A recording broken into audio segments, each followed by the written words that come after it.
the committee members, the council members have an O1 before their name. Non-voting is an O2.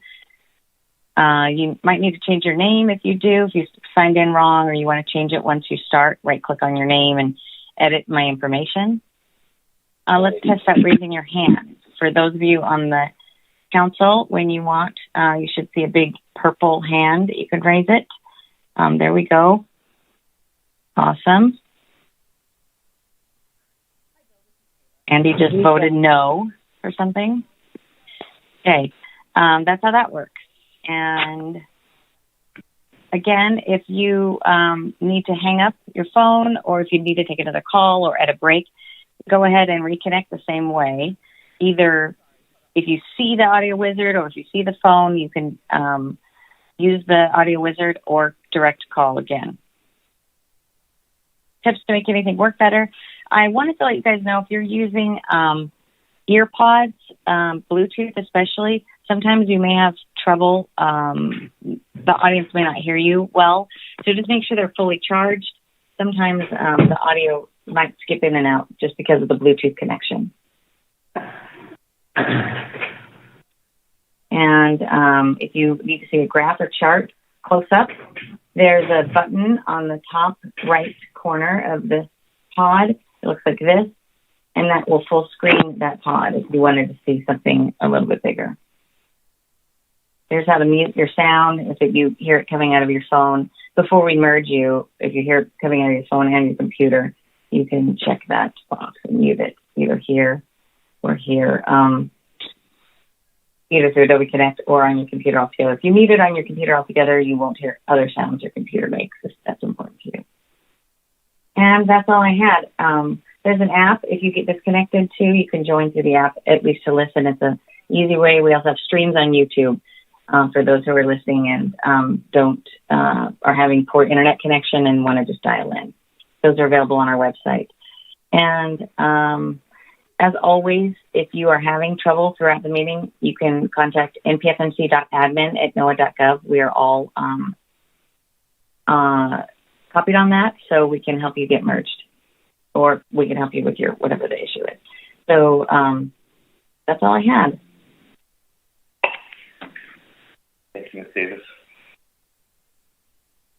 So I know you said you're going to continue working on some things. I don't, on an earlier slide, you had a number of those icons on the top ribbon, and I don't have a camera icon, although my camera's currently working, but it's all.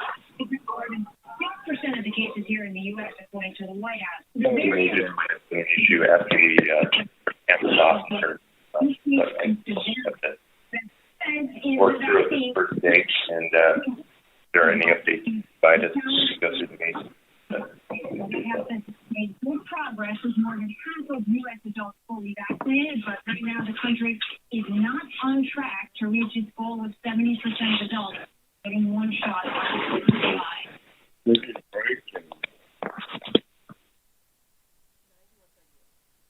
Bill, do we have you connected by phone yet? Yes. Should be good to go. According to the New York Times, Emma Coronel Expio. This is probably a good time to remind the public before we get going to please mute your phone. Washington, D.C. in February, prosecutors say she was deeply involved in El Chapo's criminal activity. He is serving a life sentence at a prison in Colorado. 8:05 now, news is covered. Santa Guthrie, we'll have a copy.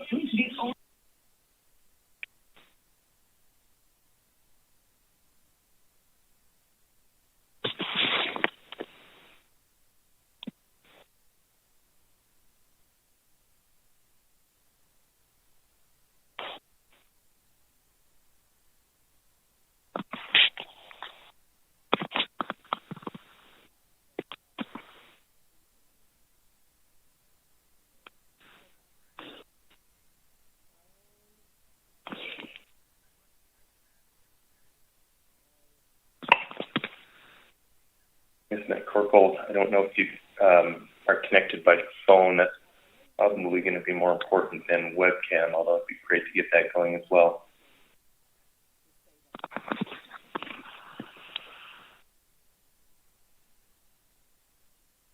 Probably not.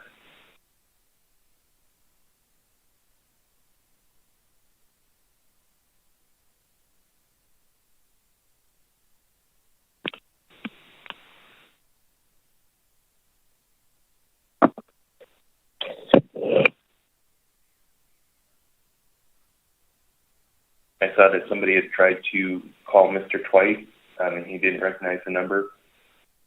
So if you've got the ability to call him back.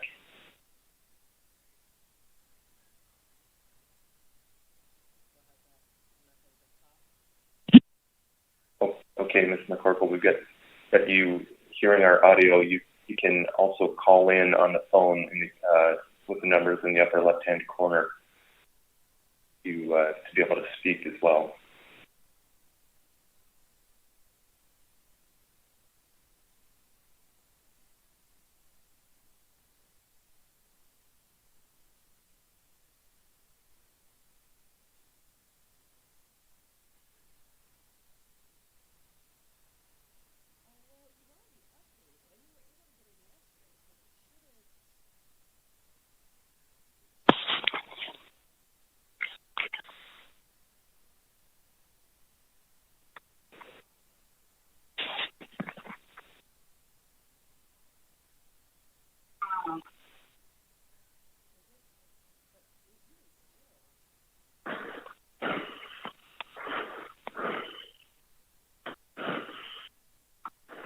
Can't even hear nothing.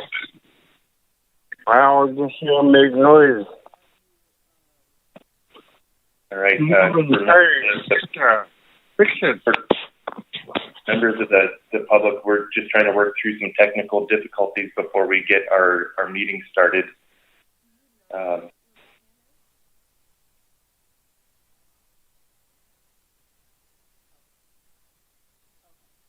Maria, are you still on?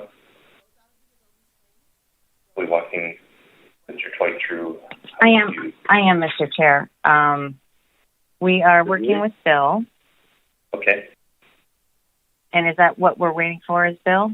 I think he can join just by calling in. Okay.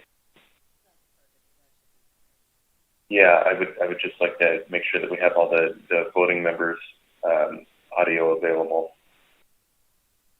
Yep, we're working with him right now, and I think he can just join with audio by just calling in, even if he is not able to get on the webcam.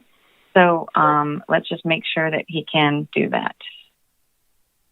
All right, and then we'll get Ms. McCorkle on video as well.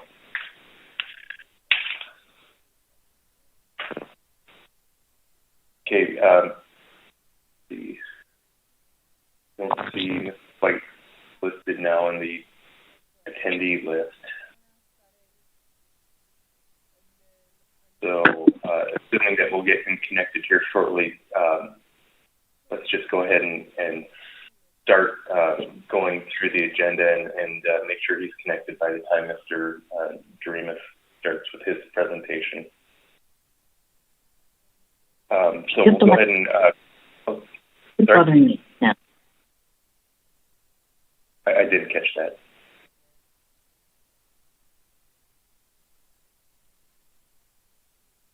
Okay. Let's go ahead and call the meeting to order. Good morning, everyone, and welcome to the 255th meeting of the North Pacific Council. It's great to see most of the council members and see that participants are joining us as well as we begin our virtual June meeting. Ms. Davis already covered some of the technical aspects of this. Again, we're working with a new system, so please be in touch in the chat box or through npfmc.admin@noaa.gov if you have any issues. As a general reminder, the meeting is being recorded. When you're not speaking, please self-mute, and I'll try to make reminders to members of the public to be on mute periodically, but please keep that in mind as we go along here, as the comments when they're not on mute are very distracting as we go through our meeting proceedings. Just expect visual lags.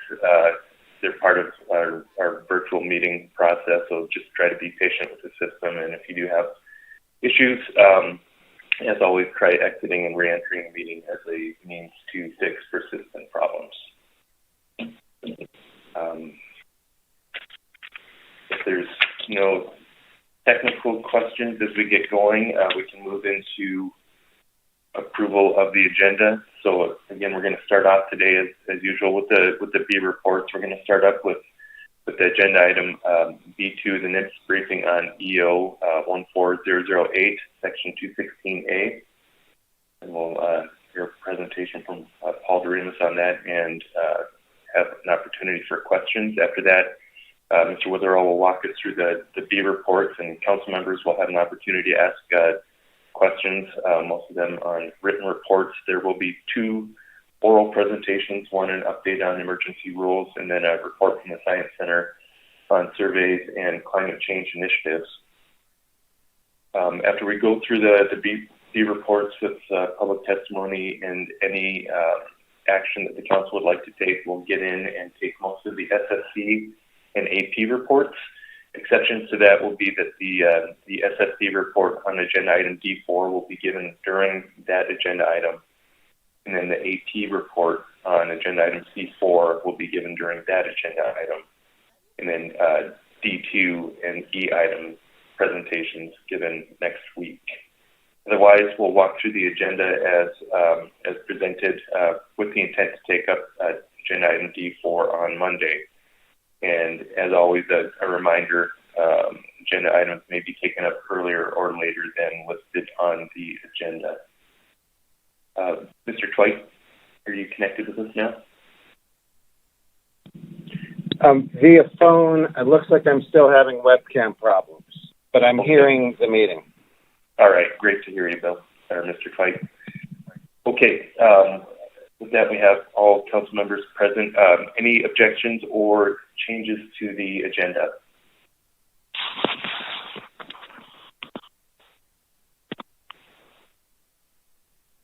All right, if not, great, then we are ready to move into the NIMS briefing on Executive Order 14008.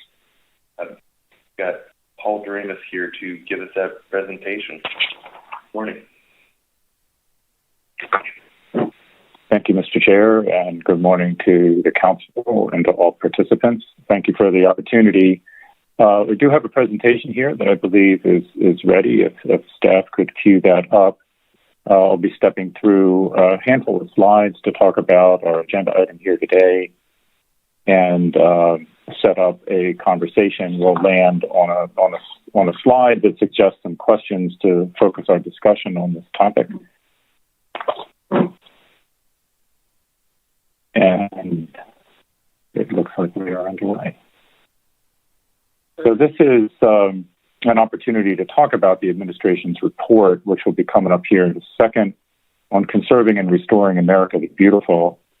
This report, I'm sure, is familiar to all of you. It was released in early May, and it's an interagency effort that calls together 30% of our lands and waters by 2030 to the locally led effort.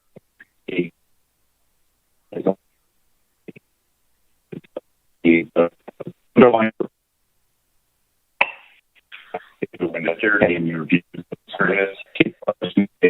Yes. I apologize. We're having trouble. Your audio is starting to break up. I'm not sure if we've got a means to fix that. All right. We'll try with the mic a little bit closer and take it from there. I hope this is better. Yes, that is better. Okay. Very good. So let's go ahead and move to the next slide. And noting here that this is queued up by Section 216A of Executive Order 14008. We've talked about other provisions of this before. And this directs the Department of Interior as the lead agency on this effort, and in consultation with the Department of Commerce and other agencies, is required to produce a report to the National Climate Task Force that recommends steps for conserving at least 30% of U.S. lands and waters by 2030.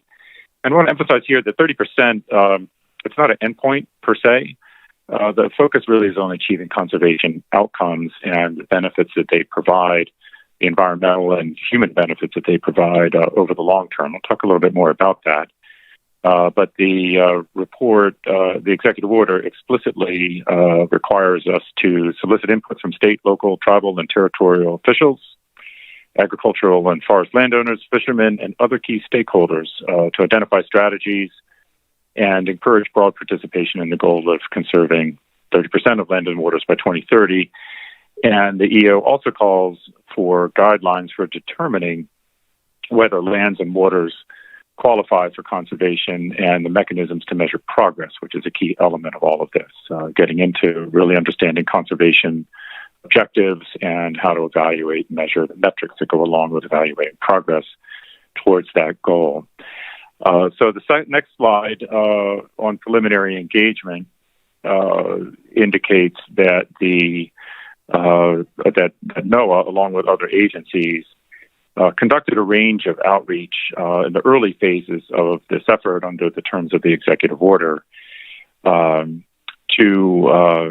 really help inform the report. And this shows you here the list of stakeholder groups, communities that we consulted with, that the Department of Interior, the federal government generally consulted with.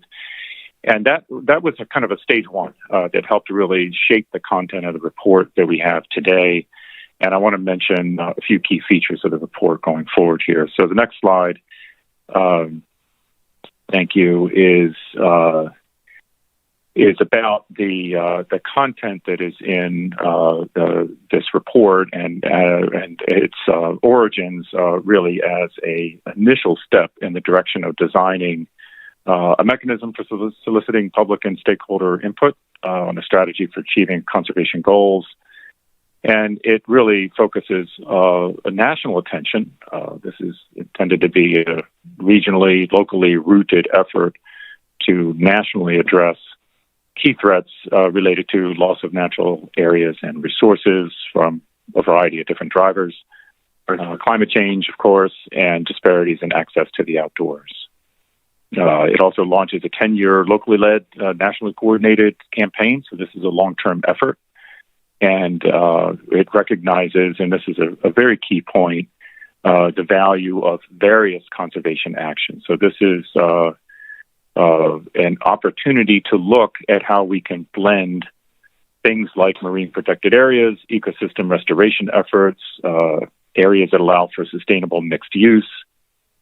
So the initial part of our discussion here does center on thinking about how to measure progress towards this goal. And because of that, and because of this intent to be flexible and use a continuum of approaches, no specific conservation actions are included or excluded at this point. This is part of our initial engagement to determine what that range, what that continuum should look like, what should be included. A key aspect of the report that I think is a good reference point for all of our work going forward is captured in the next slide on our core principles. This also evolved out of that initial round of consultations where we want to make sure that these principles are kind of embedded in how we go about this entire approach. And in doing so, the intent is that our work would reflect a broad consensus on views and recommendations among many stakeholders and agencies, tribal authorities consulted in this whole process. So in that spirit, it emphasizes collaboration and inclusivity across all aspects of this work around conservation and restoration efforts for the next 10 years. And I think that's first for a reason. It emphasizes conservation for the benefit of all people, so yielding meaningful benefits to the lives of all Americans, equitably distributed, and not to be measured solely in biological terms. The notion here is to provide benefits such as access to recreation, preparing for and responding to climate change impacts. So it's a very expansive and human-centered concept of benefits for all. And key emphasis on local, as I mentioned already, the local communities need to be supported by federal efforts, and this is an effort to really coordinate at a national level the priorities and needs of local communities and integrate this into a national conservation effort. The process also obviously needs to honor tribal sovereignty. It is structured to provide regular, meaningful consultation with tribal nations, and those efforts must respect and honor tribal sovereignty, treaty and subsistence rights, freedom of religious practices, all of the fundamental points of alignment with the Biden-Harris administration directives on tribal consultations and tribal engagement. Also, reflective of the notion of broad benefits is the emphasis on job creation. And then noting here that conserving and restoring lands and waters can yield and should be part of our thinking and our focus. Economic benefits, a healthy ocean, for example, supports productive fisheries, as we all are obviously very focused on, supports working waterfronts, and seeks to maximize the benefits over time of sustainable management of these resources. This is our core business, and it's good to see it well reflected in the principles here. Also noting the importance of honoring private property rights and voluntary stewardship efforts. This is integral to building trust among all communities and stakeholders, and it's important to note the value of recognizing and rewarding voluntary conservation efforts by private landowners and the science-based approaches of fisheries managers as well. Also, I think very true to all of us in the Magnuson-driven world, using science as the touchstone. All efforts are most effective and successful when rooted in the best available science, and transparency and access to information increase shared understanding and help build trust among stakeholders in the public. So the use as well here of indigenous and traditional ecological knowledge is important to note as a complement and a mechanism for integrating all of these efforts into our best assessment of the state of the knowledge. And finally, building on existing tools and strategies is a very critical element of our set of principles. We have a very ambitious conservation goal in front of us, and the notion is to use our existing tools, our existing strategies, our existing authorities and federal agencies in our tribal nations, territories, state, local governments, capabilities of private landowners, nonprofit organizations, and fishing communities. There is a lot that is already deployed, and we have here as a core principle integrating, leveraging those capabilities, building on those existing tools and strategies. Also central to the effort going forward is, in our next slide, the importance of having a baseline reference point, or looking at the generation of a conservation and stewardship atlas to provide that baseline assessment of how much land and ocean the U.S. is currently conserved and restored. And this will be developed by an interagency working group of agency experts with input from broadly the public, states, tribal nations, scientists, a wide range of stakeholders, and consider a range of contribution and voluntary conservation measures as well, such as farm, ranch, forest, and private landowners, conservation measures under Magnuson-Stevens, and existing efforts and designations on federal, state, local, tribal, and private lands and waters. Again, that building on that principle of using existing tools and strategies. The other, looking forward, the America the Beautiful will be reviewed annually, and an annual report will be released by the end of 2021. These will represent annual progress updates on areas of collaboration identified in the report, and update on the fundamental metrics on land cover changes, including loss of open space, and we'll review the conditions of fish and wildlife habitats and populations. So these will be key reference points in terms of products as this effort accumulates over time. 6 areas of focus in our next slide for these reports, and the focus for early progress, if we could advance one more slide, would be to create more parks, safe outdoor opportunities in nature-deprived communities in particular, support tribally led conservation and restoration priorities. And a key one from our vantage point is expanding collaborative conservation of fish and wildlife habitat and corridors. Several broadly supported steps to stem the decline of fish and wildlife population and their habitats throughout the country, including wildlife corridors, fish passage. The report explicitly calls for the expansion of the National Marine Sanctuary System, of the National Estuarine Research Reserve System, and also recognizes the work of the Regional Fishery Management Councils under Magnuson, and calls for NOAA to work closely with the councils to identify areas and networks, if you will, of areas where fisheries management efforts would support long-term conservation goals. So that is key to our discussion here today. As well, increasing access for outdoor recreation is an important element of focus. Mechanisms for incentivizing and rewarding voluntary conservation efforts. And again, economically, the focus on job creation by investing in restoration and resilience. You may have seen some discussion in here through concepts such as the Civilian Climate Corps that can help conserve and restore public lands and waters towards meeting the conservation outcomes and benefits that are set out in our subsequent processes. So next steps. This is our starting point, if you will. If we could advance to our next step slide, please. Thank you. And the process, as described, will involve consultations, broad set of consultations, where we are, as we have started in other elements of this executive order.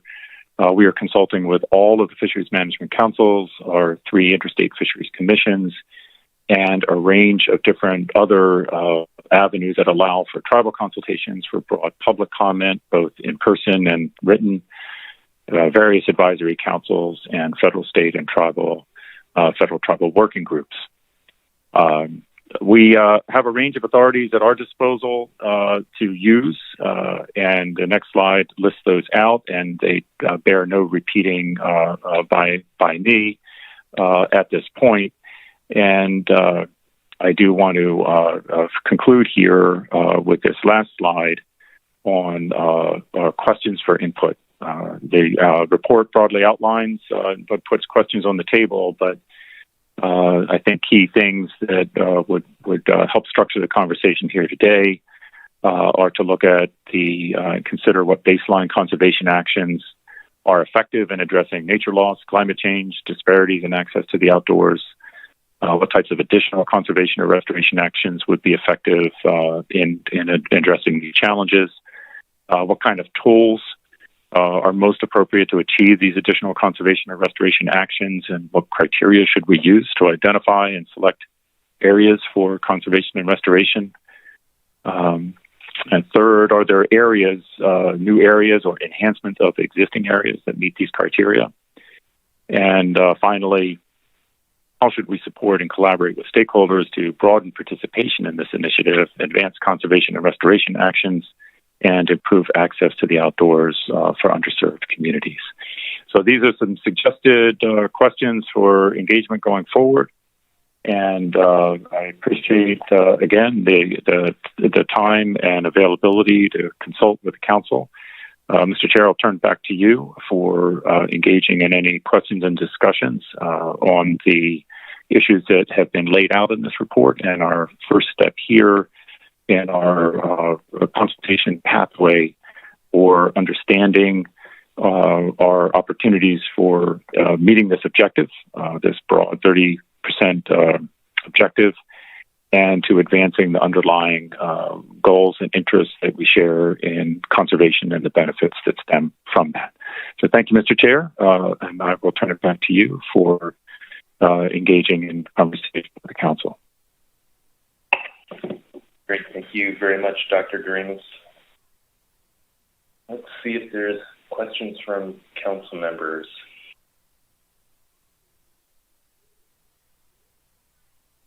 Mr. Twite.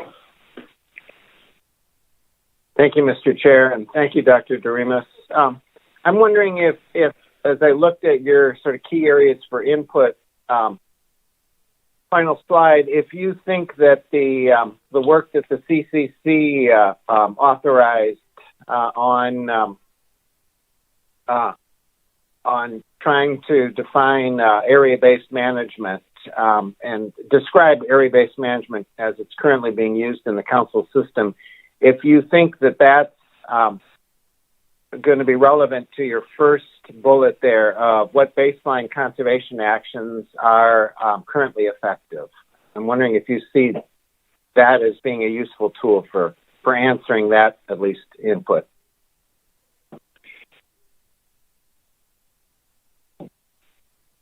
Mr. Chair, if you'd like, I could just offer that I do think that that is up for consideration. As I stated earlier, there is nothing excluded at this point. And I think it would be important to assess how conservation objectives are met through area-based management techniques. There may be aspects of area-based management that have greater or lesser degrees of contribution to broad conservation outcomes. So I think that is definitely among the things that should be considered, and would love to hear from the council on ultimately their views, your views, and from our council colleagues broadly on the very question that you pose. Thank you. Mr. Twite? Thanks. I don't have a follow-up quite yet. Thank you. Ms. Baker? Thank you, Mr. Chair. Thank you, Dr. Dreamus, for the presentation. I have a question about your remarks and slide related to the America's the Beautiful report, and you mentioned there is a report that will be completed by the end of this year, 2021, and then the intent for the annual update. And I'm looking back at slide 6, and I have a similar question to Mr. Twite in terms of the baseline assessment of the current conservation areas that could be considered part of the baseline. Is that baseline assessment referenced at the top of slide 6 intended to be completed for the report at the end of 2021?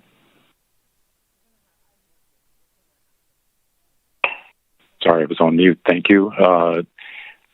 I don't know the schedule for that. I think that is the intent, but I'm not sure what the actual schedule is likely to be. So we will have to get back to you on that. That's an interior-led effort that we'll be contributing to, and it is going to raise, I think, a lot of these key. It's going to hinge off of a lot of the key questions that we're addressing in our whole array of engagements here, not the least of which is the definition of conservation and what falls within that, which structures your quantification of our baseline. So I think that's a pretty significant development path. I don't know the schedule that's going to be on, but that's certainly the intent, and my guess is it'll take a while to get to that point. Thank you. Ms. Baker? Thank you, Mr. Chair. That was very helpful. I was having similar thoughts in terms of it's fairly ambitious to have a complete baseline assessment given where we are at this point by the end of this year. So that was helpful. I appreciate your response. Thanks. No more questions, Mr. Chair. Thank you, Ms. Baker. Further questions or comments for Dr. Dreamus? Kimball. Thanks, Mr. Chair. Thanks, Mr. Dreamus. Just pursuing this same line, I mean, this council has already provided pretty detailed input on what we've done within the regional council process, both at the North Pacific and then through the CCC more generally across all councils. And I'm wondering what further input you would need specifically from this council on how to determine criteria to identify and select areas and how to contribute to this baseline conservation effort. I think we're already pursuing that somewhat in our council, and it'll go through our ecosystem committee to look at all of the conservation areas that we've done for various objectives, but mainly habitat protection of certain species. And I'm wondering if that kind of engagement is what you're looking for, and if that's timely enough for you. And if I need to be more specific about our look at what our area management has accomplished thus far, and providing that as a baseline, please let me know. I'm just wondering what exactly you're looking for from this council so we can be responsive to the agency.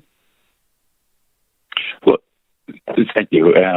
I do want to note that the North Pacific Council, among others, did take advantage of some earlier consultation efforts around other provisions of this executive order to provide views on 216A, the 30 by 30 piece. So there's, I think, a lot of folks in our council network have a good running start at many of these questions. And I do think efforts to very clearly articulate the conservation benefits of the types of habitat measures and protection and conservation measures that the council oversees and manages and thinks make a meaningful contribution to this national outcome. I think very clearly articulating that, the accomplishments to date and what structures we have in place and the mechanisms for managing them to maintain sustained conservation benefit over time.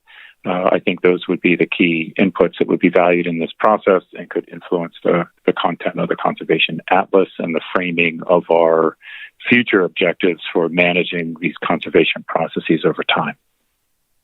And again, where we can speak to the specific types of benefits that are articulated in this report, benefits that are environmental, benefits that relate to the communities that rely upon resources, access benefits.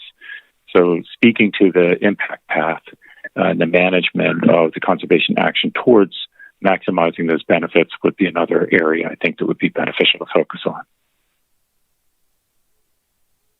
Thank you. That is extremely helpful. I think direction for us, and I guess also would be helpful timing on what that effort provides.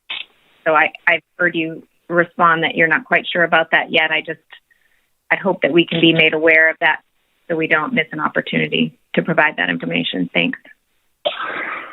Yes, indeed. And we'll certainly advise as things evolve. But right now, the emphasis is on the engagement and gathering of input, and there's a very strong emphasis on collaboration and scope. So making sure that we touch on the full range of interest articulated in the report, and I think adequate time will be made to make sure that we integrate that content and that it's fully considered in the construction of the Atlas, which is, again, why I think it'll probably take a reasonable amount of time to develop. This is the kind of thing that, in my personal view, you need to take the time up front to fully consider the various components of existing conservation efforts. And I think that'll take a bit of time, but we'll certainly stay in close contact as the process evolves. Right now, we don't, to my recollection, have any clear deadline drivers. It's more getting the process going right away and getting the input on these key questions and issues that we've put forward here to you today. Thank you. Thank you. Other questions or comments for Dr. Durinas?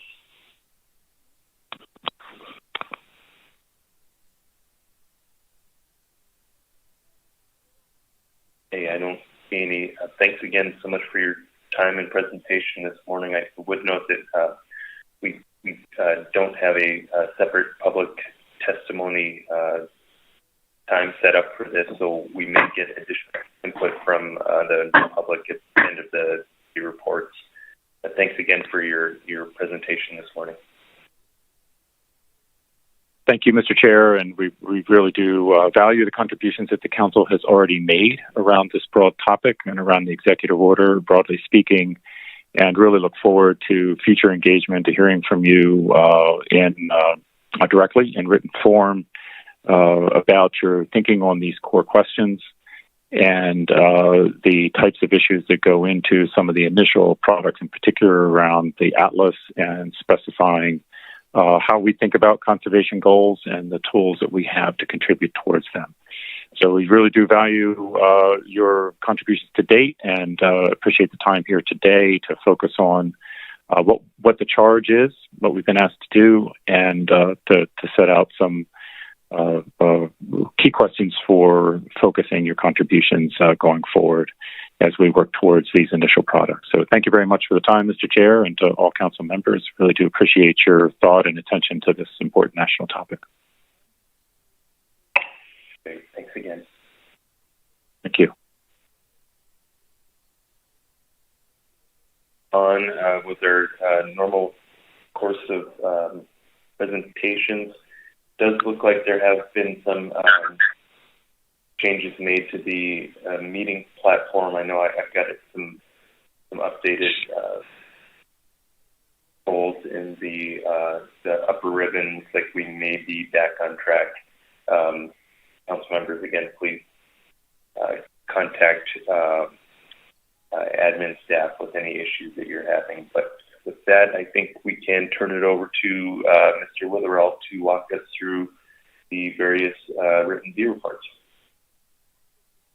Thank you, Mr. Chairman. I have a short PowerPoint to review the view reports.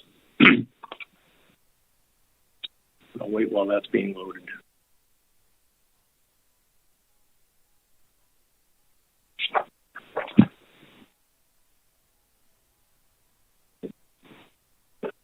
Okay. Put that at the beginning.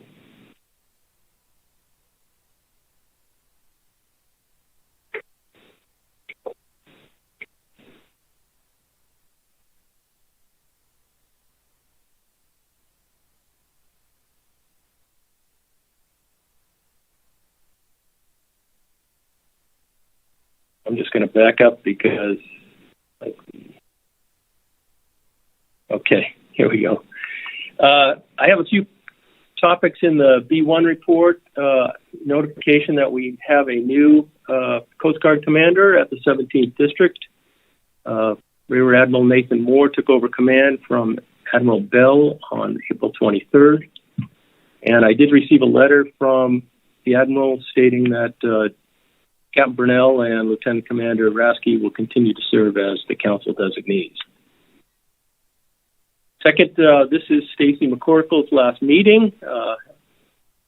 Ms. McCorkle has been reassigned and will start a new Foreign Service assignment in Pakistan. Her representative replacement will be Foreign Service Officer David Moore, who will start in October.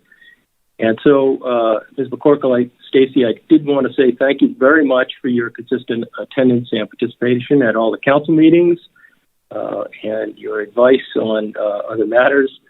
And we do have a nice council plaque for you to send you off on your next assignment. So thank you very much. And I'm going to stop and see if Ms. McCorkle wants to say anything before I proceed further, Mr. Chairman. Thank you, Mr. Witherell. Thank you, Mr. Witherell. Much appreciation for the acknowledgement. I know that mine has been a seat that you see revolving bodies and faces show up into, and I've been very pleased in this last period to provide a level of consistency for the Department of State. Let it be not interpreted that we have any lack of interest by any means. You all can appreciate the North Pacific portfolio is a rather busy and demanding one, so I'm really grateful for the ability to show up consistently and participate as possible. And I assure that my replacement, Mr. Moore, will be looking forward to meeting all of you in person. Thanks so much. Much appreciated. Thank you, Ms. McCorkle. It's been a pleasure working with you. I wish we could have had this last meeting in person together, but best of wishes in your new assignment. Thanks so much. Now we have another council member who is retiring from the business, Craig Cross, retiring after spending 25 years as a member of the advisory panel and council. And I'm fairly certain that Craig is thankful we're not throwing him a big retirement party reception, but perhaps we can offer a few words of appreciation and best wishes for him virtually. As you know, Craig's been a mentor to many on the AP and the council. And as part of our 40-year celebration booklet, Craig provided a list of 10 lessons that he learned the hard way, and I've listed them here. And he and I have talked about the lessons quite frequently. They do apply in many situations. And I think his lesson number 10 is wise advice for all. I pulled up this picture of Craig to illustrate in this PowerPoint that I think this is his first meeting as a council member. He's sitting in one of those old Hilton chairs, and before the Hilton threw them out, I wish that we had saved one to offer Craig as a parting gift. Instead, we have an empty frame for him as a parting gift, and this will allow him to proudly display his council appointment certificate that he received when he took the oath of office 9 years ago. He did mention to me in October when he saw Ms. Campbell and Ms. Gimbel get their certificates with a fancy frame that he didn't get one. So I'm making sure that he, in fact, will have one so he can post it on his office or in some wall in his house or wherever he ends up. So, Craig, we also have a nice plaque, council plaque for you, and appreciation for your service on the council and the AP. And on behalf of the council, I want to thank you for your long service and dedication to the process. I really enjoyed talking with you about many issues over the years, and we certainly wish you well on your upcoming Ironman triathlon. So I'm going to stop here, Mr. Chairman, and see if Craig or other council members wish to speak on Craig's retirement. All right, thank you, Mr. Witherell. Mr. Cross.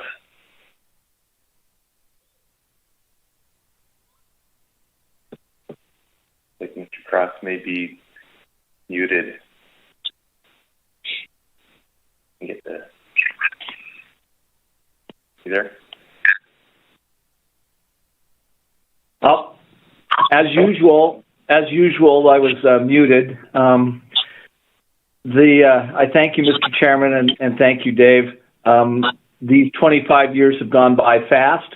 I've always appreciated the people that I've been able to serve with on the AP. Most of them went to the council way before me. I think I had to learn a little more before getting to move up to the council. So thank you all, and I won't miss wearing sweater vests or ties. I won't miss those old chairs, but I will miss all the people, and especially the staff of the council. The council, the NIMP staff and the council staff have always been very kind when I would ask stupid questions or ask for their help. They were always all in and helping me as much as possible, and it made my life on the council a lot easier. So thank you all, and look forward to seeing you at some point in the future. Thank you, Mr. Cross. Dr. Balsiger.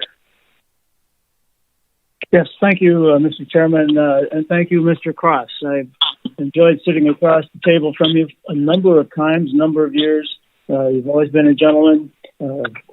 Oftentimes, your votes are predictable, but you're always honest about it, and I appreciated that in you.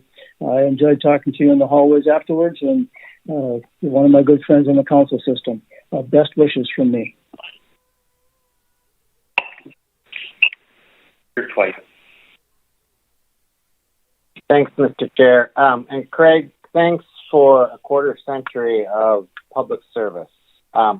You always tease me that I'm the public servant and you're not, but you're wrong.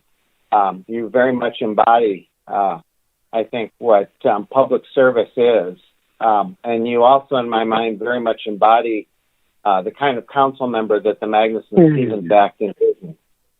And I've admired and respected you for as long as I've been associated with the council, and I've also really enjoyed your friendship and your counsel and your sage advice.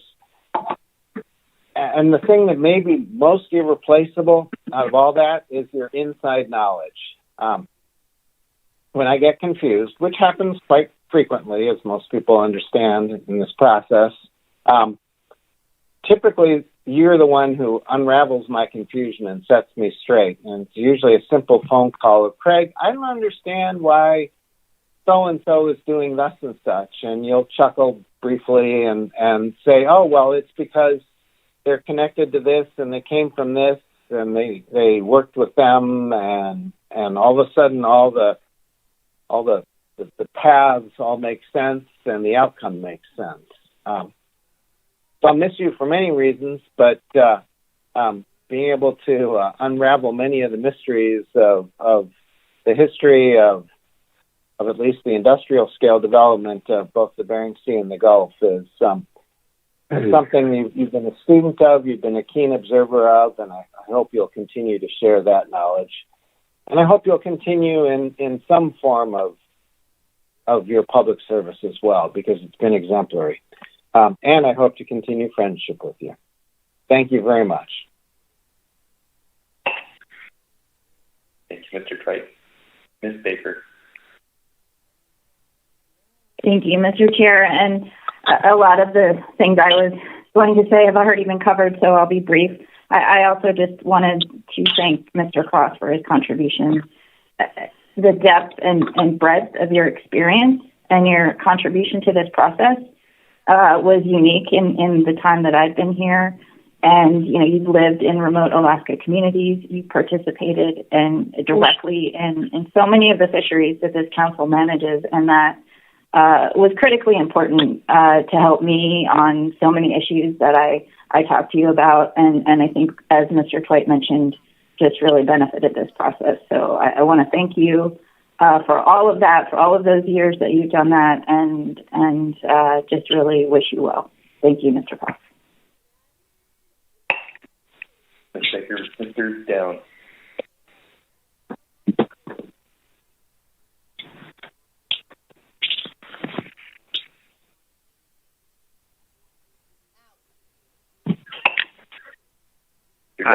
Did I just get unmuted? Oh, there you are, Mr. Down. Sorry about that. I unmuted myself, but it sounded like I needed to be unmuted otherwise as well. So I'll just say that, Craig, I'm going to miss you on the council. I'm going to actually miss you terribly. I know that may come as a surprise to some people that have listened to only the side that they see in public, which is the side where we debate each other. Sometimes passionately, but I've known Mr. Cross. The first time I remember seeing Mr. Cross was he was on a boat called the Western Sea many years ago, and I was a young man, and he was a young man, and he was running the deck on that boat, and I was quite impressed with somebody that was not too much older than me, but a young guy with such a huge responsibility. And we were delivering some freight and some fuel over to the boat. At that time, I was on another boat, and that's the first memory I have of Mr. Cross. And our paths have continued to cross consistently since that day, many years ago. And I'm not too far, many years behind you, Craig. And as far as the way that I would typify his time on the council, I would just echo the words that Buck offered when Buck was leaving the council, and Buck said that Craig is one of these guys that's like a poker player that will sit next to you and show you his hand, so you have a huge advantage because you know the cards that he's holding, and he shows you his cards, and then somehow when it's all over, he still beats you, and so that's just been that's been the way it's been with Craig on the council. And Craig, I hope our friendship continues. And as I said, I won't be too far behind you. And it's just amazing sitting here all these years later. And now we're old men, and it's been a great journey. So thank you so much, and thank you especially for all your many years on the council and on the AP as well. Thank you. Ezra.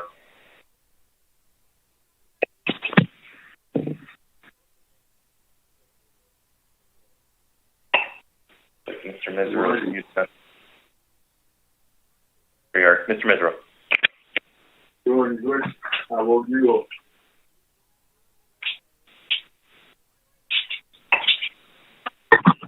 There we go.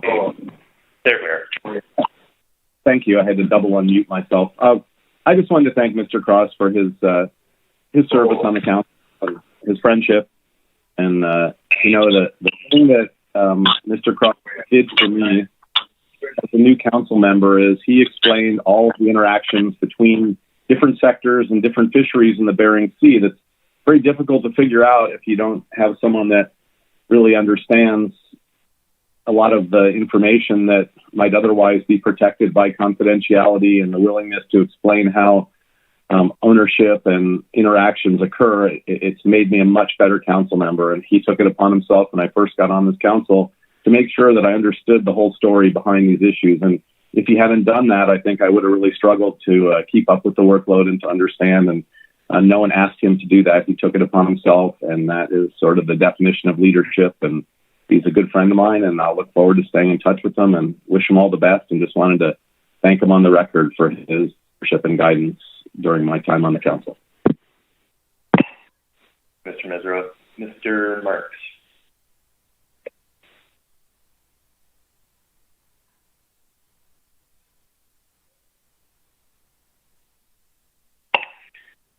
Mr. Marks, you may be muted on your phone.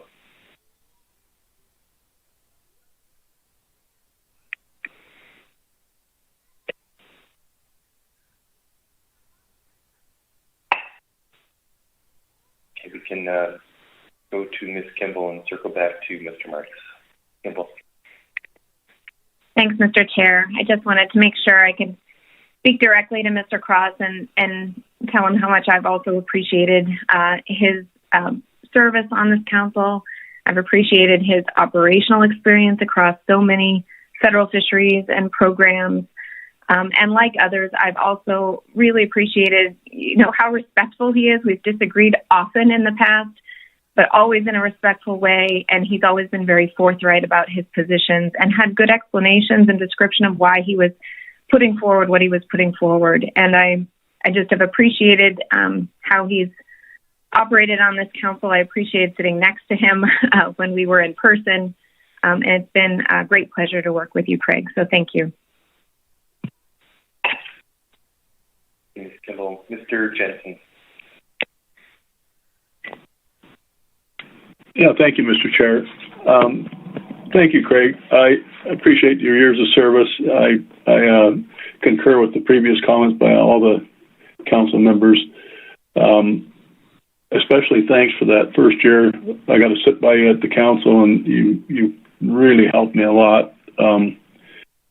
Understand the process and get going. And I'm glad you left us with the 10 Commandments. I'm going to be using those in the future. Thank you. Good sailing. Thanks, Mr. Jensen. I can add my name to the list of people who was fortunate to sit next to Mr. Cross when I first got on the council, and I found it to be extremely helpful. Always great to get the insights. I certainly appreciated the fact that we got to serve on the AP and the council for 7 years, and as others have said, your friendship, your insights, really appreciated you oftentimes telling me just straight up how it is, and also learn a few tricks from you.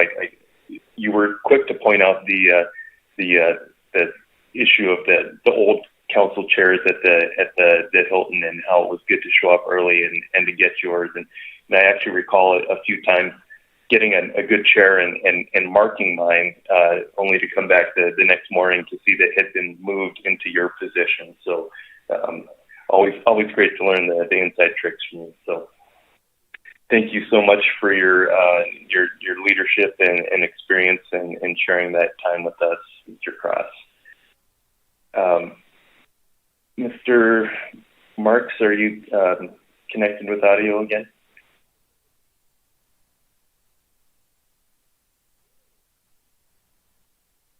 Okay. Well, there's no further comments, I imagine we'll hear a few more stories and thank yous for Mr. Cross's service as we go through the meeting. And with that, I'll turn it back over to Mr. Witherall. Thank you, Mr. Chairman. I've included additional information and implementation details on the written comment policy in the B1 report, including how staff interpreted the type of comment that would be considered off topic.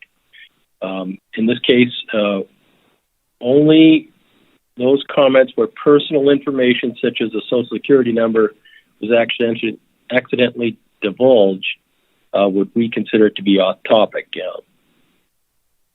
And consistent with this practice, we would continue to advise commenters to submit non-agenda specific items under staff tasking.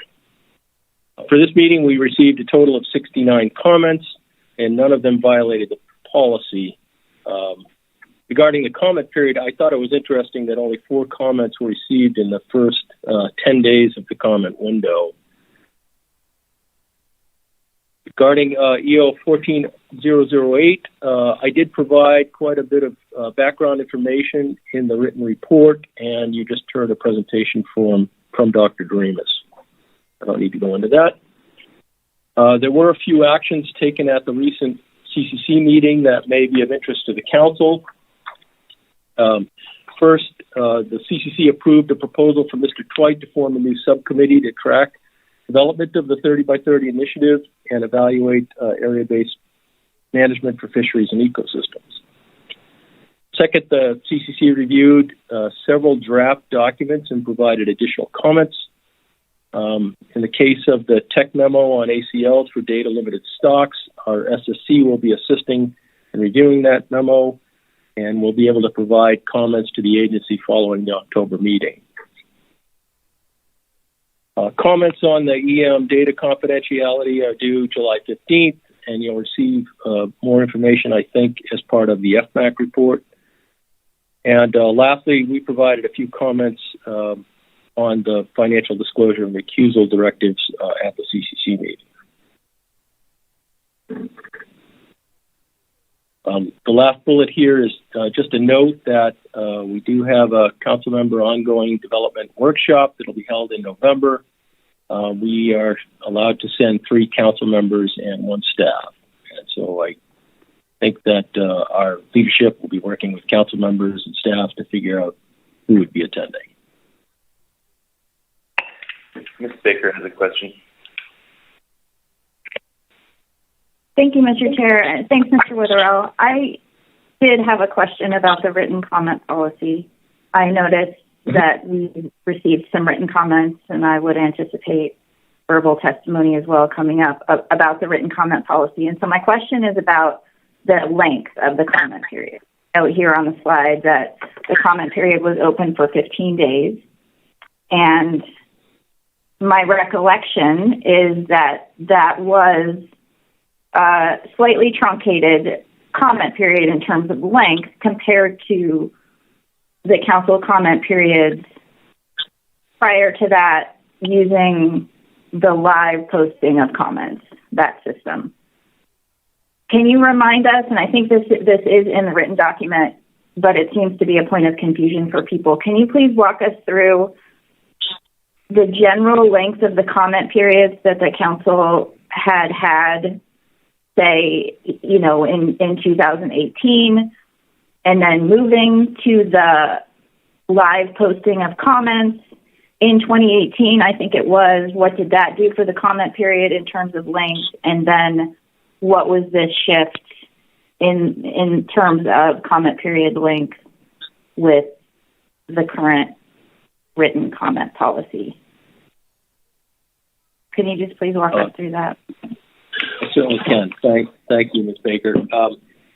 The current comment period window of about 15 days is really our traditional window. Before we had our comment portal that was implemented in 2018, of course, the public had to submit comments by email, and the comment period was due the Wednesday before the meeting, in most cases, so that the staff could go through, sort through the comments, and get them in the briefing booklet and online when we move to online briefing materials. So Wednesday was our typical day to close. When we opened the comment portal and before we had a policy where staff needed to go through each comment, we crept that up to Friday before the AP and SSC council meeting, to allow more time for people to comment. And we scheduled the comment period through Wednesday for this meeting because we didn't know how many comments we would receive and how many situations we might have where staff would need, how much time it would take the staff to sort through those comments. Now, based on our experience at this meeting, we might be able to extend that to Thursday for the October meeting. We still need at least a day for the staff to go through the comments relative to the written comment policy. At the last meeting, we had a very extensive window that opened more than 30 days before I think it was more than 30-day window. And that was because I wanted to make sure that one of the comment letters that we received early was widely available to the public as soon as possible. So our current comment policy, in conclusion, our current comment policy is what our traditional comment period was. That's helpful. Mm-hmm. Thank you, Mr. Chair. That is helpful. I do have then one follow-up. I was reminded in talking with some stakeholders about the written comment policy that while that is one opportunity for the public to participate in the council process, the council has always had, of course, verbal public testimony opportunities. And so I guess I just wanted to confirm that those verbal testimony opportunities prior to virtual meetings when we were meeting in person were only available to people in person at the meeting. And correct me if I'm wrong, but since we've moved to virtual meetings, the opportunity only for people to provide verbal testimony during the council AP or SST meeting has been there. There's also the opportunity to post written material when someone testifies at the virtual meetings. And so I just am trying to walk through the different ways that our opportunities for public input have changed with respect to the virtual meetings and just contrast those a little bit with when we were meeting in person. And I'm wondering, since I haven't signed up to testify myself, I'm just wondering if you could confirm my understanding that in addition to having the opportunity to testify virtually while we're having virtual meetings, there's also an opportunity to post written comments to reference while you're testifying. Is that correct? Yes, Ms. Baker, absolutely. I think you described it very correctly, that there are expanded opportunities now that we allow remote comments. And I haven't run the statistics, but it seems pretty clear to me that there is much more public comment now in a virtual meeting than we had where people had to attend a council meeting in person to provide oral comments.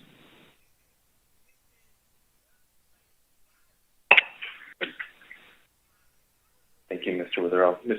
Baker? Yeah, thank you, Mr. Chair. That was really helpful to me. I was really just trying to reconcile the comments that we've received thus far as a council and me personally, and determine how the opportunities for public input have changed in the virtual meetings. And so I appreciate your indulgence on that and the council members for taking time to do that. But I feel like it's an important issue, so I wanted to walk through it. Thank you, Mr. Witherall. Thank you, Mr. Chair. All right. Thank you, Baker. I think that was helpful to step back and take a comprehensive look. So thanks for leading us through that. Dr. Balsiger.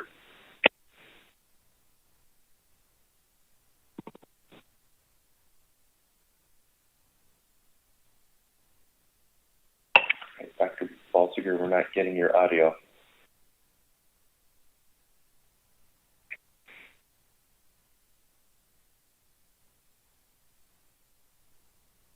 Can you hear me now?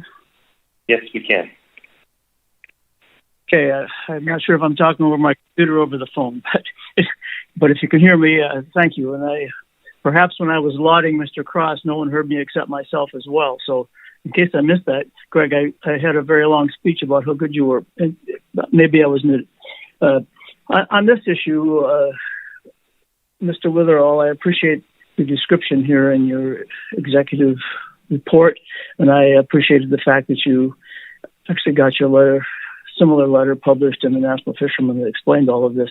And of course, Council Member Baker has gone through some things demonstrating that we have adequate, or maybe even more than past historically, opportunity for people to comment. The one thing which hasn't been discussed very much, and I wonder if Mr. Witherall or perhaps you, Mr. Chairman, have some thought about the value that was provided by, I think you call it live comments, where people could see comments. And to me, that kind of replaced what happens in a face-to-face meeting, of people being able to talk in the halls. And I understand that at the last meeting we got kind of like almost blog-like thing, one person adding on and somebody else getting on. But it also potentially provides the opportunity for people to see other points of view, and perhaps will reduce comments instead of adding to them. If someone understands what someone else is thinking, it might preclude them having to make a comment. And perhaps I'm wrong, but I was just wondering if you had any thoughts on that. Thank you.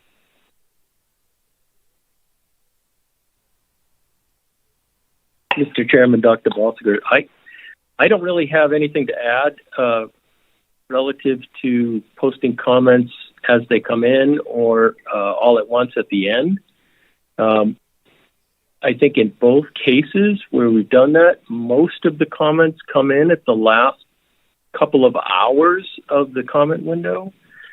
So I really don't have any new information for you, Dr. Balsiger.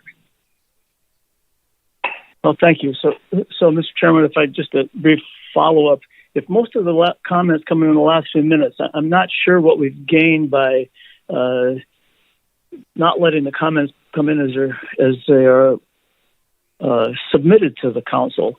If everything comes in the last couple days or a few minutes, whatever the words were, I'm not sure what we've accomplished by shutting down that opportunity for people to see what others are thinking. But I'll leave it there. Thank you. All right. Thanks, Dr. Balsiger. Ms. Kimball. Thanks, Mr. Chair. Thanks, Mr. Witherall. And I read the explanation in your ED report. I found it very helpful. I just wondered if you could emphasize. It seemed when I read some of the public comments for this meeting that there was this expectation that we set a written comment policy and it was done quickly, and there's no opportunity for that to evolve. And that was certainly not my understanding at the last meeting. And I wondered if you could just speak to that a little bit about our opportunity to continue to evolve the policy as we see necessary, as we receive further public comment, as we go down the line here. Yeah, Thank you, Ms. Kimball. Our comment policy has certainly evolved over time. To date, the staff has. We've always actually had a policy. It just wasn't written, where staff had the ability to pull comments that were offensive. And at the last meeting, it was clear we needed a written policy. We've implemented that to start with, and I anticipate that it would continue to evolve based on the feedback you get from comments at every meeting. And so my plan is to report back to you so we can monitor and advise the process as needed, to address these concerns. At this meeting, I've laid out really kind of the staff's interpretation of the policy and described what types of comments would be deemed unacceptable. And I anticipate getting some feedback and further modifying the policy over time. That helps. Thank you, Mr. Chairman.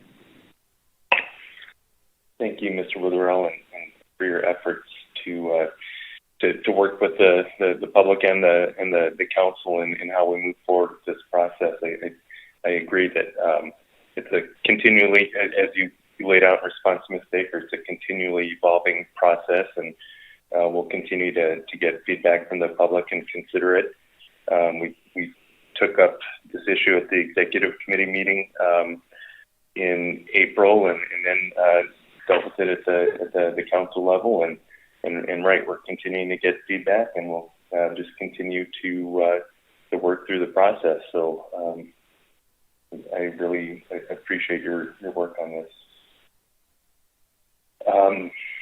Anything further? Dr. Balsiger, did you have, I think that's a residual hand raise. Okay. I think we're ready to continue. Mr. Witherell. Okay, moving on. Our Sea Grant Fellow, Angela Forstall, has completed a summary of all the amendments to the Halibut and Sablefish IFQ program. This is yet another great reference document prepared by our Sea Grant Fellows, following along our FMP summaries for Bering Sea groundfish and Gulf of Alaska groundfish. And you can find these documents, including the new IFQ amendment summary, on our website under the publication/summary reports tab. And I would suggest that everybody take a look at that. It's what I think is a really good and useful reference document for council members, AP, SSC, public. It has all of the types of information you'd want to find out in researching a particular topic.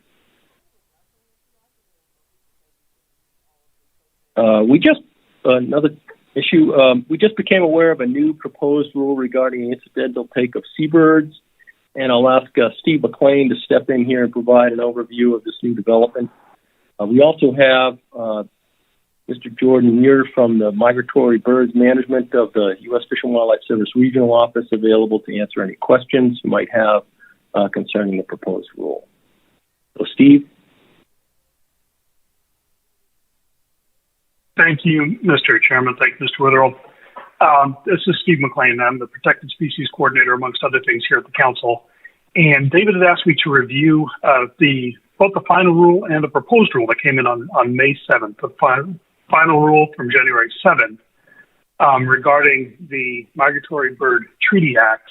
And that codified an opinion that the incidental take of seabirds was not prohibited by the Migratory Bird Treaty Act. What that meant was that without that ruling,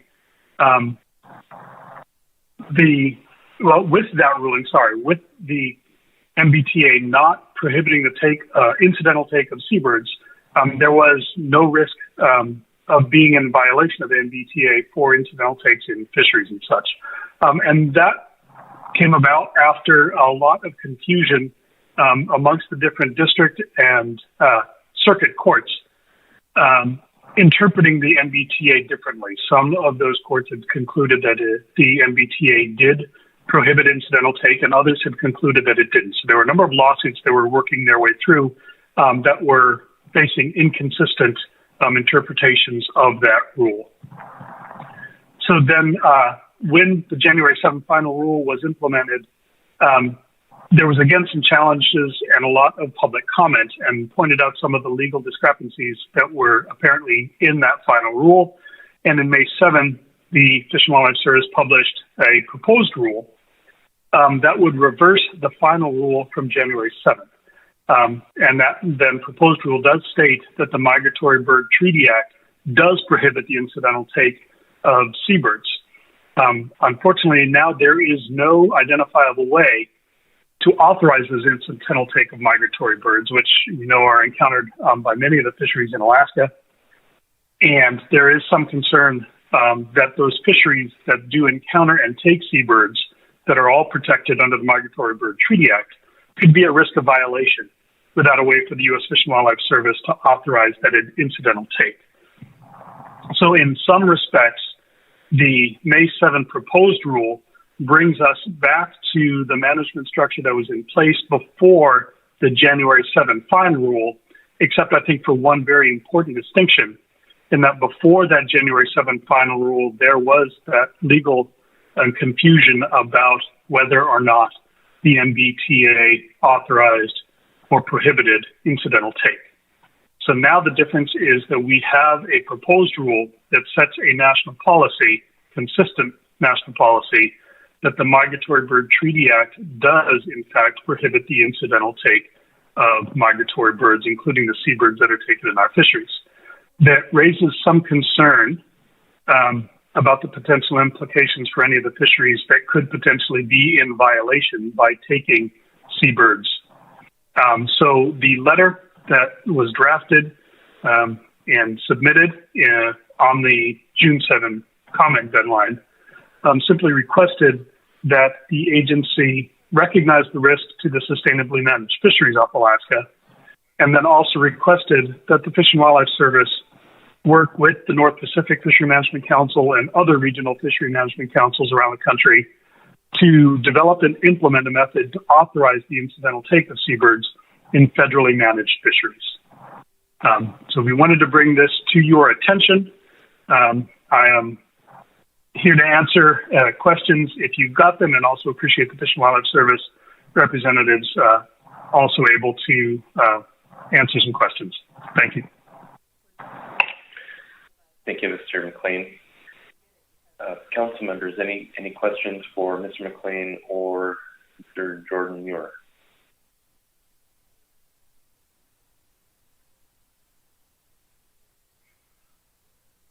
Ms. Kimball.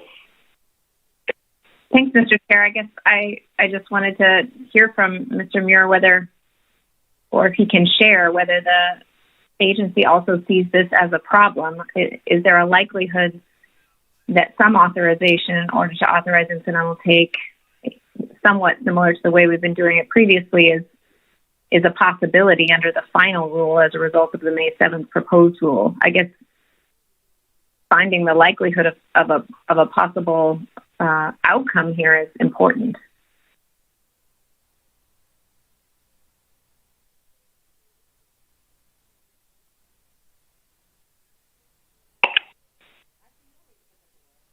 Mr. Muir?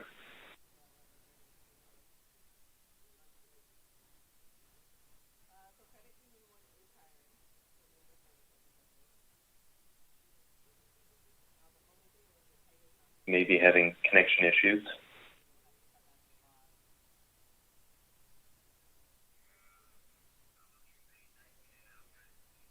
It looks like his phone is muted. Yes.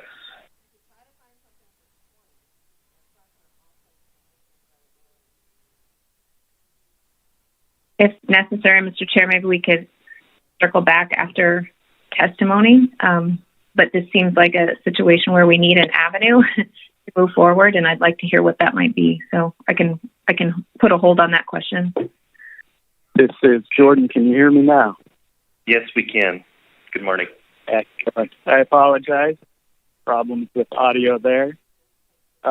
This is Jordan Muir. I serve as Permit Section Chief for the Alaska region of the U.S. Fish and Wildlife Service Migratory Bird Management Office in Anchorage. Thank you to the Council for inviting me this morning in response to the question about legal liabilities and how things change with the proposed rule. Just to summarize quickly, incidental take of migratory birds, including seabirds, has been viewed by the U.S. Fish and Wildlife Service as prohibited since 1918. And since that time, there has not been a mechanism, any authorities by which that were developed by which we could authorize that type of take. However, in 2017, the service initiated a rulemaking process to lift the prohibitions on incidental take. That's the January 7th final rule. It took 4 years to finalize that rule. It was finalized January 7th and just went into effect last March, just 3 months ago. As was previously discussed, for a number of reasons, including that the Department of Interior was taken to court over this decision and lost, the service is now proposing to revoke that new rule and reinstate the prohibition on incidental take. This decision would bring us back to the exact same position that we held just 4 years ago, and that we held from 1918 to 2017, in that it is viewed as prohibited. That was determined to be consistent with judicial rulings prior to 2017. The only difference now is that moving forward, the service is committing to developing a new environmental impact statement to look at and analyze impacts of possibly creating new authorizations for industries and the public to incidentally take birds, including seabirds. This could be in the form of exceptions for certain industry types, a nationwide permit, or something else. We expect that EIS will be developed over the next year or two. But in summary, liabilities today should be no different than they were prior to 2017. We are reinstating prohibitions that existed prior to 2017, but investigating other ways that we can authorize that type of take for certain entities. Thank you, Mr. Muir. Ms. Kimball? Thank you, Mr. Chair. Thank you, Mr. Muir. That the idea then is that this proposed rule will be a final rule under what time frame? I'm trying to understand how that corresponds with the EIS effort that you mentioned, or whether the final rule will be in place before that effort is completed. Yeah, thank you. So the proposed rule currently underway, the deadline for public comment was June 7th. I have not seen a proposal yet or a timeline for when that rule may be finalized. It'll likely depend on the comments that were received. But the EIS process that I mentioned to look at additional authorities that might be created would be a separate process than the current one underway, and it would be developed over the next year or two. Does that help? Ms. Kimball. Thanks. Mr. Clay. Thanks, Mr. Chair. And Mr. Muir, thank you for coming here and providing this. Will the process, the EIS process, the U.S. Fish and Wildlife Service is going to embark on, is that going to be sort of similar to the process that the agency has used recently, for instance, regarding management of double-crested cormorant predation at various fish facilities and in other places where vulnerable fish species are present that benefit from reduced predation? Is it going to be a similar sort of process as that double-crested cormorant process, or does it look like the agency may take a different approach? Yes, sir. My understanding is that the agency will be using a similar approach in developing the EIS as they have for all other rulemaking processes, including the cormorant and including other permit authorizations and codifications of rules.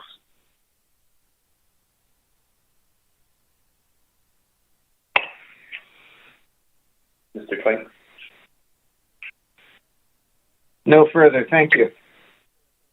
Thank you, Mr. Dwight. Any further questions? Okay, thanks again, Mr. Muir and Mr. McLean. Mr. Witherell. Moving on, Mr. Chairman, in addition to the rulemaking progress report and in-season management updates, the NIMS report provides a clarification of biodegradable panels on Blinky pots and a final report on an EFP to test the survival of crabs incidentally taken in the yellowfin and rock-sole fisheries. There's also a notice regarding the expiration of emergency rule allowing temporary transfers of IFQs.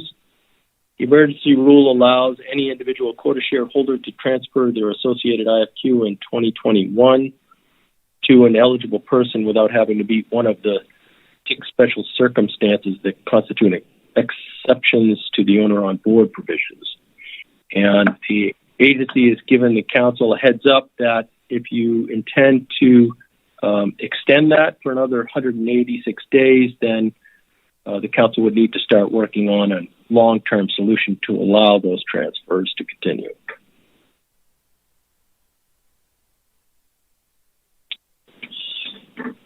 Mr. Chairman, Ms. Alicia Miller has a presentation on the analysis to remove Gulf of Alaska sablefish pot tag and other requirements, so I'm going to hand the mic over to her. Thank you. Good morning, Ms. Miller. Good morning, Chairman. Can you hear me? Yes, we can. Fantastic. Good morning, council members, and my name is Alicia Miller, National Marine Fisheries Service, Alaska Region, and I'm here to just speak with you very briefly about and provide an update on this analysis to remove GOA sablefish pot tags and notary requirements. This is a very draft analysis and just an update to the council about the direction that we're headed with this. It's responsive to the April 14th council motion on agenda item B4 back in April. That agenda item, you also initiated action to look at IFQ and IFQ omnibus action, and this was one component of that motion. So what we've done is we've taken that request to remove sablefish pot tags and IFQ notary requirements and taken an initial look at that. We've put together some draft alternatives, and those include alternative 1, which is no action, and then alternative 2 to remove the following record keeping and reporting requirements. The first element is that GOA sablefish pot tags. You received the GOA sablefish 3-year review back in April. And one of these items was the pot tag program wasn't necessarily serving its intended purpose and was an expensive component of the program. So by removing this requirement, it would affect vessels that are using pot gear in the GOA Gulf of Alaska to harvest sablefish IFQ. Element 2 is looking at the notary requirement, and so this is the requirement to obtain a notary certification on application forms submitted to the National Marine Fisheries Service. There are a variety of programs that require periodic applications to be submitted to our Restricted Access Management or RAM office. And what we found is that there are numerous forms, not just for the IFQ program, that include this, and they require an original signature and that notary certification. This is something that we waived under the IFQ Transfers Emergency Rule, finding that it was difficult for some stakeholders to obtain that in-person signature and notary certification. This is also an impediment to electronic submission of some of our application forms, which is one of the things that we're moving towards in updating our databases and some of our application processes. So this element to remove the notary certification, we're going to look at 15 different forms. This would affect 5 different management programs, including the Halibut and Sablefish IFQ program, the Community Quota Entity Program, the Charter Halibut Permit program, LLP program, as well as crab rationalization. And there's a summary table on page 4 that lists out all those different application forms that could be affected by this removal of a notary certification. And then also, in our review of our application forms, we found that we're requiring the submission of a Social Security number or a tax ID in some cases. And this is also a sensitive piece of private information that is a potential barrier to electronic submission of these application forms. So we're looking at the different places where we could remove that requirement and as it's no longer necessary for the management of these programs. And that would impact fewer application forms. It looks like there are, just pulling it up right now, there are 5 different application forms that require either a Social Security or a tax ID, and that's the FFP application form for a federal processor permit application, and then 4 application forms in the crab rationalization program. So this is a slightly expanded scope than what you requested in that April 2014 motion. And so just wanted to bring this back to you as a preliminary look at what we are taking a look at. And then trying to find where to advance the slide to slide number 2. So the next step is to consult with the council here today and provide you an update on this expanded scope. The next we would proceed with analyzing these potential changes, completing the analysis of impacts. Right now, there's a placeholder in the draft RIR that is posted on the council agenda. We would then prepare a proposed rule for publication in the Federal Register, solicit public comments on that proposed rule, and then, if approved, we would publish a final rule. And the timing for all of that, we're hopeful that it could be completed prior to the start of the IFQ program fisheries. Because of that, removing the GOA sablefish pot tags, it would be good to get that in place prior to the start of the fishing season. But of course, the timing for that is highly dependent on how fast that review process moves. And that's a bit unpredictable. So that concludes the information that I was planning to provide, but I'm happy to take questions.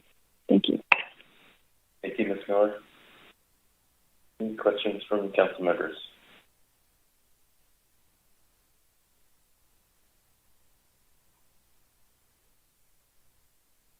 Let's see any. All right. Thanks again.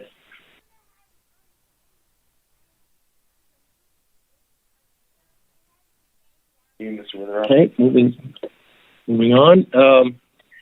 In the NOAA General Counsel report, there's the normal notice of the designated official and the NOAA GC recusal determinations for this meeting, which there were none.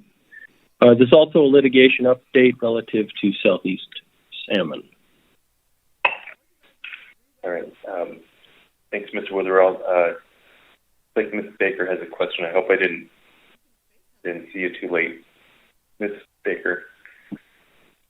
Thank you, Mr. Chair. No, you did not. I didn't realize that we were going to be done with B2, and I did just have one question about the documents under the B2 item on the agenda. And so the question is about the First Seal Conservation Plan letter.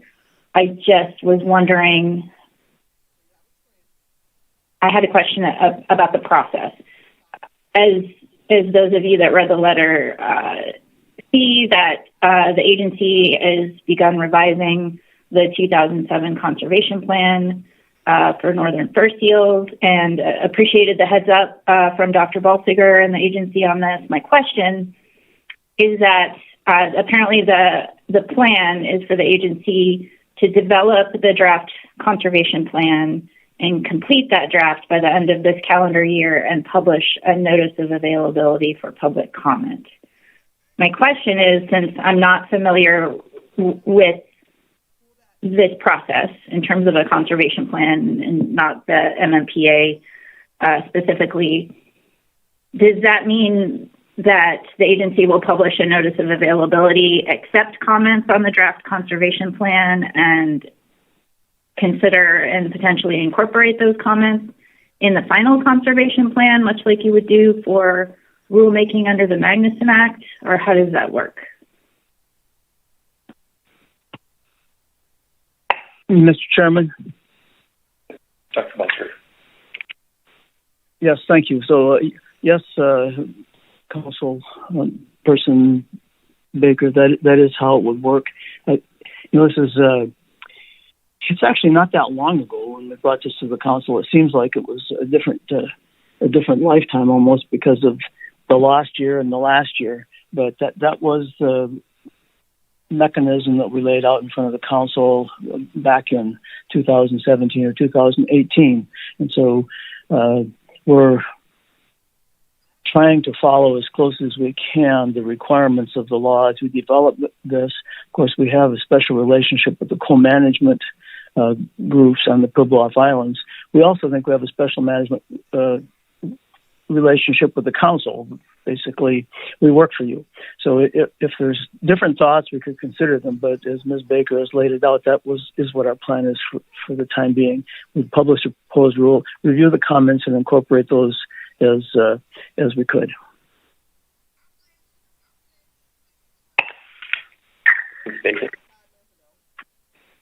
Thank you, Mr. Chair. Thanks, Dr. Bolsiger. That's helpful, and I appreciate that clarification. And I think I probably will maybe want to circle back to this with a couple of comments after we take public testimony, just to see if there's any. But appreciate the discussion. Thanks, Mr. Chair. Thank you, Ms. Baker. Mr. Witherall.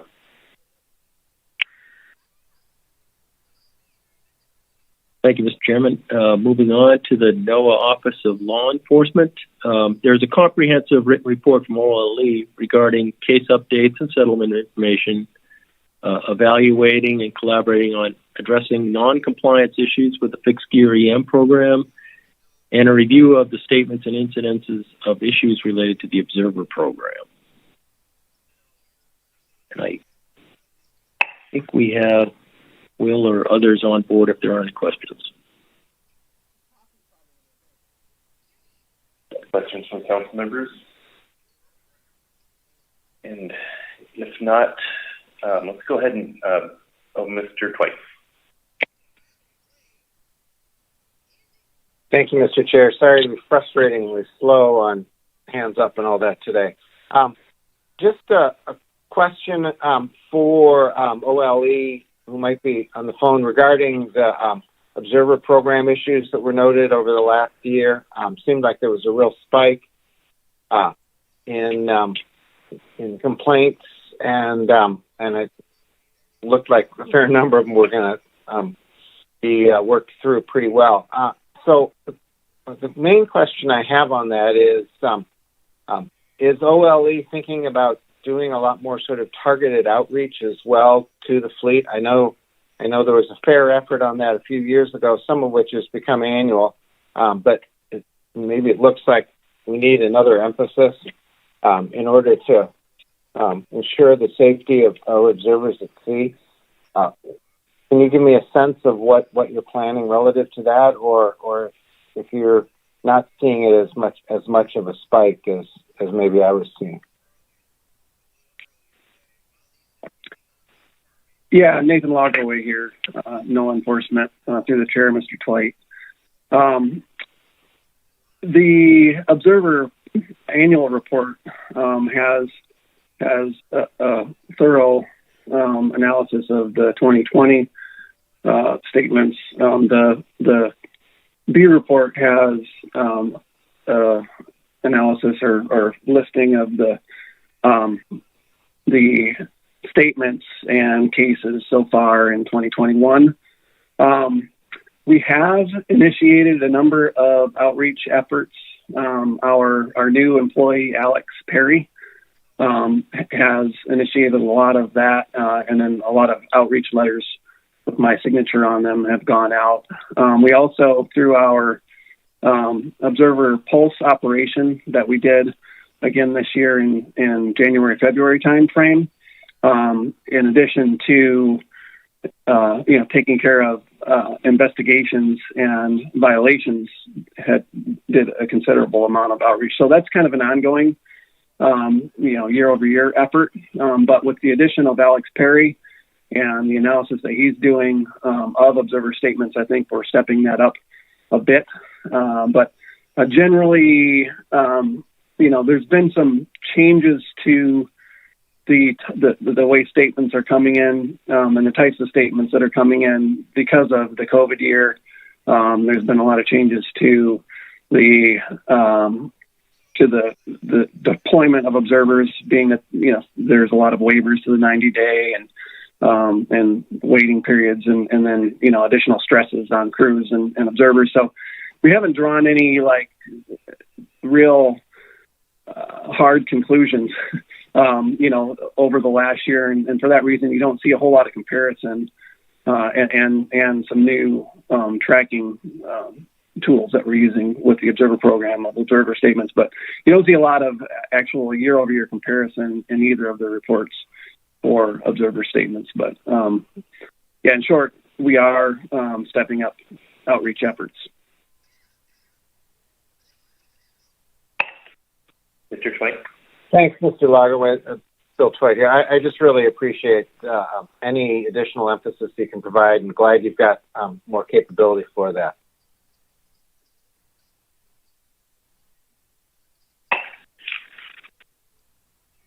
Excellent. Yeah, point well taken. Any further questions? All right, great. Thank you.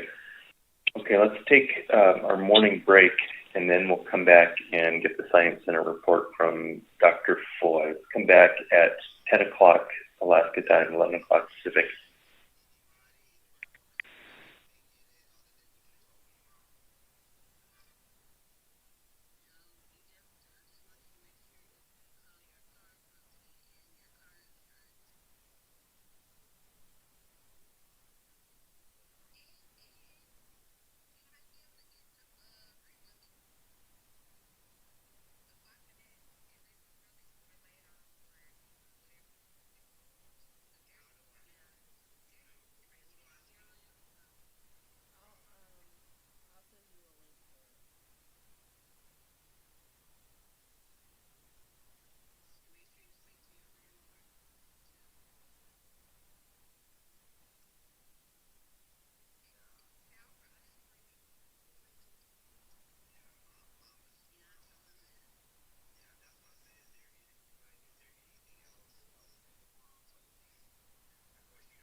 Hey, good morning, Council. Please come back to order.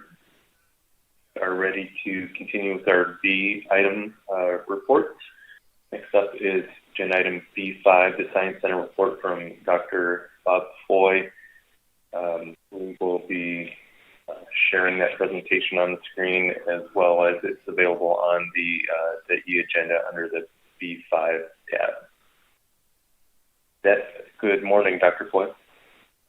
Good morning, Mr. Chairman. Good morning, members of the council. Good to see everyone this morning. Wait for the presentation to come up. There we go.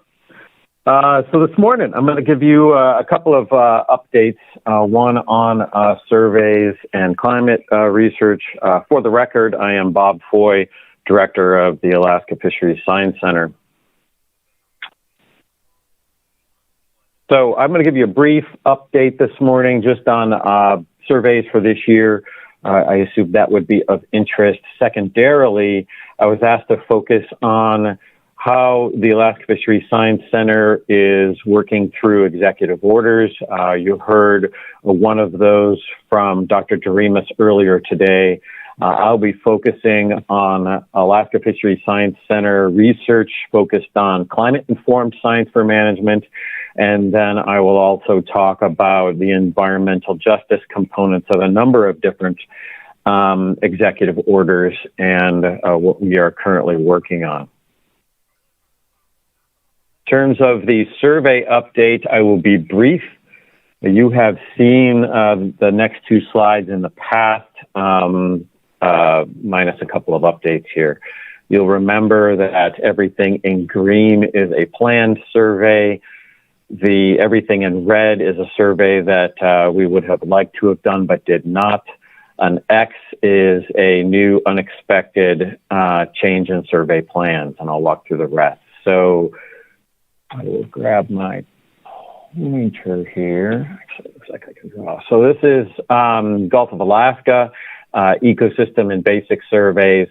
You can see at the top here, we've got our bottom trawl surveys, followed by longline, our acoustic surveys, and then our ecosystem surveys here on the bottom. If you go all the way over to the right side, we have 2021. You have seen this. We've already discussed the loss of the third vessel in the Gulf of Alaska. It's expected that we will still be able to cover the entire area per our previous discussions, and we won't be focusing on that third vessel in the future. We have the longline survey being conducted this year, as usual in the Gulf of Alaska. On the acoustic surveys, we conducted our earlier survey in the Shumagon-Sunak area. We are not going to be doing all three legs of we did not, do all three legs of the winter acoustic trawl survey. And here, the 2 out of 3, is what I was just about to say, is we are only going to do 2 of the 3 legs for our summer acoustic trawl survey. Having said that, we will cover the entire region. So similar to the other areas, we have expanded the survey footprint. We have looked at the potential statistically in terms of how it will affect the stock assessment, and we believe that we can move forward. This is to mitigate Oscar Dyson survey protocols with COVID. This is to reduce the number of survey staff and the number of vessel legs for that survey, and again, still cover the entire region. In addition, what this does is free up some time for us. And next year, we have a planned and required survey for large whales associated with the Marine Mammal Protected Act, and a large survey that we have not done in quite some time that we need to do soon in order to meet those obligations. So we had intended to put that on the schedule for next year. With this change, staff are going through a heroic effort to stand that survey up and utilize all aspects of the ship time possible for this year. In essence, what that will do is get that survey done. That will free up some time next year so that we can get all of our surveys back on track and continue to work on our ecosystem-focused surveys. And again, get those back on track since we have had a substantial loss in that footprint.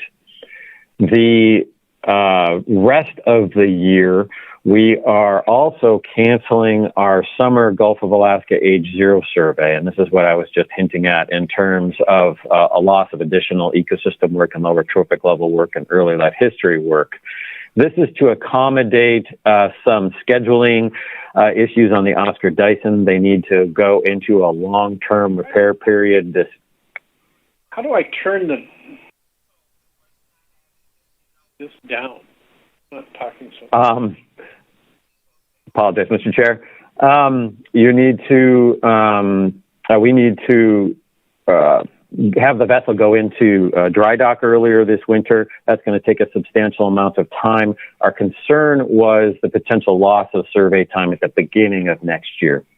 So to ensure that the vessel is done on time and available for our Pollock surveys early in 22, we are giving up the Age Zero survey this year.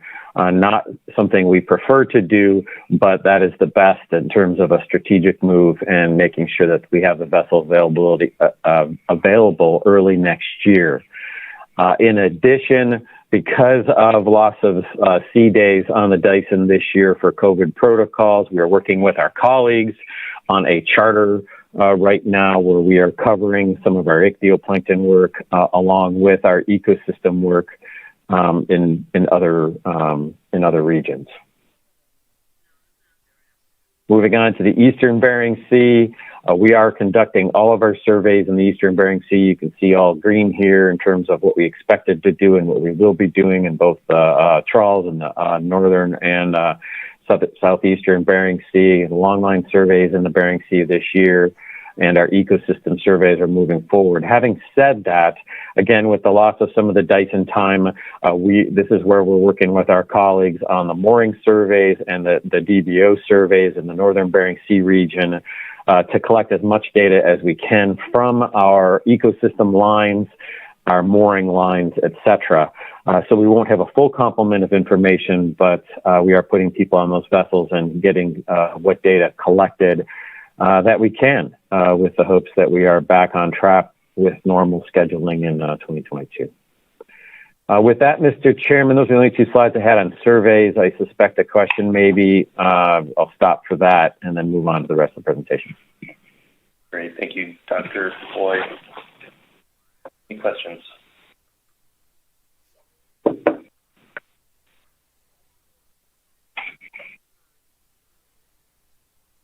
Right. I don't see any. We can move on. Okay, fantastic. So the rest of my presentation, I will focus on the executive orders. And first, I will start with those, the Order 14008 that you heard Paul Doremus discuss earlier today. But I will focus on the aspects of it that call out our need to conduct climate change research. In particular, I won't go through what he did here in the different sections, but in particular, the section that directs DOC and NOAA to collect input on how we can make fisheries and protected resources more resilient to climate change. As you know, as a council, as a leading council in the nation, and the Alaska Fisheries Science Center have both worked for quite some time and have quite a bit of depth in the types of research and the types of work that we do in the North Pacific with respect to climate change. And I will lead us a bit through that process and talk about where we're going. I just note here this word bullet here on the right-hand side that the intention is for these climate discussions to be a part of all of our discussions relative to foreign policy, national security, infrastructure, etc. So we're really taking a step back and making sure that what we have built with you over the years with respect to ecosystem work, climate work, environmental variability fits with these executive orders and sets us up for success moving forward in the future. So moving on to the next slide, just a couple of real quick slides that you're all very well aware of, but to set this up, we know we have climate change issues. This shows the, hundreds of thousands of years timeline, and the point being not that the planet hasn't been here before, but the planet is here right now. And it is the speed at which this is changing in terms of atmospheric carbon dioxide, in terms of its impact on our environment in a number of ways that we're reacting to. And the North Pacific is not new to this. We saw dramatic declines in our fisheries stocks in the Gulf of Alaska, in cod in particular, both catch and biomass.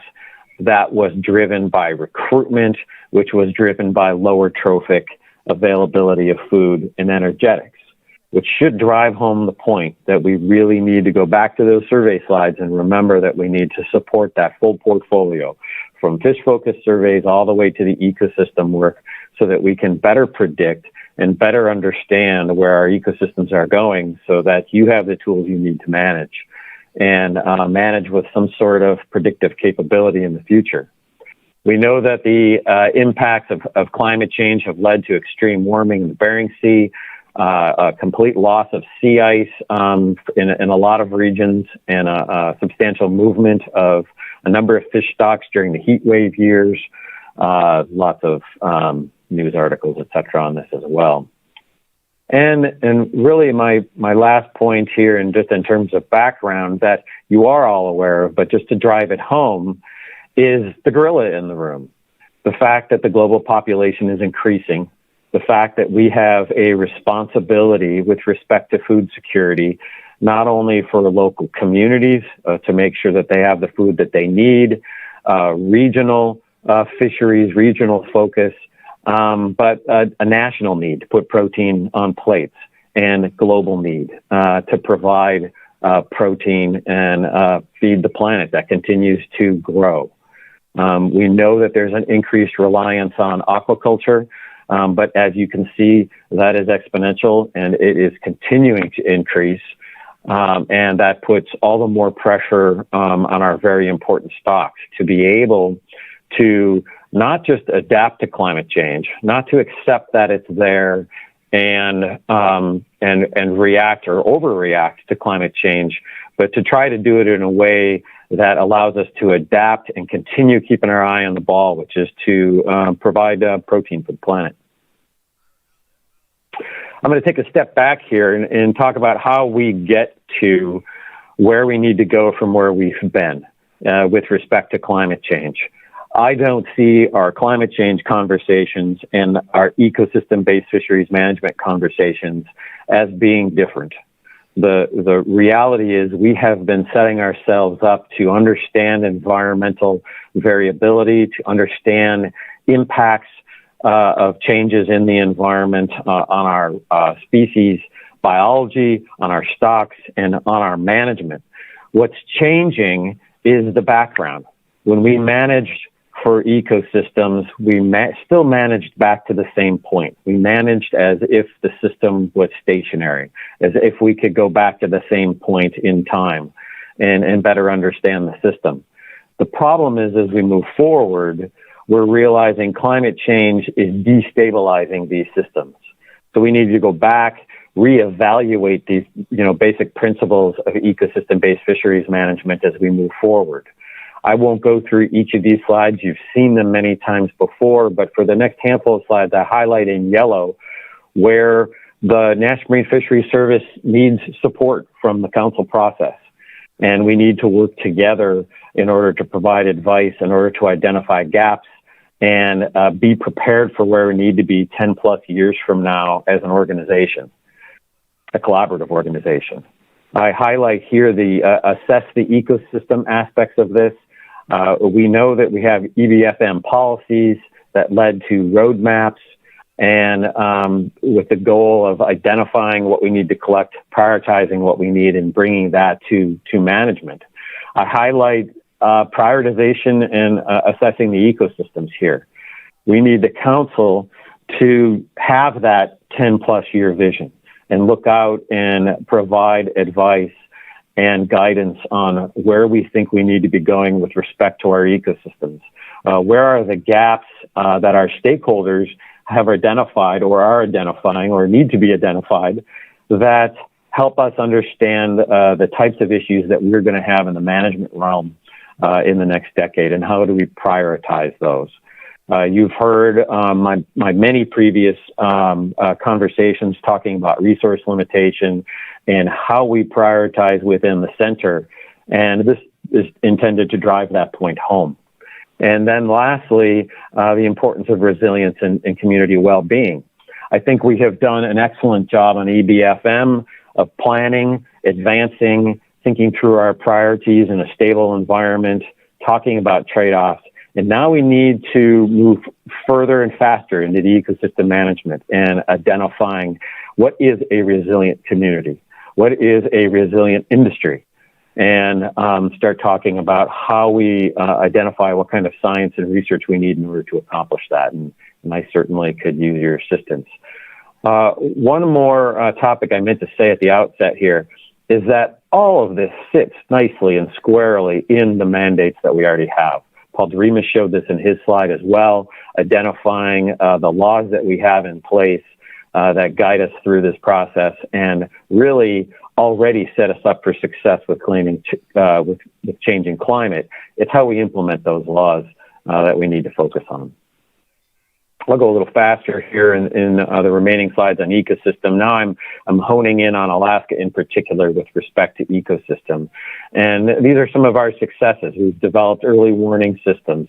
We have identified ways of interacting with each other in the science world and sharing this information. You have been a staunch supporter of ecosystem plans, climate change task force, LKTK engagement. The key is, can we pull all this together and truly call ourselves adaptive? That's where we need to take all of that. And you certainly have paved an incredible road to get us there. We have built the ESRs out, and we've talked about how we move forward and keep these models moving forward. And this harkens back to my previous conversations on the need for balance. How do we make sure that we're surveying the core as well as surveying those ecosystems and identifying what aspects of it are important? The next slide here just kind of wraps up this point. You have seen ecosystem status reports for 20 years. We've been way ahead in terms of knowing that we needed to collect additional information. Sometimes we don't know how that's going to be used, but it's important that we are relying on the subject matter experts in order to identify those topics. With the ecosystem socioeconomic profiles, we're moving to the point where we are identifying what goes directly into stock assessment. And from that being on one end of the spectrum to the other end of the spectrum being exploratory information, and all fitting into how we better manage.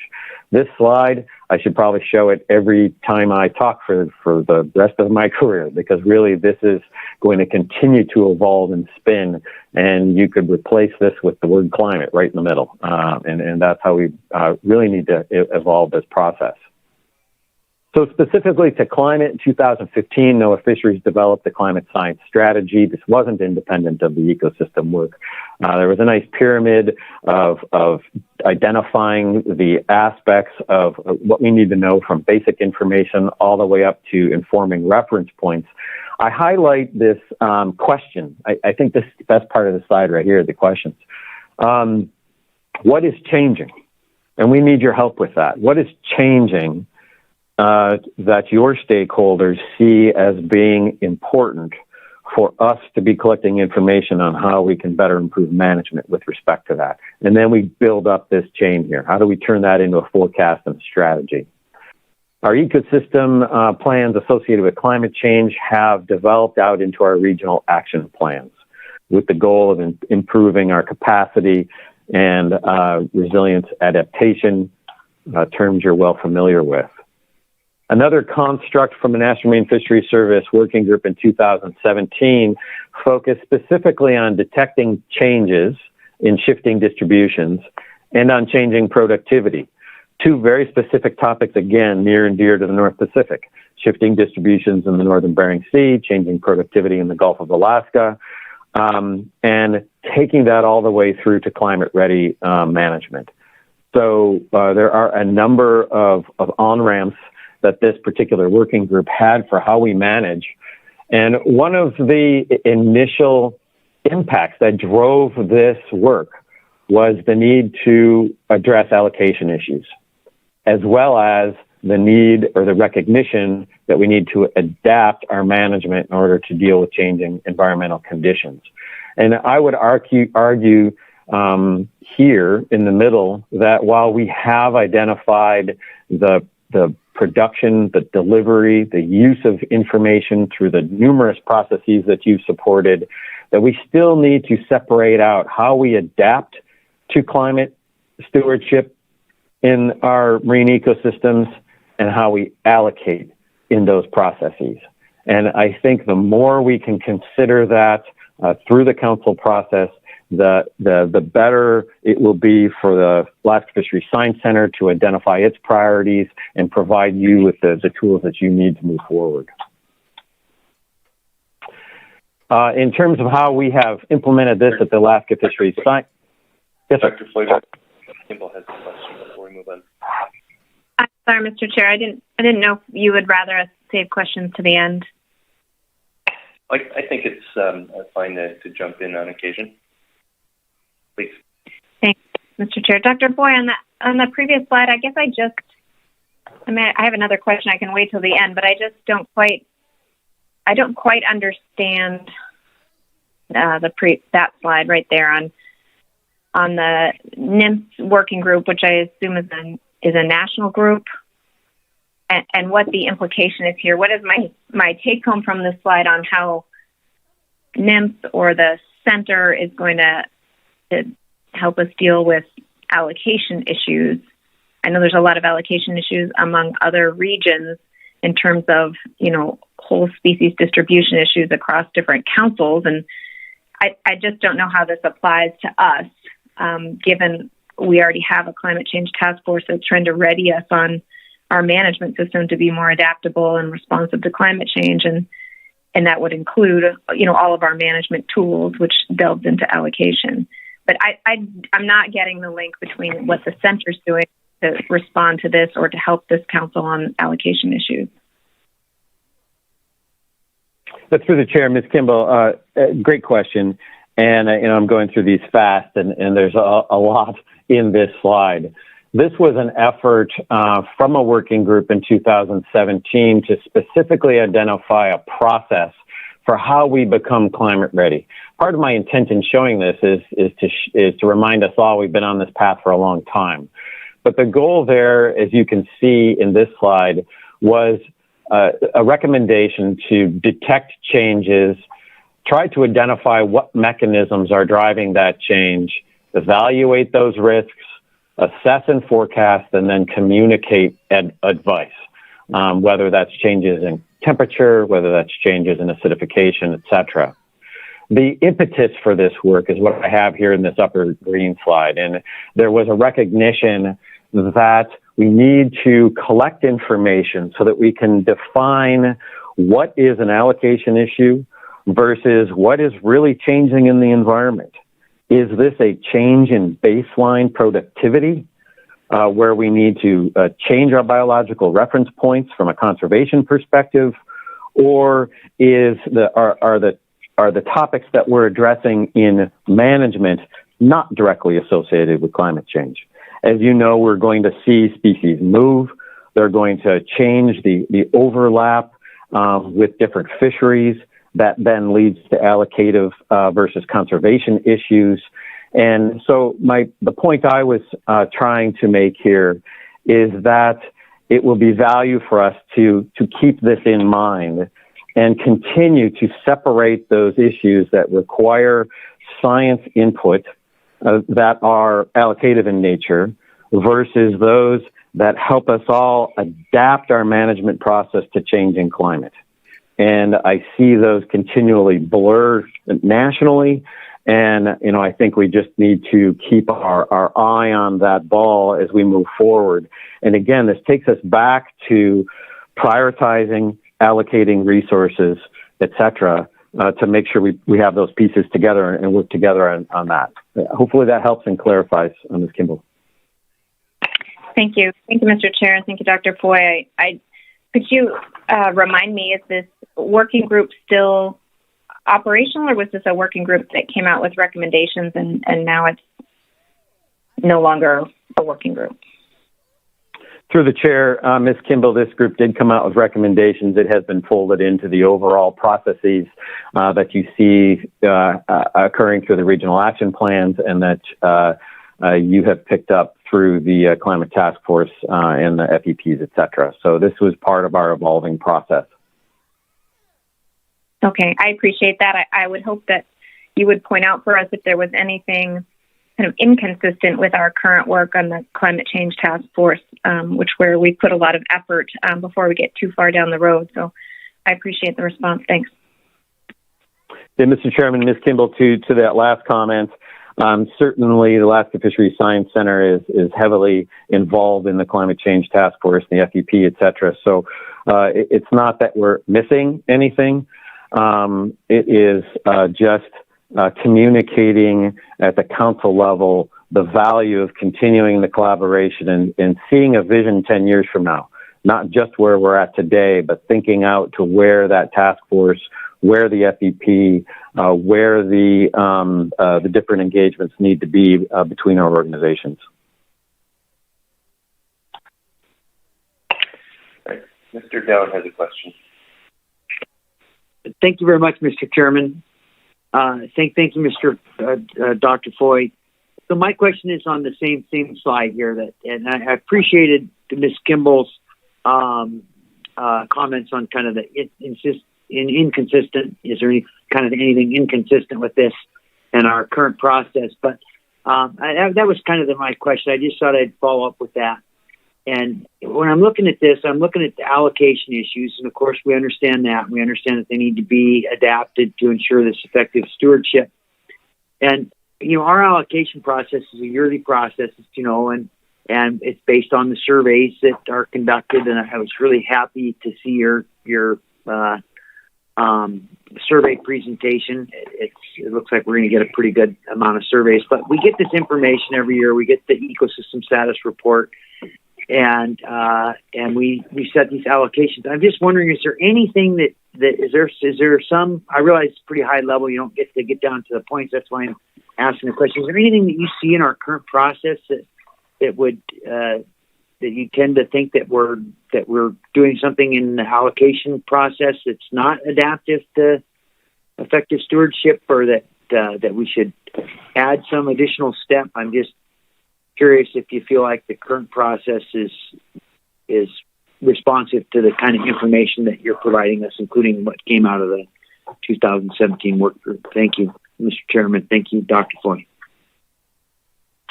Hey, Mr. Chairman, Mr. Down, thanks for that question. And, further clarification on where I'm going here with this slide. My goal here is not to get into the weeds, not to get into the nitty gritty on the specifics of what we're doing with our multiple processes on climate change and ecosystem work. As I said before, we're heavily engaged in that. I think, though, to your question and to my previous presentations where we've talked about resource limitations, perhaps moving forward, what I'm saying is we need to have that 10-year vision on where we need science.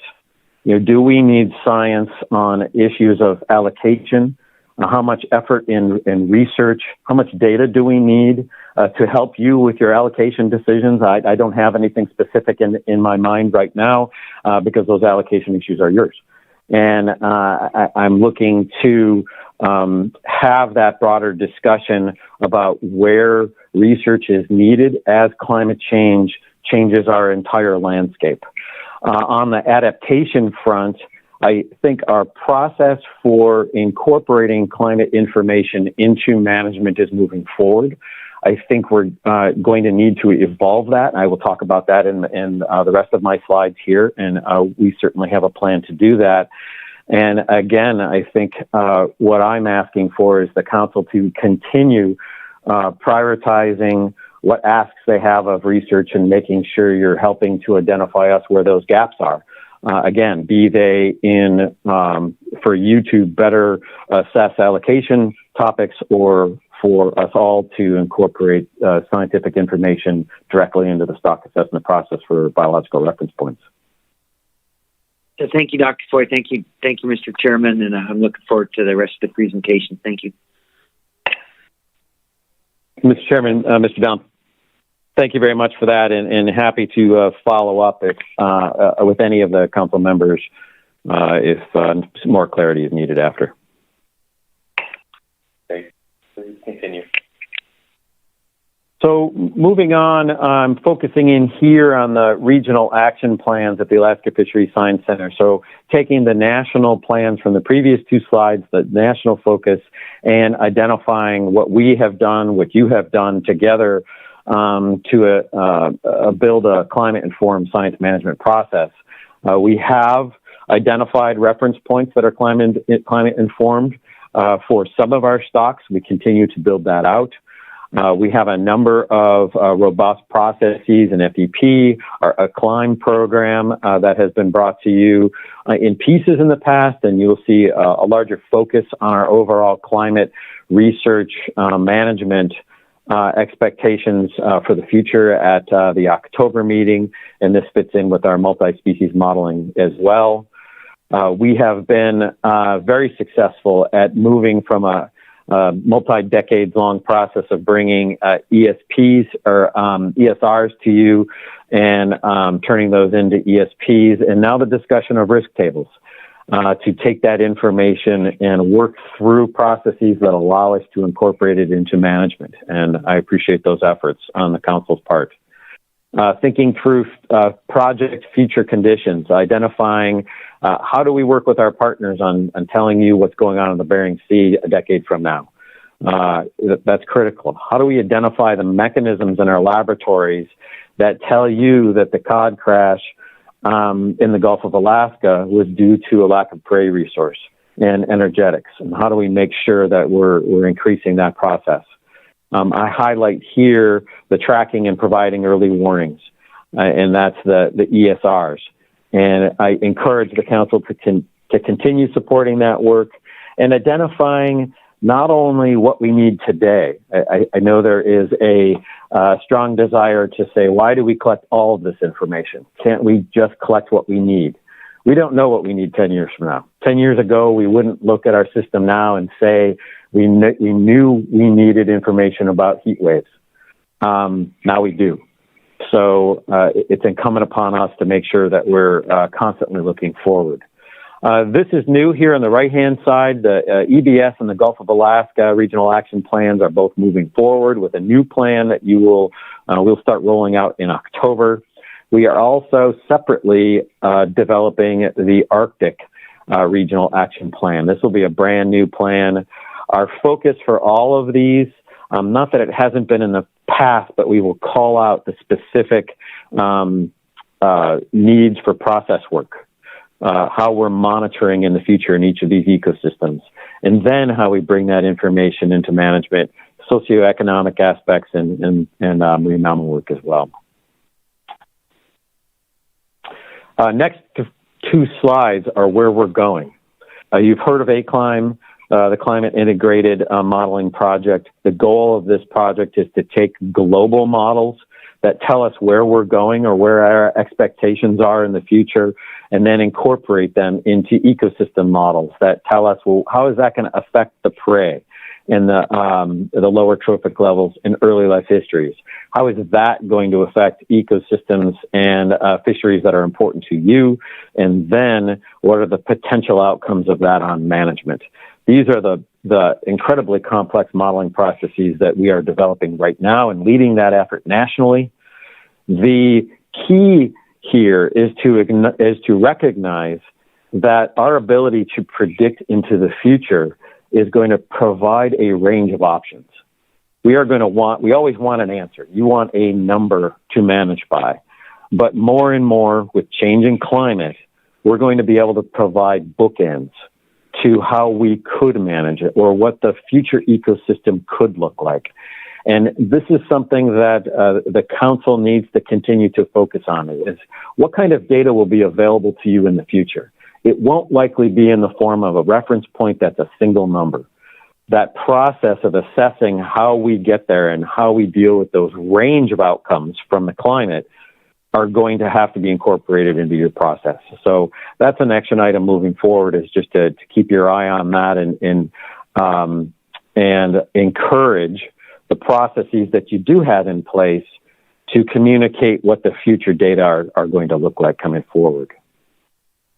At the national level, the ACLIME work is rolling out into an incredibly large, complex climate and fisheries initiative.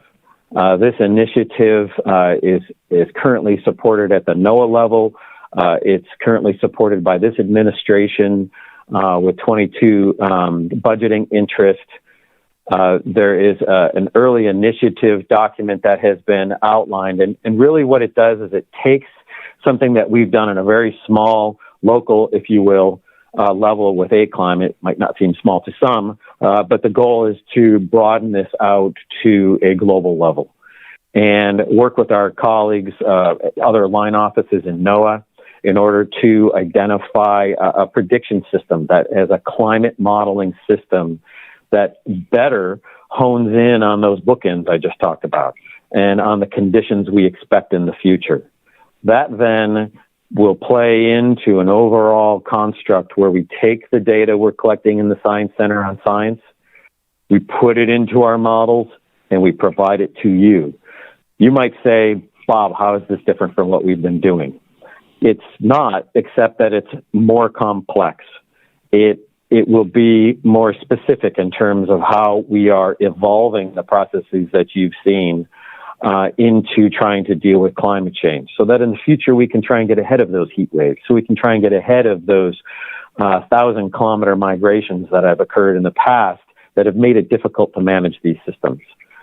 So you'll see more on this in the future. This was just a first blush, one of the first blushes to come out on this topic nationally, and we're looking forward to sharing more of this in the October timeframe to the council. So that was my focus on climate. I'm now going to switch gears here to talk about the executive orders associated with environmental justice. And why am I doing this now and at the same time, and why do I have the word and climate here? Because the two... Yes, sir. I apologize. Mr. Twite has a question before you move on to this next section. Certainly. Thank you, Mr. Chair. Dr. Foy, thank you very much. Your last couple slides are both at national level as well as we're going at the council level are really exciting, but they may exacerbate a problem that I think has been growing some, and that is just the ability of a lot of your stakeholders, and often including me, to track all these different fronts that you're working on and know which tools fit where and tell us what. There's a at this point a fairly bewildering plethora of tools that you've developed, all of which seem amazing, but I think leaving a lot of us sort of lost now about which tool should I be looking at right now. It's getting really hard to track for the council family, and I know this is what happens as these things really evolve, and so this is by no means a criticism, but it's more just are you and your staff able to put in some sort of thinking time about how to simplify the tools that you're using, at least for our benefit, and really communicate in clear language how you're doing things and what you're finding. I reckon you. I mean, you said right out there that it is complex and it has to be complex, and I recognize that. I just worry that we're beginning to have a sort of a greater gulf in terms of understanding what you're doing, just because of the complexity, because of the plethora of tools, and the making it more difficult to communicate. Sorry for the very long, involved the question, but are you going to be able to put resources into making this really usable for us? Through the chair, Mr. Twite, thank you very much for the question. Will we put resources towards trying to make this more accessible in terms of understanding? Absolutely. That's why I'm here today, is to try and add to the numerous presentations that we will continue to have in order to better communicate this. We acknowledge that this is incredibly complex. It's not going to get easier. It's going to get more complex. So my goal today, just to try and help answer this, was to show you a linear process. You started decades ago with acknowledging we can't manage fisheries without knowing something about the ocean. So we started learning about the ocean. That became incredibly complex because it's complex. That whole process turned into our FEPs, your FEP, your climate task force, in thinking about how do we take environmental data and put them in stock assessments. When we first started this, we would have never imagined even having temperature informing a stock assessment model. We counted fish, we measured fish, we managed fish. Then we started including temperature. Then we started talking about how changes in the ecosystem affect biology. Then we started talking about how changes in the ecosystem affect biology, and that leads to uncertainty in your management process. So I guess what I'm saying is that we're evolving, and unfortunately at the same time it means it is becoming more complex. That complexity, I'm going to go back a slide here, and I apologize for being long-winded here, Mr. Chairman. These are exciting times and exciting questions, but I realize that it's daunting. And the goal, Mr. Chairman and Mr. Twite, is to take those processes and try to make them more predictive so that you're not caught off guard. And so all of that led to here, where we take everything you've been doing, and now we try to say, this is what's going to happen, we think, in 10 years from now. We think this is the type of change you're going to see in 10 years from now, and start talking to you about the future. That's where this is going. And then this next slide is how we are, unfortunately, making it even more complex, but making it more accurate. The end game, as I said before, is pretty variable. How do you predict something 10 years from now? We have a hard time predicting weather weeks from now. So how do we do this in a way that gives you some tools? That's what this is all about. This is about working with high-level, very complex systems to eventually bring you a product that is a reasonable expectation of the future, so that you can get ahead of heat waves, so that you can get ahead of moving fish species and fish stocks. So I don't want to repeat more of that. In the interest of time, I'll keep going, but I completely acknowledge the issue, open to suggestions on how we can do this better. We talked about this at the SSC. We are developing tools, some outreach material. In October, you will see some of that to try and put these pieces in perspective. But if you go back through this presentation and just think of it as a timeline and just a linear progression from A to B, this is where we're going. This slide is the future. Again, I'd be glad to talk more offline and help anybody, public or council or otherwise, and help understand where we're going here. Again, apologies for the long-winded answer. Thanks, Dr. Floyd. Mr. Twite, anything further? No, that was really useful. Thank you. Yeah, thank you. All right, Dr. Ploy.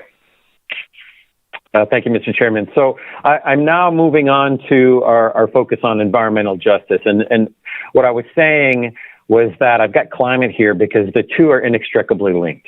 You can't talk about environmental justice without talking about, or you can't talk about climate change without talking about environmental justice, because as the climate changes, as we reset baselines, it's going to affect different entities differently. Different communities, different industry sectors, different marine resource users at the end of the day. There are a number of executive orders out right now that touch on environmental justice. The same one we were just speaking to talks directly about environmental justice and economic opportunity.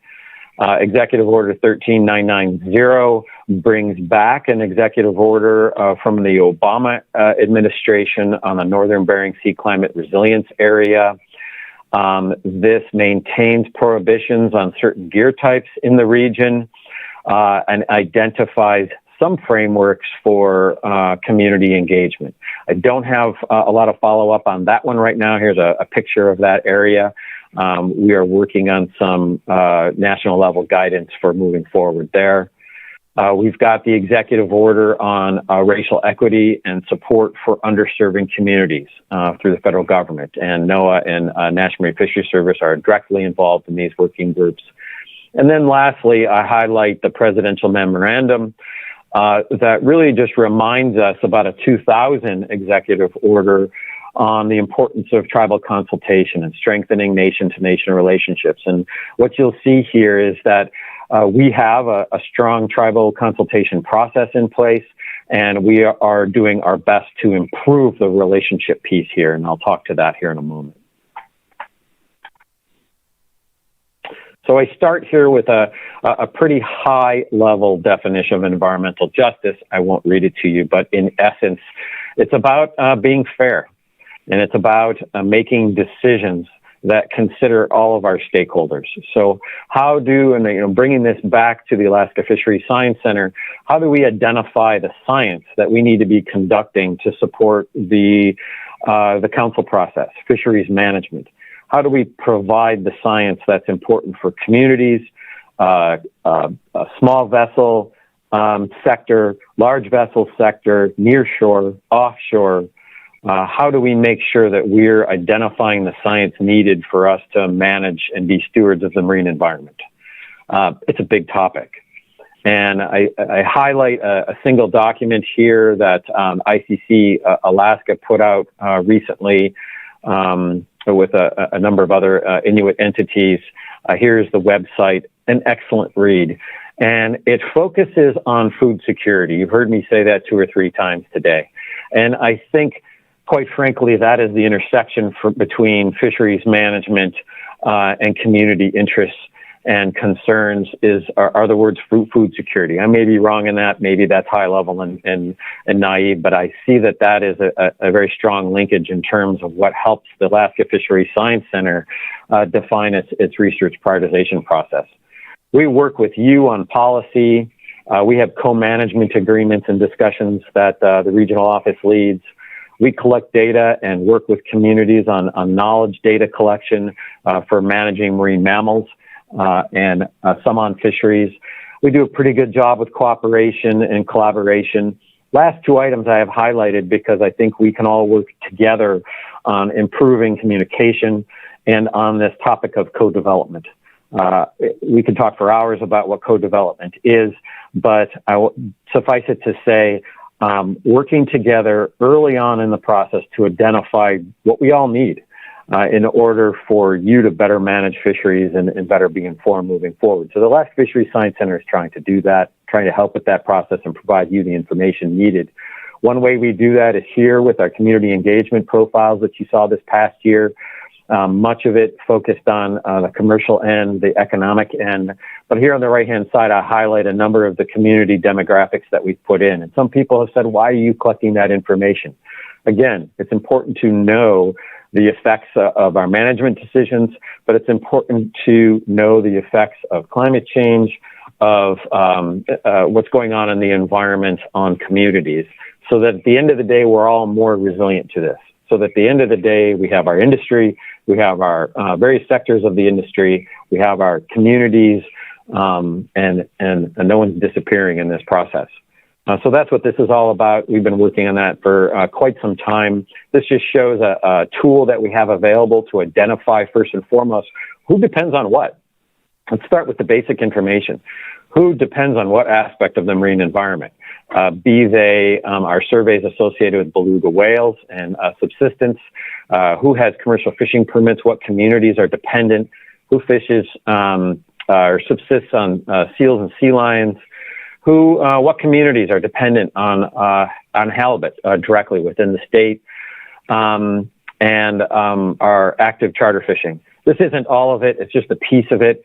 I'll note, as was adeptly noted at the AP meeting, we don't have Seattle and Oregon in here.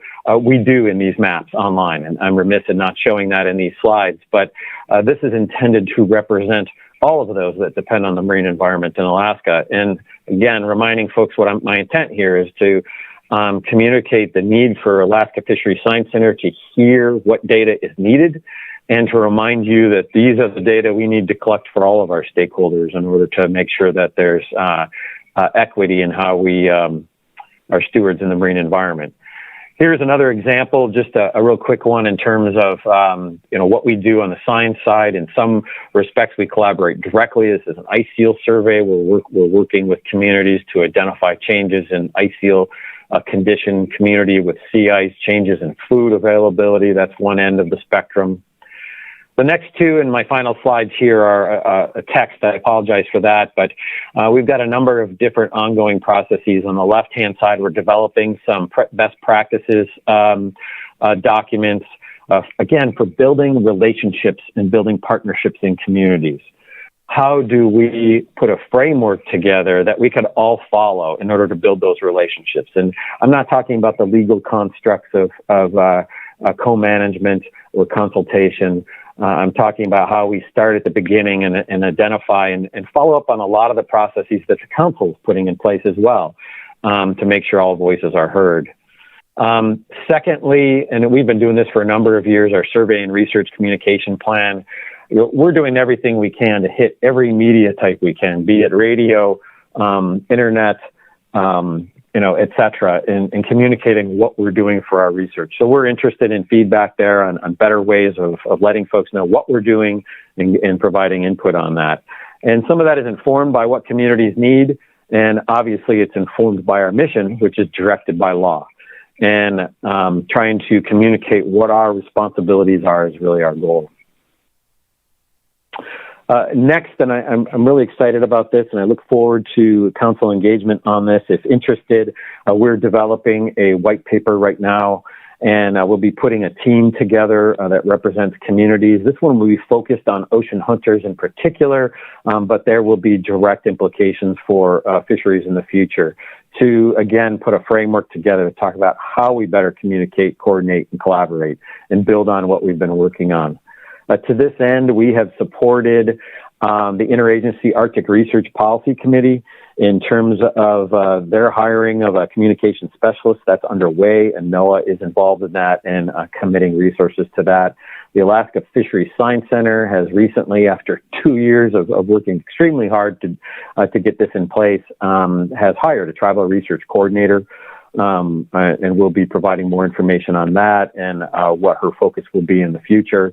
With respect to council processes, and we'll introduce her and talk about where we're going there soon. Last slide, and there's a lot of questions here, so I will go through this briefly and leave it to you to go back through here as individuals as you see fit. But here's where I see a lot of our challenges are. How do we deal with this stationarity moving forward? To some of the questions I got earlier, when do we change reference points? When you're going through actions, I highly encourage you to think, well, do I have the information I need 10 years from now? And ask that question. Where is this reference point going in the future? Is this the right reference point given the changes we see in the climate? These are questions that you can ask and keep us all, making sure that these processes are on track. Skipping down here, how do we provide those bookends I talked about? Is what you're receiving from your ecosystem groups and from the Science Center adequate for making the decisions that you need? Or do you find yourselves wanting more or less, as the case may be? We need to hear that. And again, we don't know what we don't know, so everybody needs to weigh in on that. On the environmental justice side, identifying what communities need additional information. Do you have the information you need from all the communities you serve? And can we help with that, either on the economic front, the science front, on a biology front, et cetera? And then again, skipping down here, how are we working together to assess the changes in the environment, be they on the communities or on various fishing sectors? How are we working together to identify who might be more or less at risk 10 years from now? Thank you. Appreciate your patience. I went longer than expected, but I very much appreciate your time and the slot on your agenda here today. Thank you, Dr. Floyd, for your presentation. And see if there's Mr. Cross has a question. Looks like we've got a few more. Thank you, Mr. Chairman. Are you? Am I on mute, or can you hear me? We can hear you. Okay. Thank you. Thank you, Dr. Foy, for an in-depth presentation. One of the things I've brought up over the years and will continue to go on, and I'm hoping that that something is being done at the Fisheries Science Center to take this into account. As you've said, management of the species in the Bering Sea is reflected in climate change, and some of the indices are as you've said, communities, and you're looking at all those. One of the things that I've brought up a lot is one of the first canaries is the actual physiology of the fish in the Bering Sea. Granted, how it affects the communities up north, how it affects all these other things are important. But one of the things that we as fishermen are dealing with now is the actual physiology of the fish, and it changes how we fish, where we fish, when we fish, and we are seeing some changes. And I'm wondering if the Science Center, and you've asked us to speak up on things that we think should be developed metric-wise for the future. I think physiology of the fish is important to start keeping track of. That's like how the cell structures in these fish are changing, parasites. All of these things are changing in the Bering Sea, and I'm wondering, has the center started to emphasize more looking at physiology on some of their programs? Could you go into a little bit on that? And Mr. Chairman, Mr. Cross, very much appreciate that question. If you're looking for a spokesman position when you're done with the Science Center, you're on as you're retiring. You said physiology, and I'm really happy about that. You're absolutely right. This all starts at the individual level.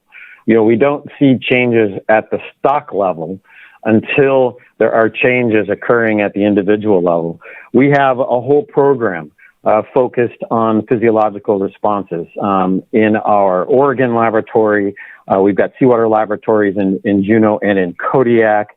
As you know, you've seen information on energetics and the physiological indicators for assessing the impacts on some of our stocks. So the answer to your question is yes, we're keenly aware of this.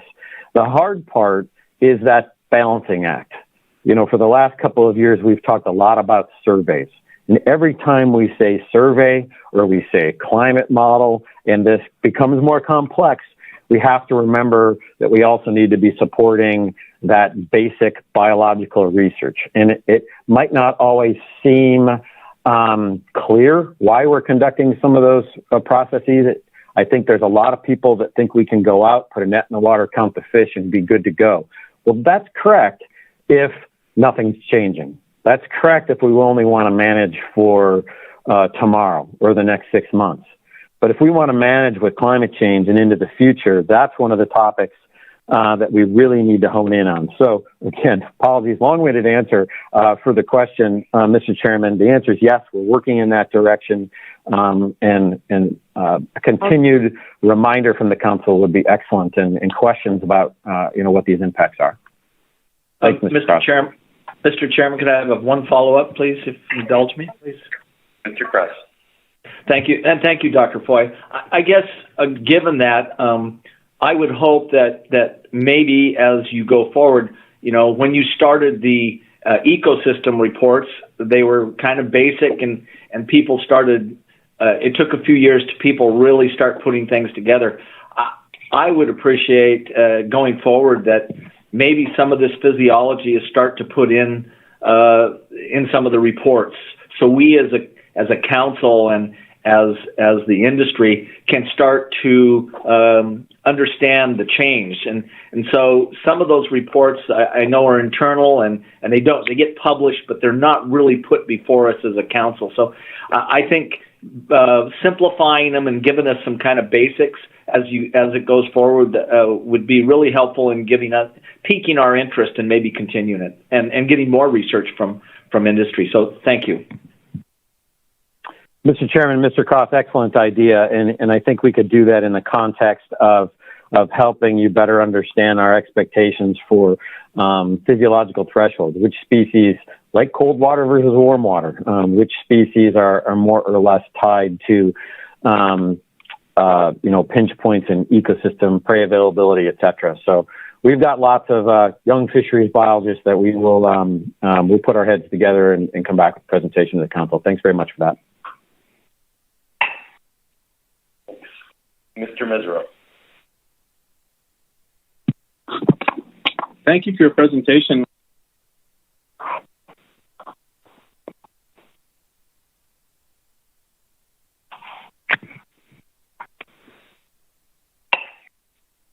We had you there for a second.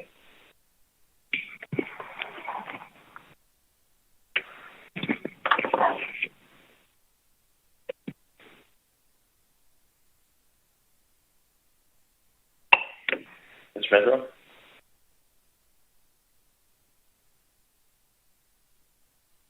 Right. Let's go with Mr. Twite.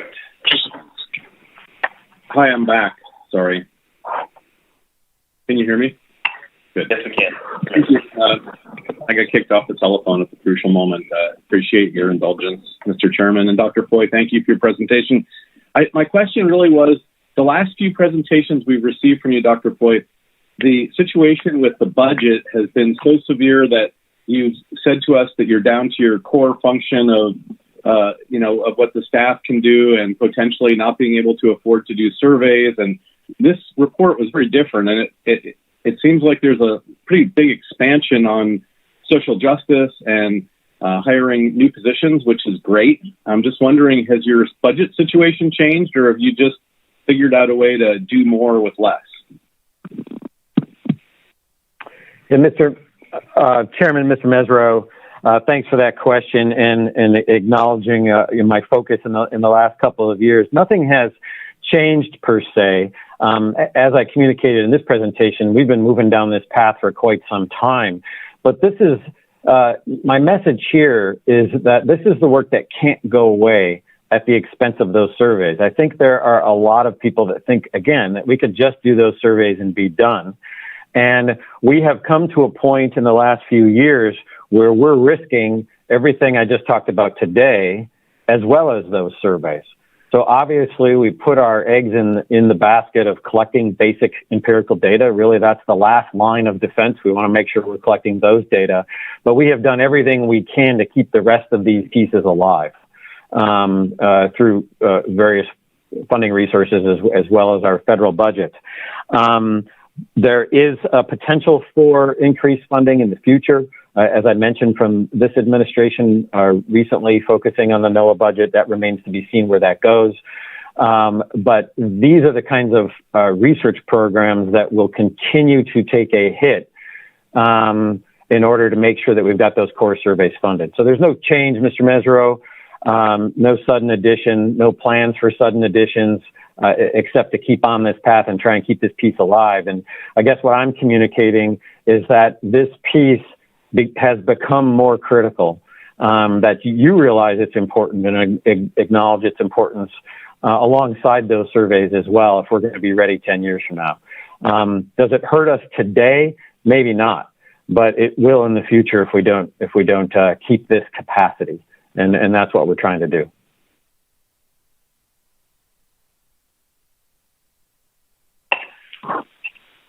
Mr. Twite.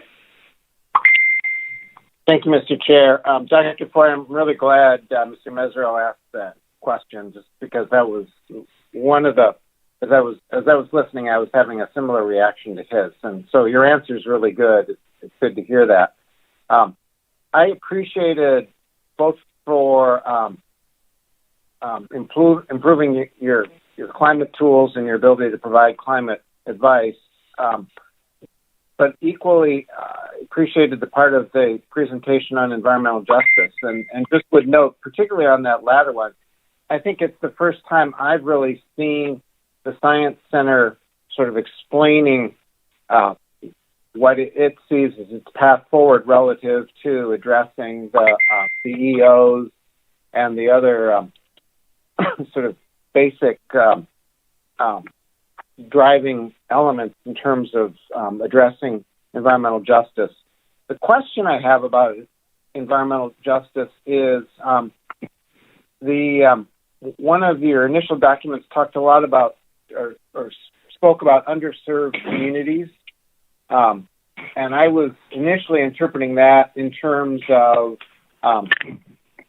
things like just underserved in terms of access to quality, nutritious seafood. And I'm wondering is that part of what you're also trying to track is, given that we're the council that together with the state of Alaska produces almost half the nation's domestic seafood supply, is part of the environmental justice information that the Science Center is trying to develop, sort of how much of the Alaska seafood supply goes to underserved communities across this nation, or the important role of a lot of our seafood in meeting nutrition needs in those underserved communities more generally. The maps I saw were about Alaska. You acknowledged you also have maps about the Northwest, but is the Science Center going to be tracking our products across the nation in terms of meeting the needs of underserved communities? Mr. Chairman, Mr. Twite, thanks for that question. And the answer is yes, albeit not enough. And so everything I showed in terms of those maps and our socioeconomic programs focus is all part of a national process. So there is a whole national strategic plan in this regard to better understand the value of seafood to all of our communities, including underserved communities. I would not say that we have a specific objective in mind right now to identify Alaska's specific impact on lower 48 underserved communities per se, but that's a good question that I'll do a little research on and see if that's part of the national strategy. As you know, at the Alaska Science Center, our socioeconomic program is rather small.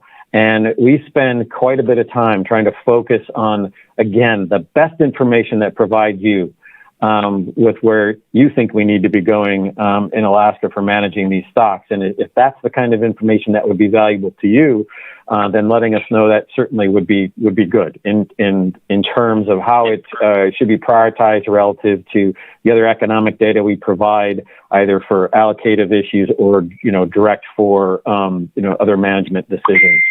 But that is the intent, Mr. Twite, is to have the information available to us where we can support you in communicating what the value of these fisheries are. We have, an industry that is incredibly large and incredibly misunderstood in terms of its importance for the entire nation and globally. And I think when climate change affects that, or if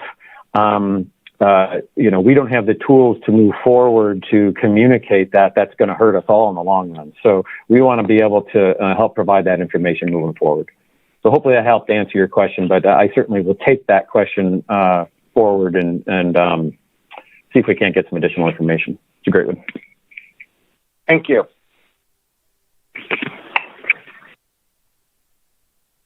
Great. Thank you again, Dr. Coy. Like we are ready to move on. There's no further questions on the Science Center report. And at this point, I'd like to just remind members of the public, if you do wish to testify on the fee items, to please sign up prior to the end of the presentation from Mr. Witherell. All right, Mr. Witherell. Thank you, Mr. Chairman. I'll wait for the presentation to get loaded again. Okay. So under B6, we have a fish and game report that provides status updates on Bering Sea and Aleutian Island crab fisheries and Gulf of Alaska Pacific cod state water fisheries. I saw Ms. Kendall Henry on the line if anyone has any questions.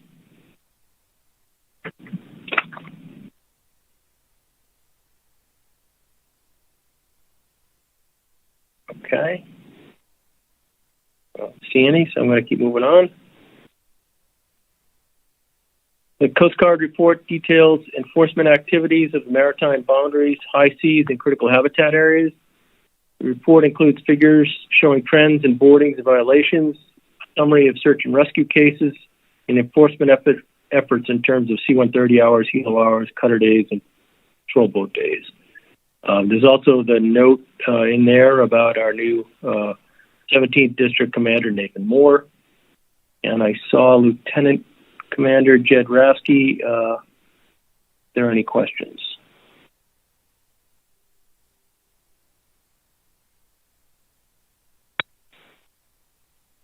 Okay, moving on. Under B8, the Fish and Wildlife Service report, there are no significant updates, but I'd check in and see if Ms. Carroll has any other information relative to the incidental take of seabirds or other issues that she wishes to share at this time. Hi, Mr. Chair. This is Holly Carroll, U.S. Fish and Wildlife Service. I don't have anything to add. I hope that Jordan was able to answer most of the council's questions, but if not, we can certainly put someone in touch from headquarters with the council staff afterwards if need be. Great. Thank you, Ms. Carroll. Looks like Mr. Twite has a question. I do. Thank you. And I should have asked this earlier. I just I'm a little slow to think about these things. But the question I have goes back to the presentation by Mr. Muir regarding the potential changes to the Migratory Bird Treaty Act. And when U.S. Fish and Wildlife Service looks at that, do they look at all the impacts in the marine environment on migratory birds? And I'm thinking here of things like offshore energy development, like wind. Do those all get lumped in? First up, do those get looked at as well, or is it just fisheries impacts? And then secondly, would that EAS process look at fisheries impacts, offshore energy impacts, everything else all at the same time, or is that a different EIS? Yeah, thank you for the question. This is Jordan. So the way that the service looks at incidental take and the prohibitions on it are irrespective right now of activity type. So it doesn't matter if it's logging, if it's forestry practices, fishery, home construction. It doesn't differentiate between those activity types with respect to the prohibition on incidental take. The proposed rulemaking currently underway is just to revoke the rule, which was just published. Again, that rule was irrespective of activity type. Moving forward, developing the EIS and looking at how we can develop authorizations for incidental take. It's not clear yet what that will look like, whether it's going to be looking at specific industries like fisheries that may be excluded from prohibitions on incidental take. Or if it's going to be a broad, nationwide type permit that if you just take some certain basic steps, you're covered. Those things will be explored and fleshed out as that EIS develops. Certainly, as it becomes more fleshed out, there will be a public comment period, and it would be very valuable to have this committee comment on that when it comes out. Thank you. All right, thank you, Mr. Twite. Any further questions on B8?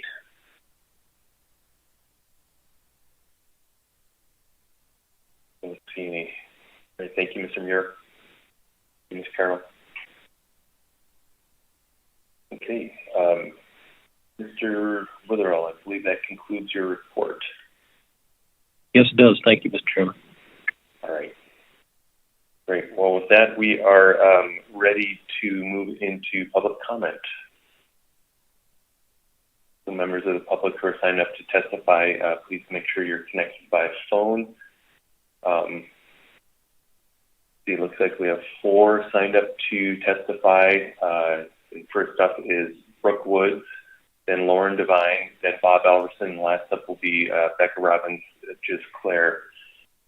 Individuals and companies have 3 minutes. Organizations have 6 minutes. Please track the timer on the screen, although with potential latency and lags, I will also time on my end here and let you know if you are running short and need to wrap up. So with that, Brooke Woods, are you with us?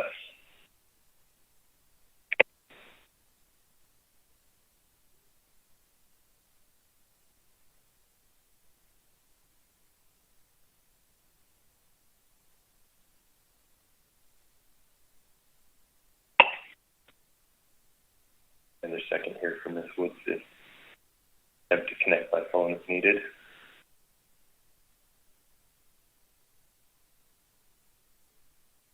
And if she's not available, we can circle back. Let's see. Lauren Devine. Good morning, Chairman. Members of the council, can you hear me okay? Yes, we can. Good morning. Okay, good morning. For the record, my name is Lauren Devine. I represent the Aleut community of St. Paul Island.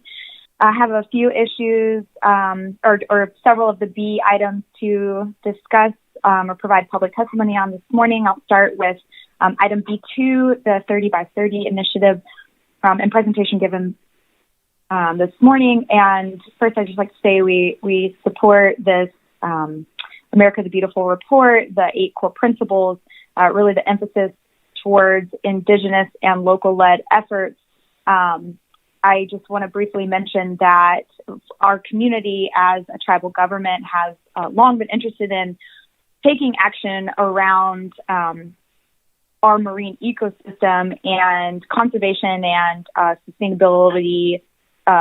sustainable economies around our marine ecosystem. And the report outlines that using existing processes like the National Marine Sanctuary and Marine Protected Areas processes are ones that they are going to follow. And we feel that those are maybe not flexible enough for some of these Indigenous and local-led efforts that could contribute to 30 by 30 areas. And so we encourage more conversation and engagement with particularly our Alaska Indigenous communities that have visions for sustainable economies while also preserving ecological function of our ecosystems. I believe it was mentioned that there will be an effort to make a transparent process, clear process for how information is received, and an engagement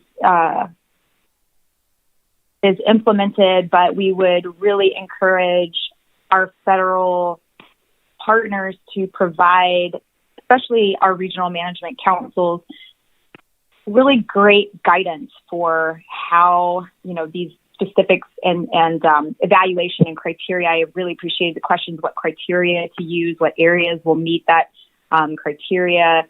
we would love to see very detailed, clear guidance on how that is going to roll out in the coming weeks and months, and really emphasize the need to work with our groups to identify opportunities to maybe alter or tweak existing processes, as I believe have been provided via the public comment process to this council in recent meetings. But looking at flexibility and creative ways that are not maybe particularly guarding off or fencing off areas of the marine ecosystem through a national marine or MPA or monument, some existing process, but there should be room for maybe creative new processes or flexibility in existing processes. We just would like to emphasize that, and that would create maybe appropriate and equitable ways to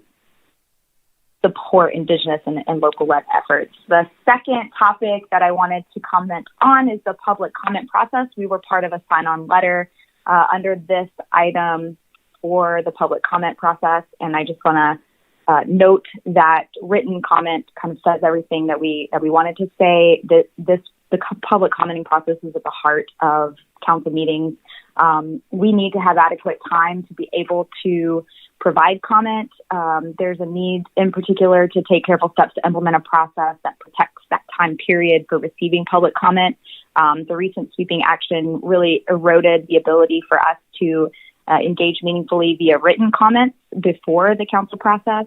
And it truncated that comment period in a way that really prevented our engagement. Briefly, I have a couple of minutes, but I'll just say, appreciated the conversation around the Northern First Hill Conservation Plan update. We were very excited to hear from our federal co-managers that this process was being initiated. We are preparing a letter to request to be active participants and engage in that process, and have been really encouraged by conversations through our co-management council about the ability for the co-managers on both St. Paul and St. George to engage in that process. I'm a bit anxious about the timeline, but it is an ambitious timeline, and we appreciate that timeline given that this last update was in 2007. So it's quite timely to implement this process, and early conversations through our co-management council have been really encouraging. So I'm happy to answer any questions towards that, but I don't.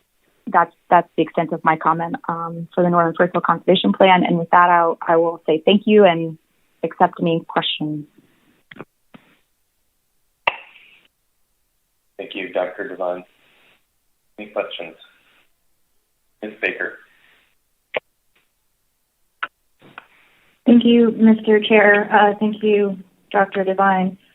I wanted to ask a question about your comments on the council comment policy. And you indicated, if I'm reflecting it correctly, that the change to the length of the council's written comment policy for this meeting really truncated your group's ability to participate in that process. And so I'm not sure if you were able to hear the exchange that I had with Mr. Witherell earlier in the B agenda items, trying to get at exactly that question. And I think he explained pretty clearly that there wasn't a significant truncation of time available to comment. So obviously we have different perspectives on that. So I just really wanted to ask if you could expand a little bit on your perception of how the opportunity to provide written comment was significantly truncated by the new policy. Thanks. Through the chair, thank you for the question. I did hear that, and I think that the conversation and the discussion among the council just this morning has kind of sought to address a lot of those issues.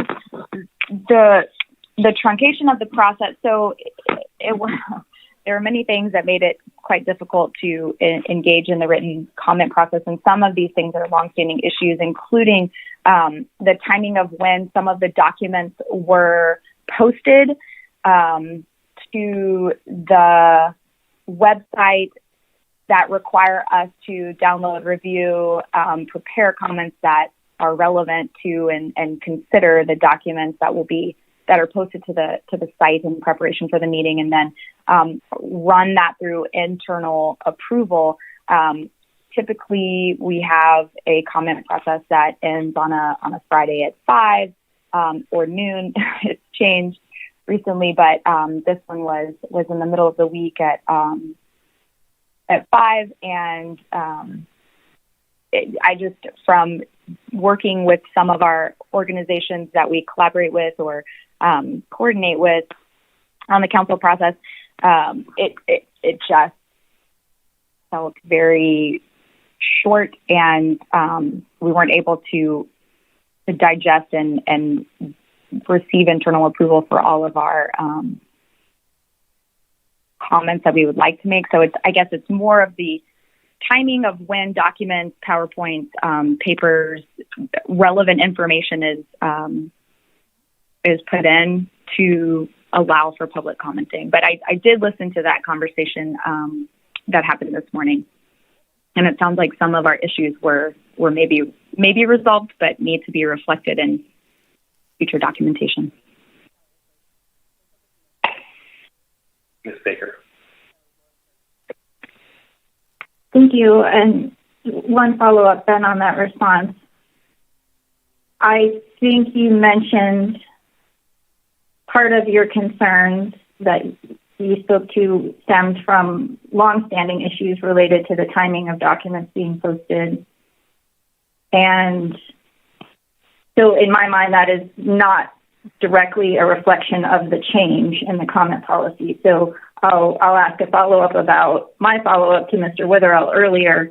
Is it your group's position that the written comment that you provide from your group before the meeting starts is the only opportunity for you to participate in the council meeting? Or are you are partaking right now of the oral testimony opportunity. And so I guess we really are trying to make this comment policy as inclusive and welcoming as possible. And so I'm really trying to understand how critical the written comment policy is to you versus the verbal testimony period after people have had a chance to review the documents, which has sort of always been our process. And so I'm really struggling how some of these longstanding issues that you pointed out are solely due to the change in the written comment policy. And I guess any help you could give me with that, I would really appreciate. Through the chair, thank you for the question. I think this is a very good point that needs to be really clear. And as you've heard me stumble through my oral testimony this morning, I'm going to try to make it as eloquently as possible.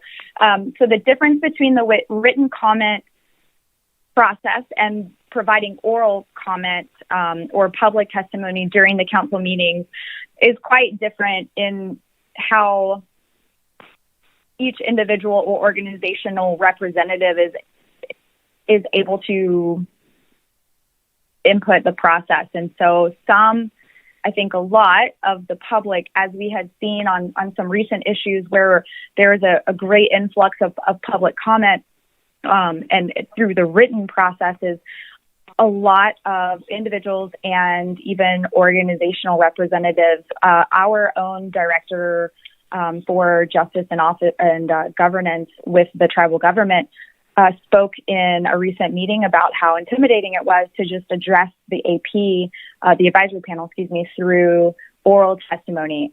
She's well educated and very engaged in policy and advocacy even, and was able to truthfully speak to the intimidation aspect. And I think that is something that is shared with a lot of individuals that both are representing themselves or stakeholders and organizations.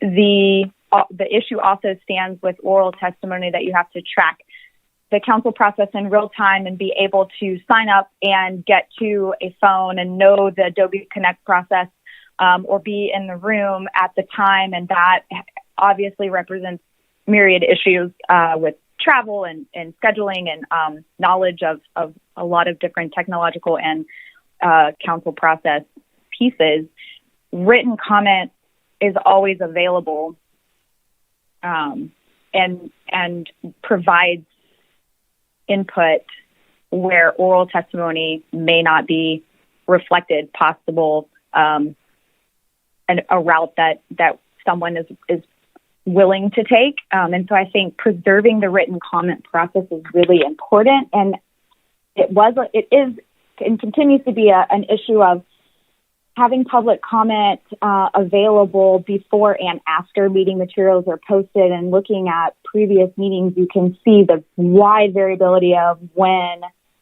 different documents are posted across the bodies, the Science and Statistical Committee, the advisory panel, the council proper, all of these different bodies. There's a wide variety in when things are posted, as in minutes before a meeting happens to days to weeks, which is really adequate for us to be able to respond to that. But excuse me, the draft policy just, I guess, presented a few roadblocks and then some really almost scary questions about how and if written comment is going to be accepted in the future, and how effective that process is going to be. And if we're relying more on oral testimony for the reason of trying to regulate the written comment, that feeling that oral and written testimony are equal is not a view that's held by everyone that engages in the process. And so I think it's really important to maintain as much as possible the written comment period that preserves public commenting kind of ease for the general public and stakeholders and organizations in the process. I hope that partially addressed your question.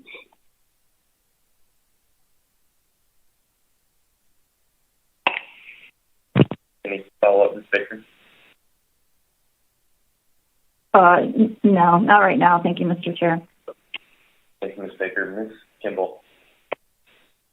Thank you, Mr. Chair. I have two quick questions. Thank you, Dr. Devine. I'm glad you heard the exchange with Mr. Witherell about, pretty limited changes to the time period in which you could comment. But I did hear your concern, and it has been a longstanding concern that I think Ms. Baker also mentioned about having documents posted in time for people to respond to them. And we have some policy around an initial review draft of a document or a public review draft, a full analysis, but not really on discussion papers or smaller items that we're just starting to look at or initiate. And so I wondered if that was what I heard in your testimony, kind of one of the main problems in having enough time to then respond from your organization. Could you provide some help on what kind of time period you would need and what the council's, response should be if we can't get a discussion paper posted, a week before the meeting? Do we pull that from the agenda and move that to a different meeting? Or how much time would your organization in particular need in order to review and then get the sign-off you need for public written comment? Through the chair, thank you for that question as well, Ms. Kimball. Our organization requires, I believe, a week, ideally 2 weeks, to be able to have internal review and approval to sign on to a written comment. I understand the complexities with the sheer volume of information that does need to be posted to become part of the public record and part of that public process. We do often comment on discussion papers, and it's really important for us to be able to provide written comment for the record on even things like small discussion papers or some of the preliminary documents that aren't maybe associated with a final action. And I wish I had a better answer for a structure that would, delegate various timelines. but a minimum a week, a full week before, not just like a business week, but a full week, or ideally 2 is fantastic. I think it depends on the length of the document and the complexity of the issue, but I will speak for our organization and say that if it is something that is, a very contentious issue, a final action, something that is receiving quite a bit of public input, and there is the issue of having materials available in time, it would be nice to see a process for delaying that, or putting it on maybe just a bit of an extended timeline to allow full participation from stakeholders in that, being able to provide comments to the written documents. Thank you. Thanks. I know a little outside your testimony, because it's not a result of any changes to the written public comment policy, but it's kind of a perpetual problem. But I appreciate the insight from your organization.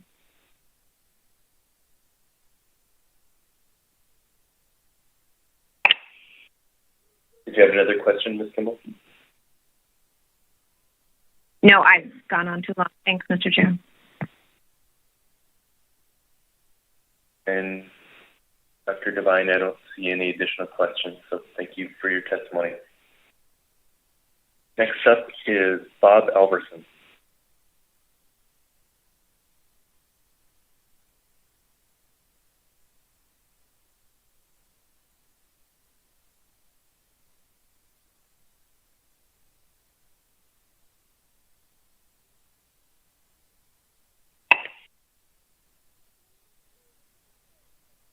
All right, Mr. Alverson, we're not reading you. If you are...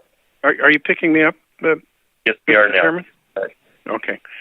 I was on mute and didn't know how to get this one off. So,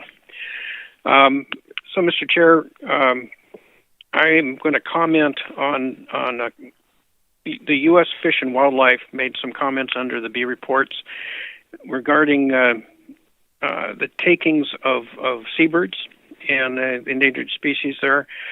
And I'm concerned, I was wondering if the council could seek further explanation from U.S. Fish and Wildlife representative, I think it was Mr. McLean, that was discussing that. Our concern would be, was he talking relative to only commercial fishing takings, or was he talking about takings of seabirds in other maritime industries, and that a new policy or his comments were applying to, say, wind energy? And if wind energy is under a different format within U.S. Fish and Wildlife, can they share any information as to what that new policy or exemptions might be? Our concern, of course, is with wind energy that the strikings of birds do occur inland, and there's a number of videos of that taking place, as well as at sea. And should some of these endangered species start to have strikes, such as some of the albatross, we're concerned that would put additional pressure to restrict commercial fishing activities. So, in summary, if the U.S. Fish and Wildlife could expand on whether or not what was testified to, is that only relative to commercial fishing activity, or does it expand also to wind energy? And if not, can they explain any new policies regarding wind energy exemptions, if there are any? So, Mr. Chairman, that concludes the question I had, or request if the council could ask for further explanation on their testimony. All right. Thank you, Mr. Alverson. Let's see if any council members have questions on your testimony.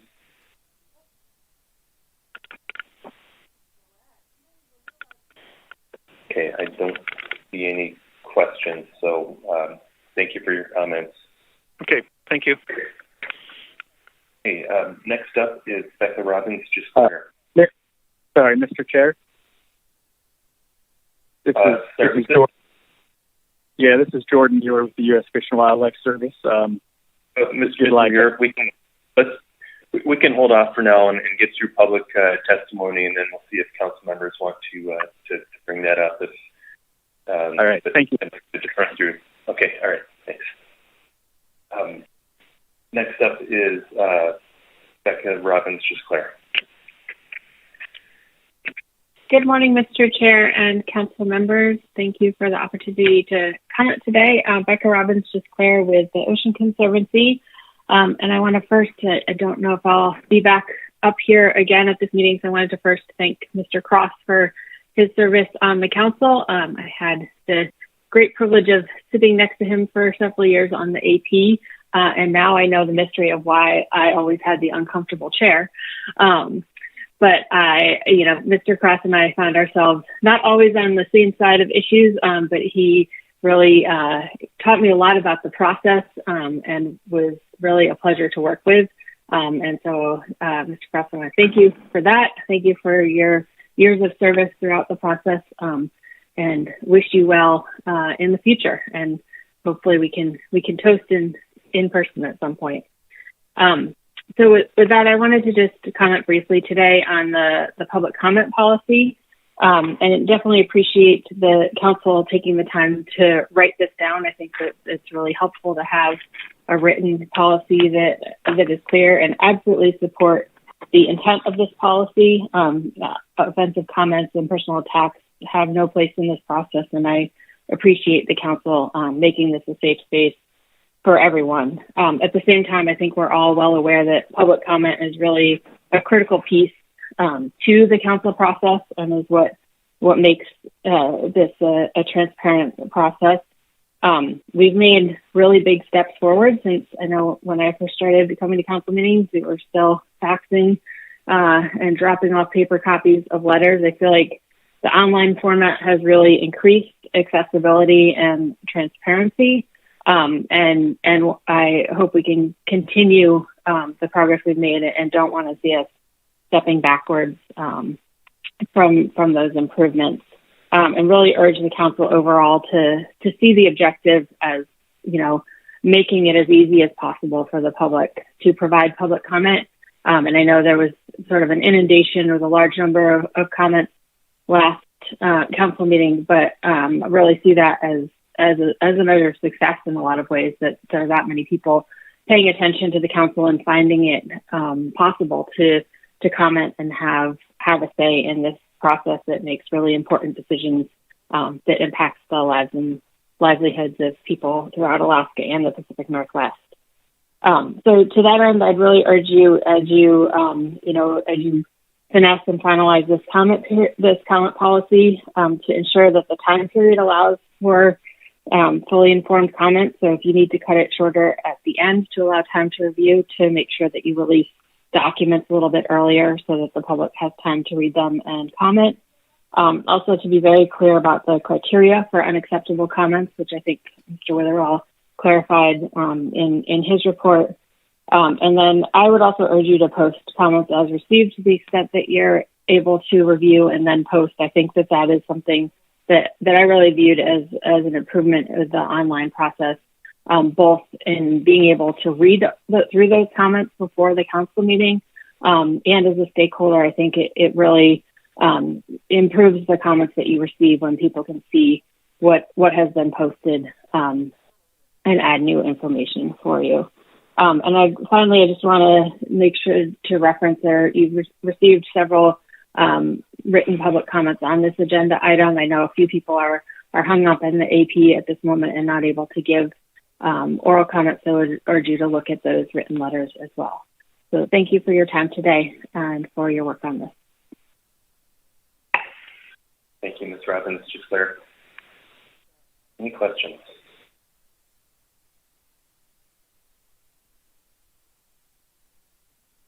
Okay, thank you for your testimony. Thank you. Circle back and see if Brooke Woods is available. I am available. Can you hear me okay? Yes, we can. Good morning. Great. I'm going to start off with introducing myself. My name is Brooke Woods. I am Koyukon Athabaskan from Rampart, which is a small fishing village on the Yukon River. I work for Canada Chiefs Conference Hunting and Fishing Task Force. We were created to protect Alaska Native hunting and fishing rights. And I'm also the chair of the Yukon River Intertribal Fish Commission. I'm currently residing in Fairbanks, attending the University of Alaska Fairbanks as a fishery science student. Before I begin my testimony, can you raise your hand if you read my written comments from the last council meeting? Okay. Thank you, Andy. Thank you, Don. The reason I'm testifying today is because the new policy that was introduced is really a need to improve participation. In my own testimony, my very first, I was rudely cut off when I should have been given the opportunity to finish my testimony. And to be honest, without being disrespectful, it's not the greatest experience sitting in a North Pacific Fisheries Management meeting for 10 days and trying to understand every single piece to it. So having the opportunity and the bravery to testify is really important. And if you're going to change the policy, it needs to be improved. So for someone like me that doesn't necessarily want to participate in the North Pacific Management Council, there comes a time when you definitely need to be a part of the process. And as one single tribal citizen from the Yukon River, being here with you all in a billion-dollar industry and such a huge management structure, it's very difficult. And when I did engage, I wanted to really express the importance of okay. Sorry, my baby got hurt. So I was expressing my need for action and a strong stance on reduction of bycatch. And I just wanted to share very briefly with you that the drainage-wide Chinook salmon outlook for the Yukon River this year is 102 to 189,000 fish. And the outlook or the forecast is smaller than the 2020 run and may not meet escapement needs. So this run is projected to be as small as 2012 and 2013. And in those years, the run was so low that tribes chose to do a moratorium. And because of that difficult decision, escapement was met. But the sacrifice continues. We are not to blame for the salmon decline, but we're the ones that have to take the brunt of these salmon runs. We have to take the brunt of management that does not allow for us to harvest king salmon, and that's very difficult when salmon is one of the most important proteins that our tribes can harvest. Besides moose, in my area, we only get king salmon and fall chum where I am from. It is a part of our culture, our way of life, and it is honestly a biggest part of our wellness. If we are not out on the land with our families, that causes a lot of disruption to our wellness. The other thing that I wanted to end with was that I encourage you each to take the opportunity, if provided, to visit the Yukon River villages and see the richness that salmon provide to our culture and the connection that salmon have to communities, families, and way of life. And I may not express the difficulties that our tribes are facing every single year, but it is your responsibility to be a part of the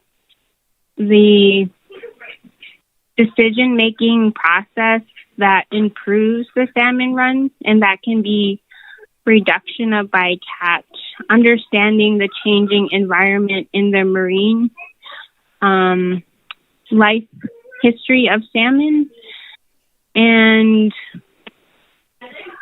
I want to encourage more tribal members to be a part of this process because there really isn't. And I did testify to Congressman Young and Huffman about how difficult the North Pacific Fishery Management Council process is as a tribal citizen from the Yukon River. If you do visit the Yukon River, I will have a homework assignment for you. Once you get there, I want you to figure out how to get commercial food for 1 month and how would you distribute that. It's not as easy as going to Fred Meyer's in Fairbanks or Anchorage. Thank you so much. All right. Thank you for your comments, Ms. Woods, and thanks for joining us again. I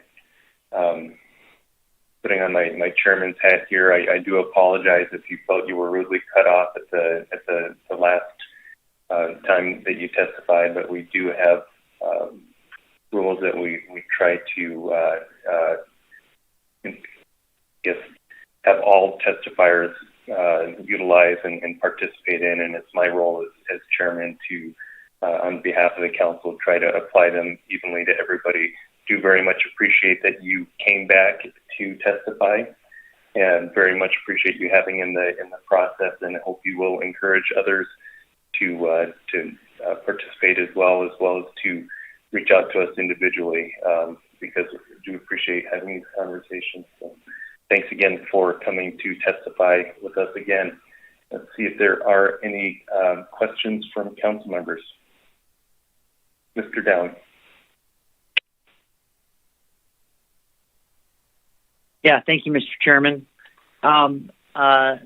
Ms. Woods, I just wanted to say one thing, and I do have a question for you, but I just wanted to say that when you asked who had read your comments from the previous meeting, I think probably, I don't know if I'm speaking for many council members, but I know I'll speak for myself, is that I was caught a little off guard there because I was trying to remember, the comments from the last meeting, but we read a lot of comments, and I did read your comments from the last meeting, and I think I even commended you on at the time that you testified that on your attendance at the University of Alaska. So I recall that well, and I think it's great what you're doing, that you're getting people involved, and we need more voices like yours, young people, especially attending these meetings and getting involved. So if there was a single thing that you were to change in the council process, it might make it easier for people like you to come forward and feel less intimidated to come forward and start participating in the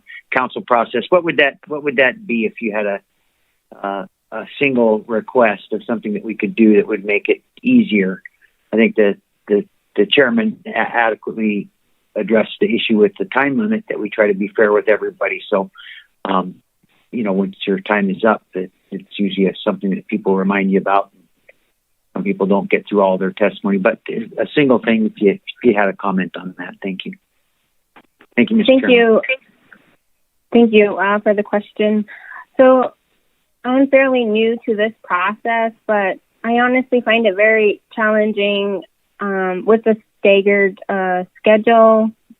There are times where there is action happening at the AP, but the council is going on, or vice versa. And so I don't know how you would improve that. Also, I know that the work that you do is a huge burden, and I appreciate it. But I am not able to get through all the documents, so I really don't have great answer for you. But I'm sure. I feel that you need to improve the public participation rather than trying to restrict it. And in real time, if there is something happening like profanity, I feel like that's an easy fix. But when people are needing to participate, they will. And you shouldn't restrict people's willingness to participate. Thank you very much. I appreciate your answer. Maybe it's something you give a little more thought to as well. But thank you so much. Appreciate it. Thank you, Mr. Chairman. Thank you, Mr. Down. Ms. Kimball has a question. Thank you, Mr. Chair. Thank you for your testimony, and I hope in some of the exchange today it's becoming more apparent we're trying to improve and expand public testimony as opposed to restrict it. But I wasn't sure if you were able to participate in our February meeting, and where we had some substantial recommendations from a community engagement committee, and one of those was to assign a community and tribal liaison position to our staff, to the council staff, which we haven't had before. And some of those primary duties that were outlined by the council are to, give tribes a first point of contact in the council office, in part to help them kind of navigate this process, understand what's on agendas, help work through documents, and to help provide outreach on those actions and facilitate participation by rural communities, fishing communities, and tribal communities. I don't think we've gone so far as to get an update yet on where we are in that process and that position, but I'm wondering if, one, you are aware of that, if that might be helpful in the future once we get that going over the summer, so that we have a better ability for people like yourself with the concerns you've expressed to participate.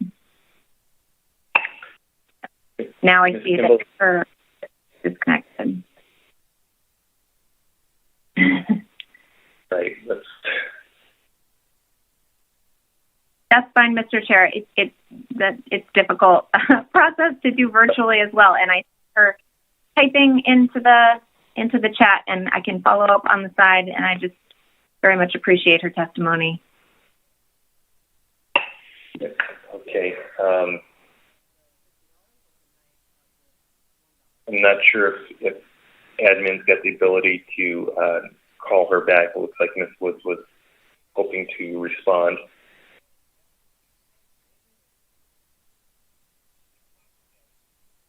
It might take a minute or two, Mr. Chairman. Oh, okay. All right. Ms. Woods, it looks like it's a bit of a process to get you called back, so it looks like you're okay with not receiving a call back at this point. So really do appreciate your testimony here today. So with that, it's just about noon Alaska time here. We want to a little bit over schedule this morning. Let's go ahead and take a lunch break and then come back and address any B items that the council would like to take up. Try to come back at 12:45 Alaska time.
Rightly so. I hear you, Berg. Very good. Like Jim's comments, Craig, you probably couldn't hear me when I said all those nice things about you earlier. Hello?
Okay, council, please come back to order. All right, we've taken all of our B item presentations and public testimony. Does the council want to take any action? And just a note for others, as we're getting ready here, that with our being a little bit behind schedule, I understand that it's going to work better from a scheduling perspective to take the advisory panel up prior to the SSC report. So that will be the plan after we conclude any sort of B item discussion. So any action or thoughts from council members on the B item reports? Mr. Down.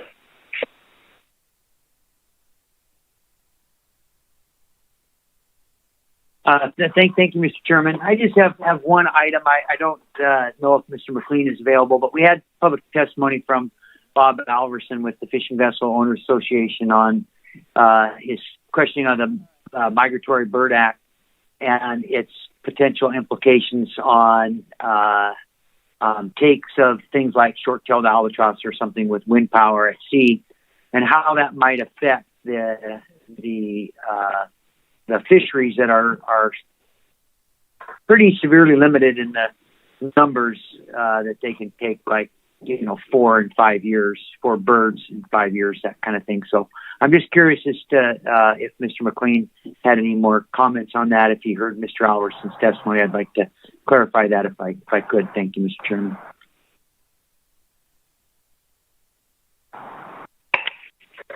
Right.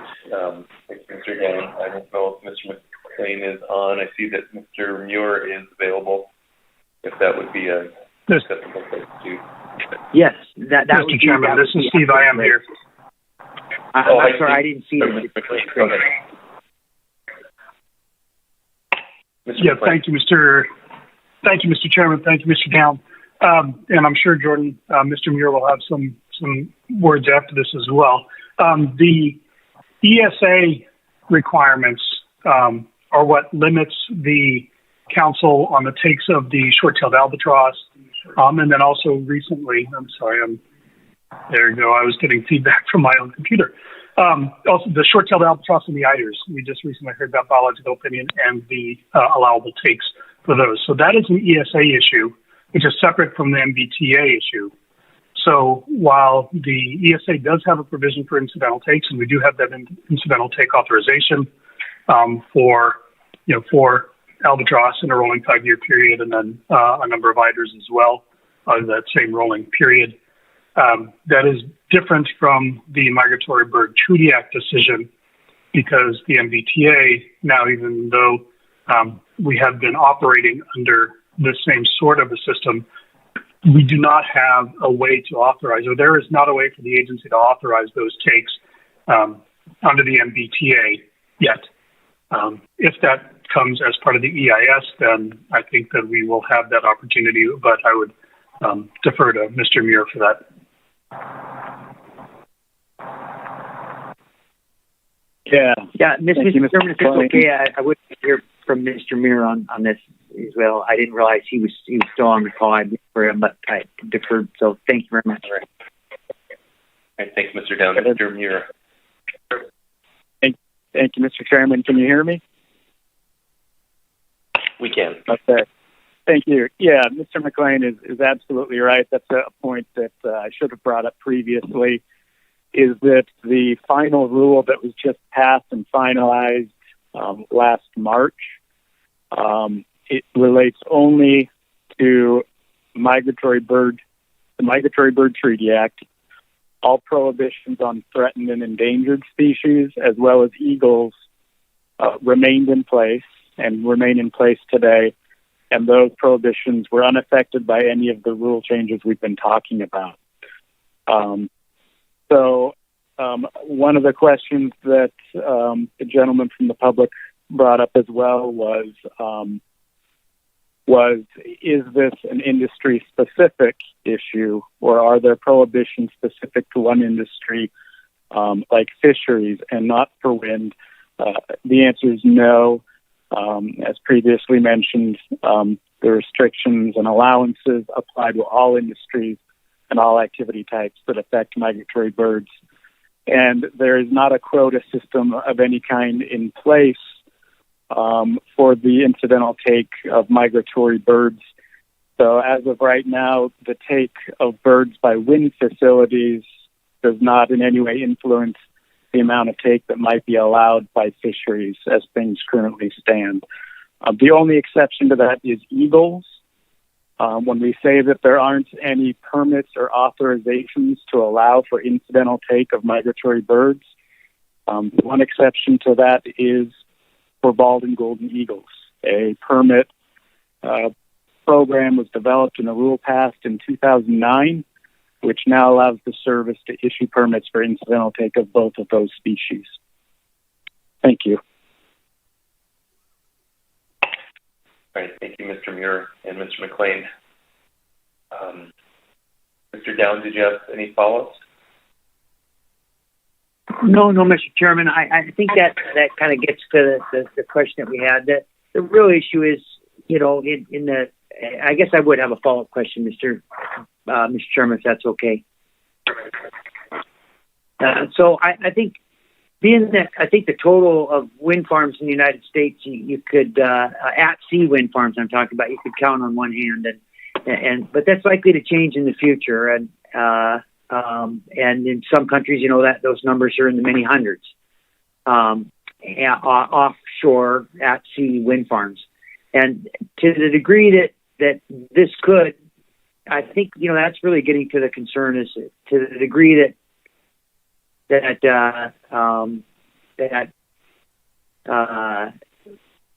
a migratory bird act limit on the number of birds in the wind farms could, in some ways, usurp the future ability of the longline fisheries, for instance, continuing to operate with the low number of birds that they have. I think that's going to have to be taken into consideration under the ESA Act in the future. So that was my thing. I don't know if there's any other comments on that, but I think that gets to the heart of the concern that was voiced. I don't know if there's maybe there wasn't an exact question in there, but I didn't quite hear that answered. But I'm happy to follow up with Mr. Muir and Mr. McLean at a later date for clarification on this too, and not take too much further time.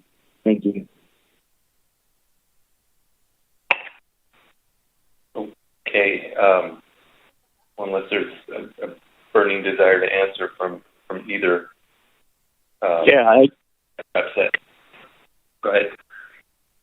Yeah, thank you, Mr. Down. Thank you, Mr. Chairman. This is Mr. Muir. I just wanted to clarify that if I did, I didn't mean to give an impression that there is a quota for take of migratory bird species that are not listed. That is not in place right now, and there's nothing written in any existing proposals that I am aware of that proposes to establish those thresholds. I think that's something that will likely be explored and looked at as that EIS may be developed to look at potential authorizations. But I know of no specific plan right now to develop quotas for non-listed migratory bird species. Okay, thank you, Mr. Muir. All right. Let's see. I see some hands up. And before we start going in order, I want to make sure that nobody was interested in further comment on this issue. And if you are, please jump in.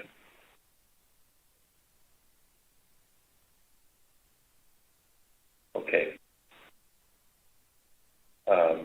Mr.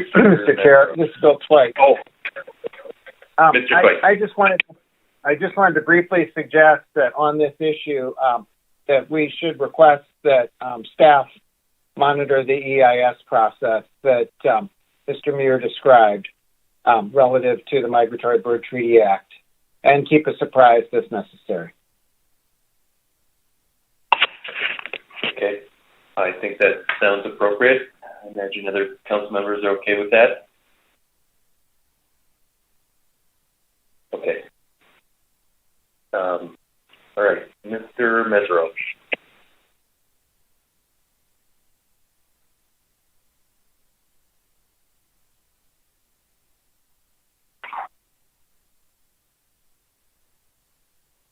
Okay, I've double unmuted myself. I assume you can hear me now.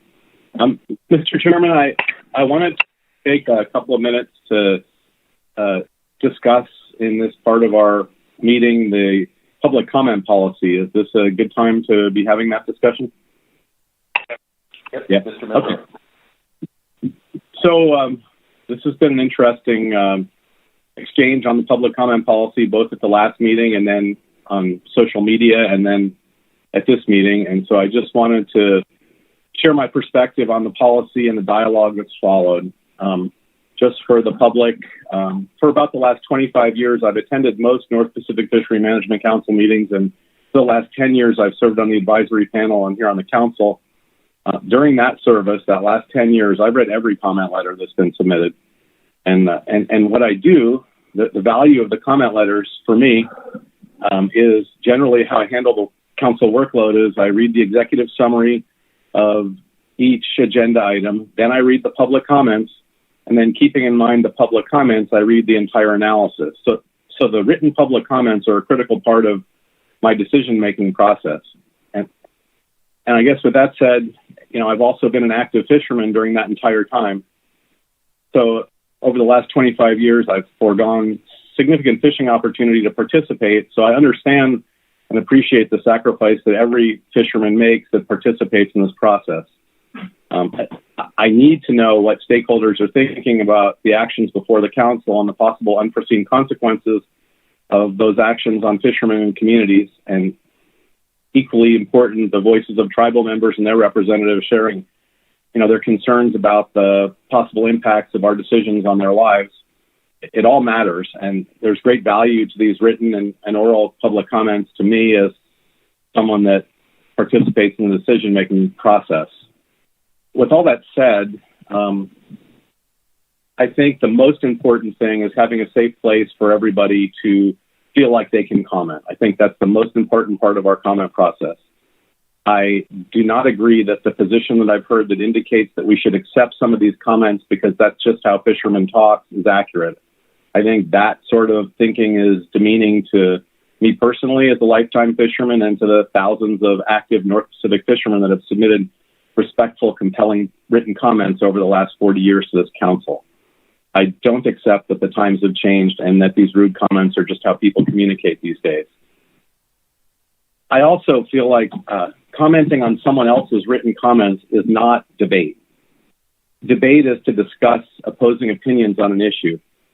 Making comments about someone else's comments is a one-way discussion that the other person can't respond to because they've already commented. This was evidenced in the comments in the April meeting, where copies of a number of comments were posted and marked up in red on top of the original commenter's document, making allegations about the commenter, and there was no way for the other person to respond to that. That is not the crucible of debate. It is not helpful, and frankly, it is not a good use of my valuable time as a fisherman to review those kind of comments. I want to know what the public's thinking about the items being considered on the agenda. They can provide a simple overview of their opinion, a personal opinion about any fishery-related issue, really. They can be detailed comments about an analysis like we frequently get from regular participants and stakeholders. All of those are fine.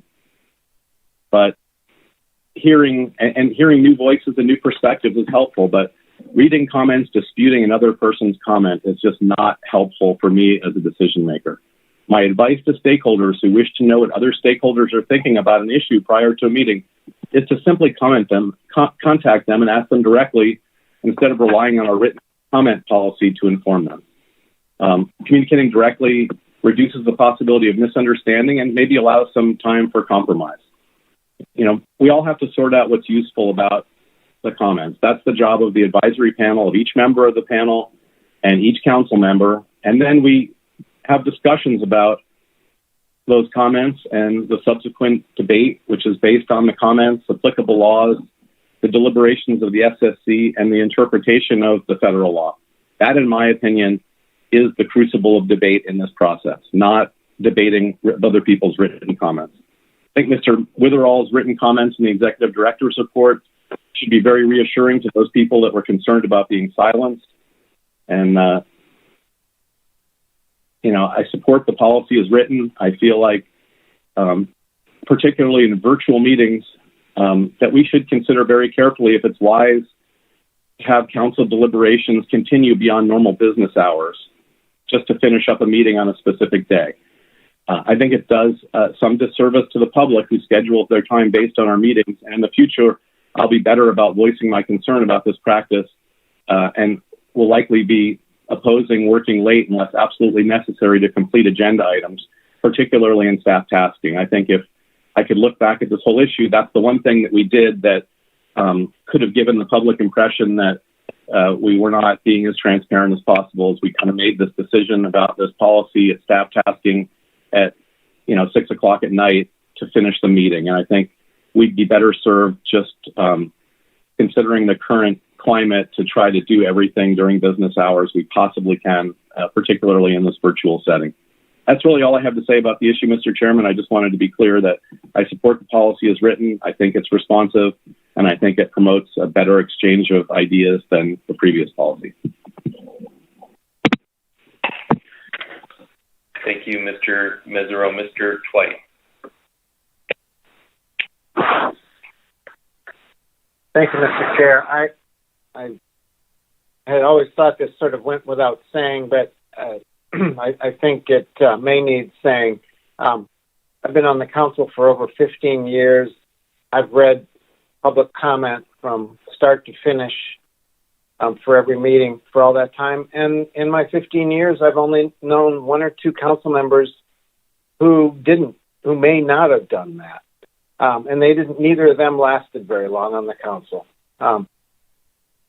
Certainly this council and the councils of recent times are filled with council members who take their jobs very, very seriously as council members and do exactly as Mr. Mesereau described in terms of how we utilize public input. And I guess I'm sort of sorry that needs to be said, but there it is.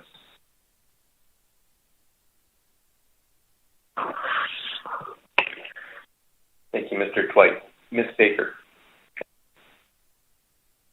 Thank you, Mr. Chair. And I will largely align myself with Mr. Mesereau's comments to not take too much longer. I guess I would just point out, I think that I would reiterate an earlier point Ms. Kimball made in terms of really what prompted the council to establish this written policy was a request from a member of the public. whose comment had been withdrawn for profanity. And so that was a direct response to an issue that arose at one meeting. And I think there was some comment on the council's action, questioning the speed with which that happened. And that's the answer. And so I think it was important, Mr. Witherall's clarification in the National Fisherman publication. I think the written policy that we have and the public has had a chance to look at is very clear about that. And Mr. Witherall has also been clear that the public comment policy continues to be a work in progress as our meetings change and as our communication tools change. And I guess I appreciate the back and forth that we've had today with Mr. Witherall and some members of the public on that, and understanding that we do want to make this a sort of comfortable and safe place for people to participate. And we continually hear it's especially difficult for people who aren't familiar with the process, and that is really the intent of continuing to examine all the different ways we get input. And so I just appreciate the discussion today and continue looking forward to work to improve our public input process. Thanks, Mr. Chair. Thank you, Ms. Baker. Ms. Kimball. Thanks, Mr. Chair. I think this has been a good discussion today, and I do appreciate the council really thinking carefully about how we can evolve this into the future and identify any issues that might be a problem. I want to reiterate my appreciation for the Community Engagement Committee that really set us on a path to improve all of our engagement with stakeholders that might not be as familiar with our process. And I look forward to that work continuing. I also wanted to mention, and I hope it's not mudding the waters too much, but I am sensitive to the testimony about, posting documents pretty late in the game and then only providing a few days for written public comment to be provided. And I am definitely of the mind that that's not the only opportunity to engage. People can read those discussion papers and provide verbal public testimony, even provide written comment with their verbal testimony. But I do think that's a concern, and it's not at all a reflection or a result of our written public comment policy. It's really just a result of us trying to get a lot done in a short time frame between meetings and not always having the staff time to have documents posted with significant lead time for the public to review. But I guess I'm just putting on the record, and hopefully we can continue to discuss with Mr. Witherall, how we can do our best to get all information and documents posted in a time frame that allows for written public comment to go through organizations and entities that need some further review time or approval time in order to get that posted. I think it's not just difficult for the public, but also difficult for council members in trying to respond. So I'm sensitive to that. I'm not proposing something different than what we're doing now, but I hope that we can continue to think clearly about what we agenda and whether we have time to provide it in a time frame that's appropriate for the public to respond.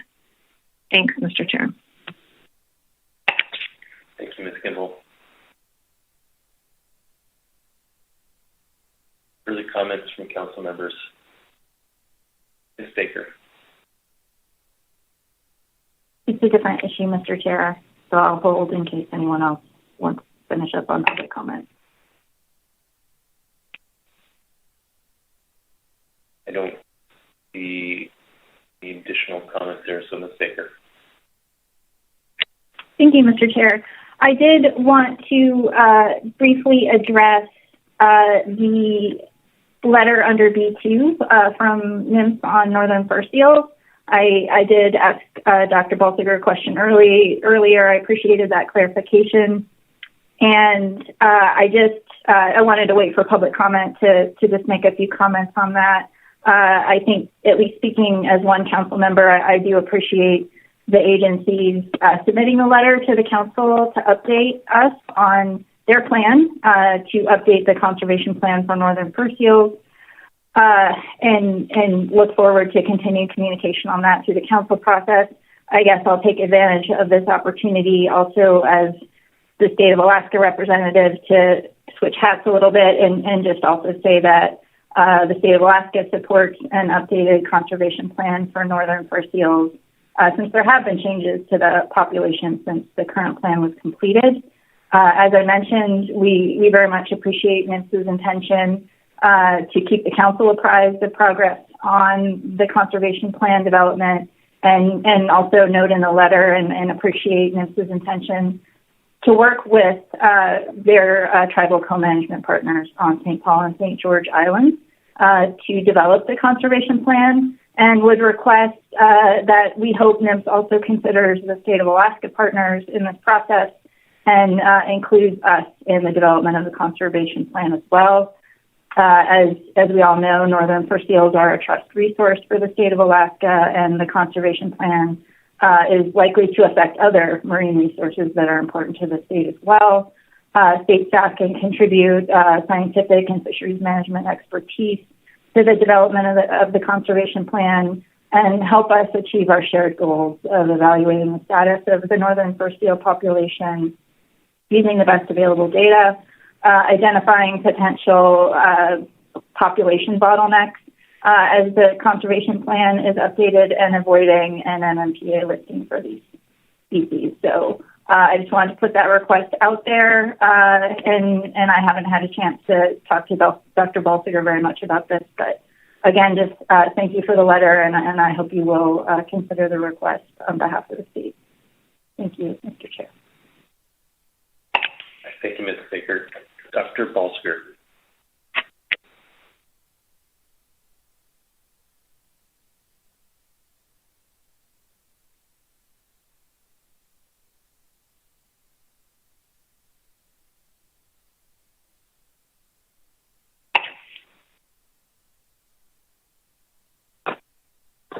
I can give you another minute if you need Dr. Balsiger to get connected.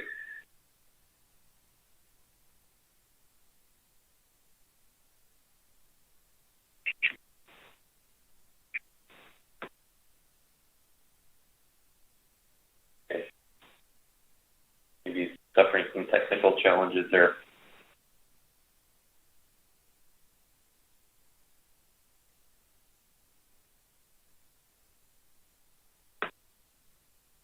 Okay. Anything further on any of the B items council members would like to bring up?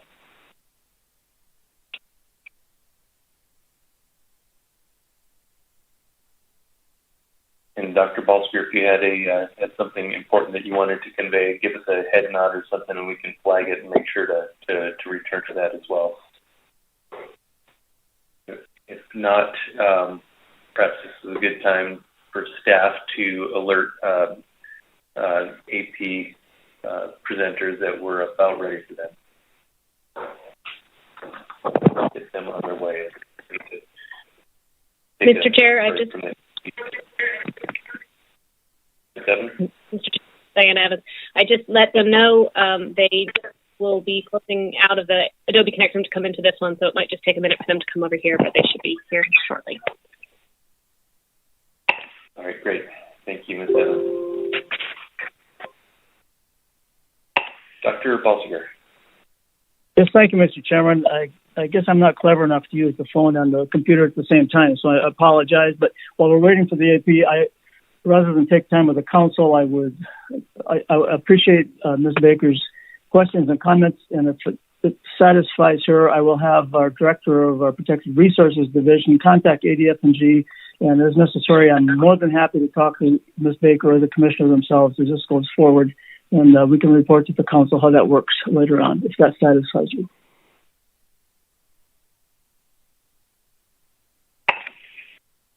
Ms. Baker? Yes, thank you, Mr. Chair. I look forward to those discussions. Great.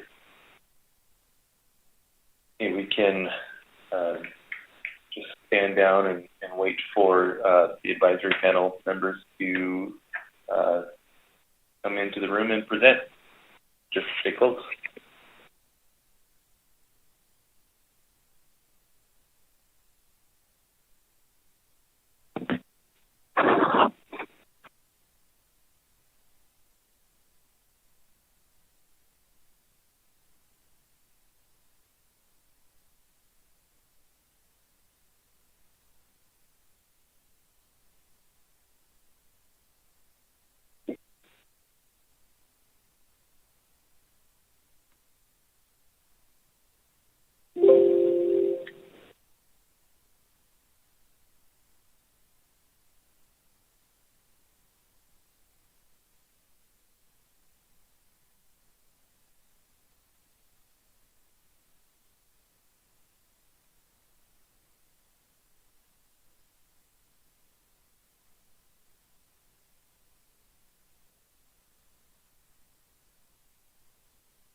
Opposed, Matt Upton.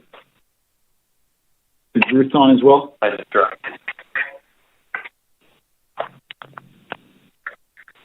Haven't heard from her yet. Okay. We'll just wait for her. She's doing C1 through C3, and I'm doing D1 and D3, but we'll both be available for answering questions, so I'll just give her one more minute. Sounds great. Thank you for joining us.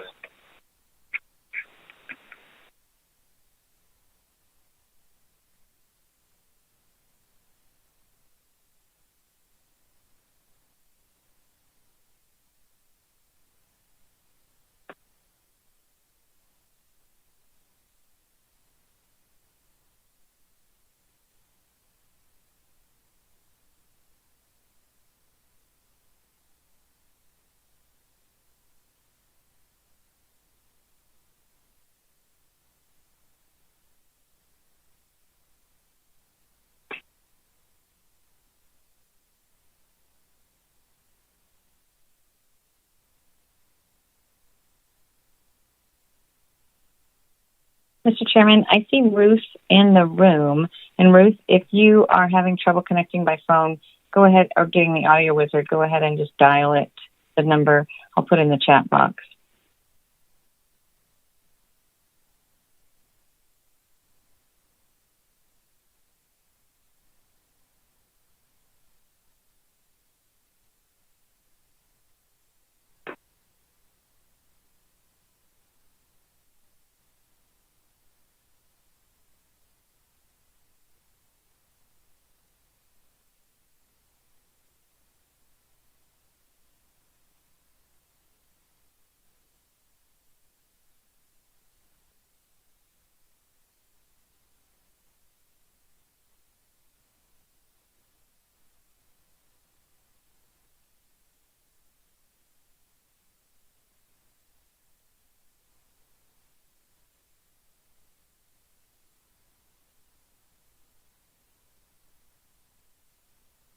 Hello, this is Ruth. I'm here.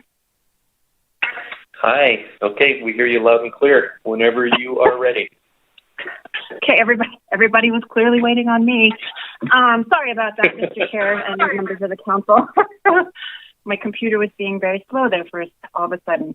Okay, so for the record, Ruth Christensen and Matt Upton are both here to present the advisory panel minutes on C1, C2, C3, D1, and D3. So for C1, the AP wishes to express our appreciation to the agency staff, observers, observer providers, fishermen, and processors who worked diligently to ensure the at-sea monitoring needs of fishery managers and stock assessment scientists were met under exceedingly difficult COVID circumstances. We appreciate the information contained in the 2020 annual report and make the following recommendations with respect to the 2022 draft annual deployment plan. 1, the AP supports the NIMS recommendations for the 2022 draft ADP on the observer selection pool, the fixed gear EM selection pool, the trawl EFP, odds program, and evaluation of port sampling versus trip sampling. In addition to the NIMS recommendations, the AP requests the 2022 ADP evaluate the PC-FMAC and FMAX recommendations to use the 14 key ports identified in 2021 in the trip-based versus port-based deployment design, and to focus the evaluation on potential cost efficiencies associated with the port-based deployment approach. The FMAC recommendation to evaluate putting all optimized partial coverage observer days above the baseline in the trawl stratum.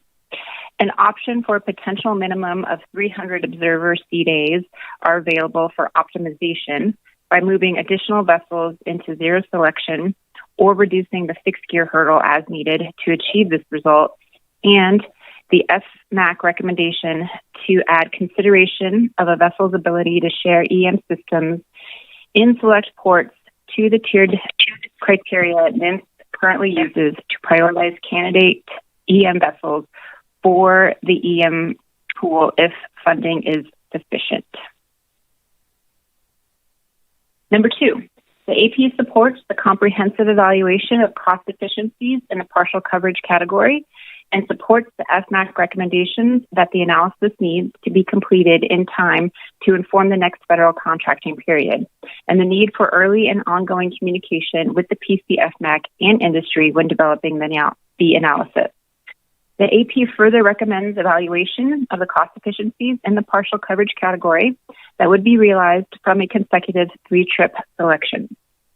And number 3, the AP supports the EM NIFLIS projects identified in the PC FMAC report and recommends the Council consider sending letters of support for these projects to NIFLIS as appropriate. And that main motion as amended passed 17-0.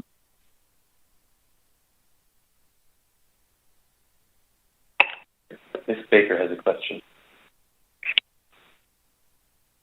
Thanks, Mr. Chair, and thanks, Ms. Christensen. I have a question on your previous slide about the option for a potential minimum of 300 observer C days. I just want to make sure I understand how this would work, and I wasn't able to listen to the AP discussion on this, so forgive me.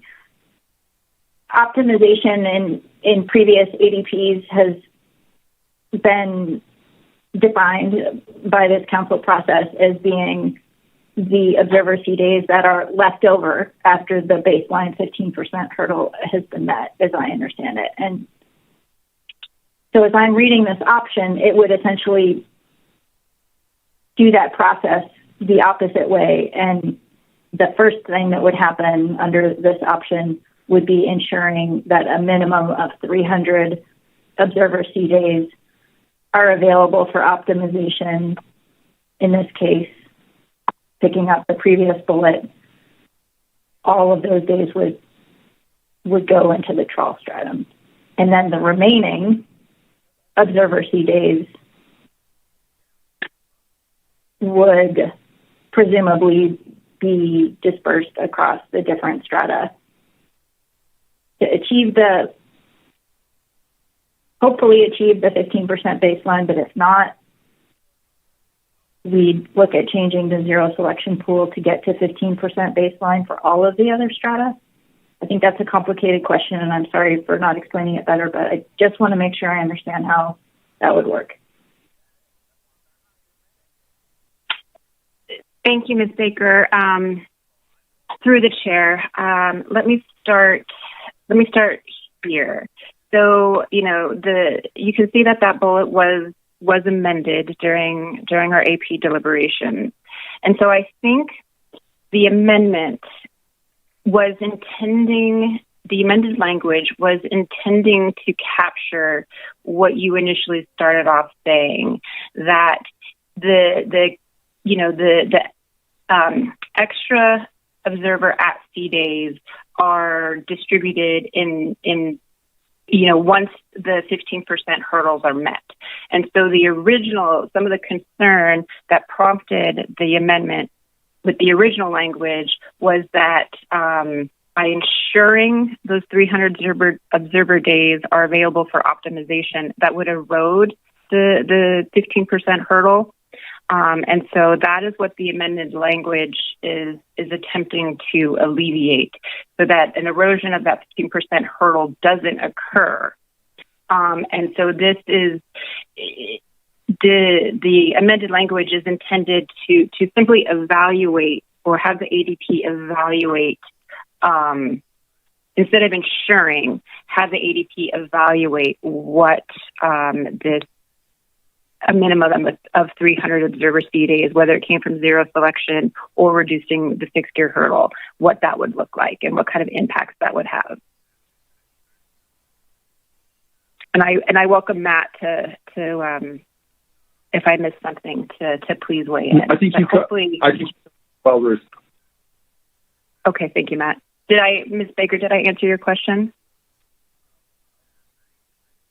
Yes, I think so. Thank you for that. And so I'm sure this happened, but I guess my second question would be I'm sure that staff were following the AP discussion and the AP discussion and understanding that was the intent. I guess was there, presuming this recommendation would go forward for the ADP, was there an understanding from staff about what you just described, that was the intent? I guess I'm just highlighting that it wasn't 100% clear to me, and although staff would have a much better handle on that, I just wanted to make sure that,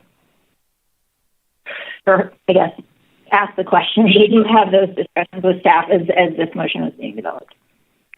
Sure. Thank you, Ms. Baker. Through the chair, I will just note that, during these deliberations and during this discussion of this particular bullet, that staff did not raise any concern during our conversation. So the assumption being then that they were able to capture the intent behind our conversation and the intent behind the amendment that was made. And they didn't raise any concerns regarding their ability to achieve that bullet or that intent.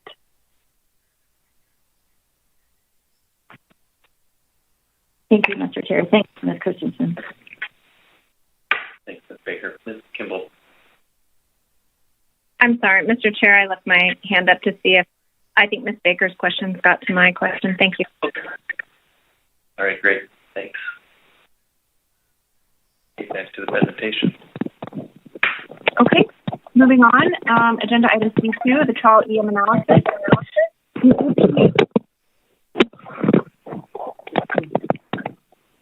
Sharing a little background. Sorry, we're getting a lot of background. Remind folks to have their phones muted unless you're speaking. Ms. Christensen. Thank you, Mr. Chair. For C2, the AP recommends the Council initiate analysis to allow the use of electronic monitoring in shoreside pelagic pulse fisheries in the Bering Sea and Gulf of Alaska. The AP supports the draft purpose and needs statement as presented and approved by the Trawl EM Committee and recommends the Council consider the draft set of alternatives and list of program elements as discussed by the Committee. And that motion passed 18-0.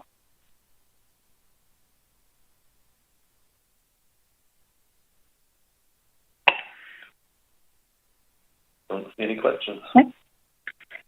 All right. Agenda item C3, BSAI crab. The advisory panel reviewed the CPT report and recommends the Council adopt the updated Pribilof Island blue king crab and Aleutian Island golden king crab safe report chapters, as well as approve the 2021-22 and 2022-23 Pribilof Island blue king crab OFLs and ABCs as recommended by the CPT and SSC. The advisory panel also recommends the Council approve the 2021-22 Aleutian Islands Golden King Crab OFL as recommended by the CPT and SSC. This motion specifically does not address a recommendation for the Aleutian Islands Golden King Crab ABC. And that motion passed 17-0.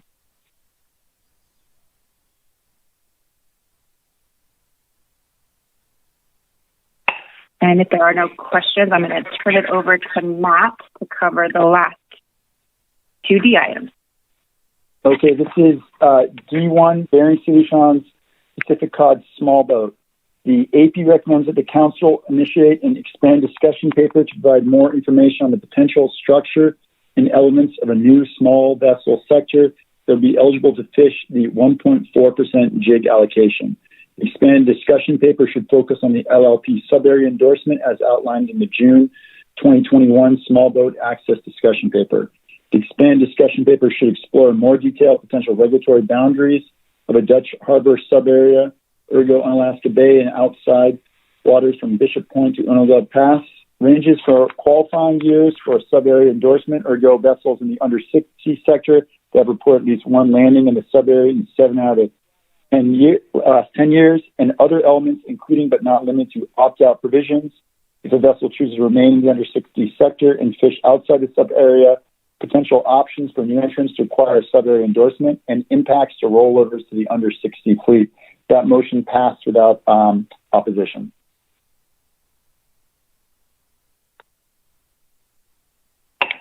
Any questions on D1? Mr. Mesereau.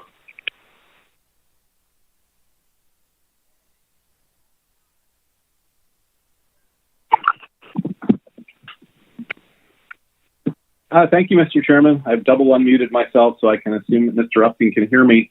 Mr. Upton, I was just wondering, was there any discussion at the advisory panel as to the fact that the area that is being discussed for these regulatory boundaries is really mostly within state waters, and that maybe looking for some sort of a sub-area, protected sub-area for these vessels would be best done at the Board of Fisheries? Through the chair, there was some discussion about how many of the areas, as you outlined, are within the state waters, and that the Board of Fish may be working on similar small boat access initiatives. However, a majority of the AP felt that given that it's a federal allocation for that 1.4 gig allocation, that there may be ways to craft things so that vessels home ported in Dutch Harbor that are smaller would be able to have access to that allocation. But yes, we did talk about the kind of overlap with what's happening at the Board of Fish on similar initiatives. I don't know if you got anything to add on that point. Thank you, Mr. Upton. Mr. Chairman, can I follow up with one more question, please? Mr. Misra. Mr. Upton, thanks for your answer. That was helpful. The other question I have, was there any discussion about the number of vessels that would be qualified and the relative complexity of where this discussion paper would lead as opposed to a simpler alternative like a size limit and still allowing to fish in the jig fishery just by limiting the size of the vessels? Through the chair, we had some discussion around how drawing lines based on the size of the vessel or even hold capacity can be challenging. And for example, I think in an early iteration, someone had talked about, well, maybe we just draw that line at 57 feet. But given innovations, naval architecture and others, you can have a pretty large 57-foot boat in the same way that you can have a large 58-foot boat. So that's why you see more of a focus on the sub area and the idea of trying to capture what is a small boat based on where they're fishing and less of the size. But yeah, to your point, there was a lot of discussion how it's really difficult to define in regulation what is a small boat, and it really can be kind of in the eye of the beholder. But the options we outline here are some ways to try and do that. Thank you. Ms. Baker. Thank you, Mr. Chair. Mr. Mesereau asked one of my questions, and so my second question is with respect to the AP's recommendation for a sub-area endorsement, which would be a revision to the LLP license program.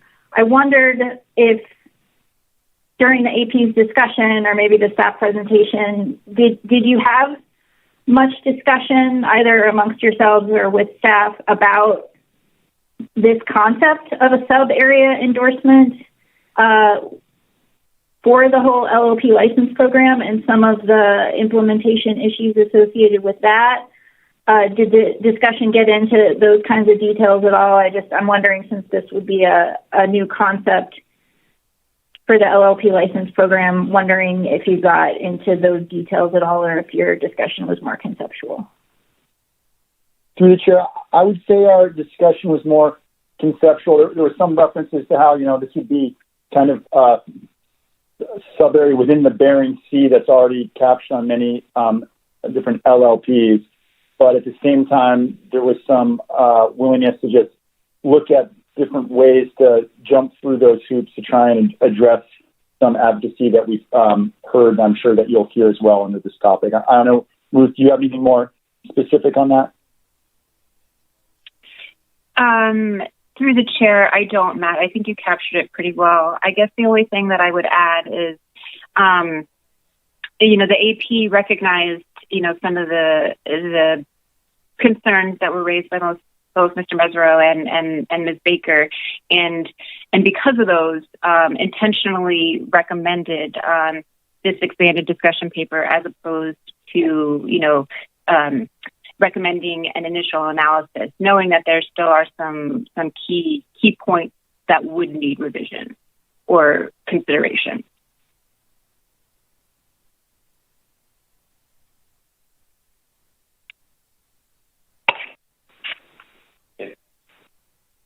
right. Any further questions on D1?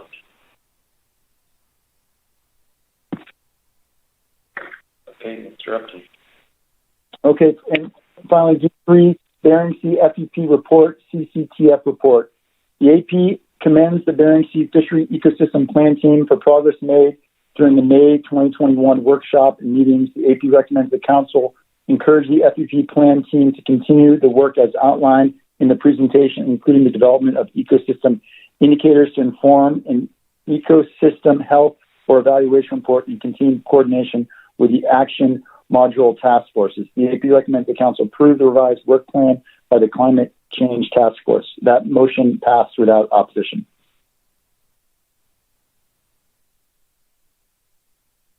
Mr. Upton. Any questions?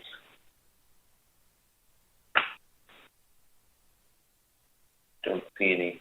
All right. Thank you both for the AP report. We'll see you a little bit later. Thank you.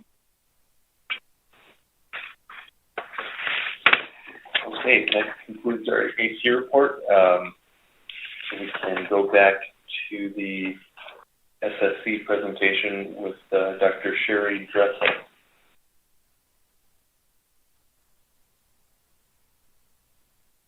Good afternoon, Mr. Chairman. Good afternoon. Good afternoon also to the members of the Council. For the record, my name is Sherry Dressel. I'm the SSC co-chair, and I'm here to deliver the SSC report. And as mentioned this morning, I'll be presenting the full SSC report with the exception of D4 risk table workshop report.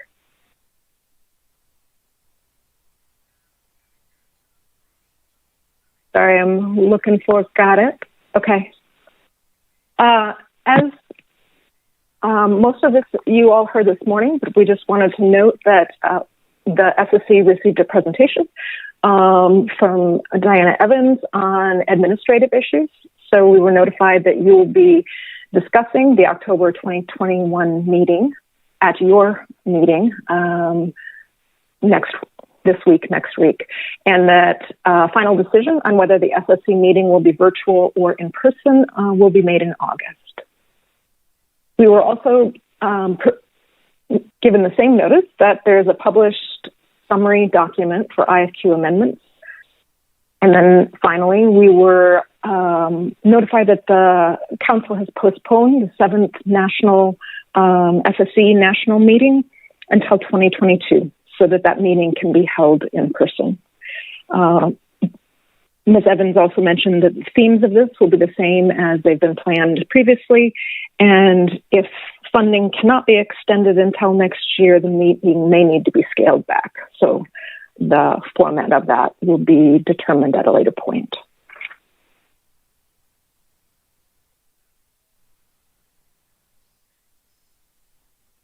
Also wanted to note that we received the planting nomination, the nomination of Andrew Olson to the Gulf of Alaska groundfish planting, and the SSC finds Mr. Olson to be well qualified and recommends the Council approve his nomination.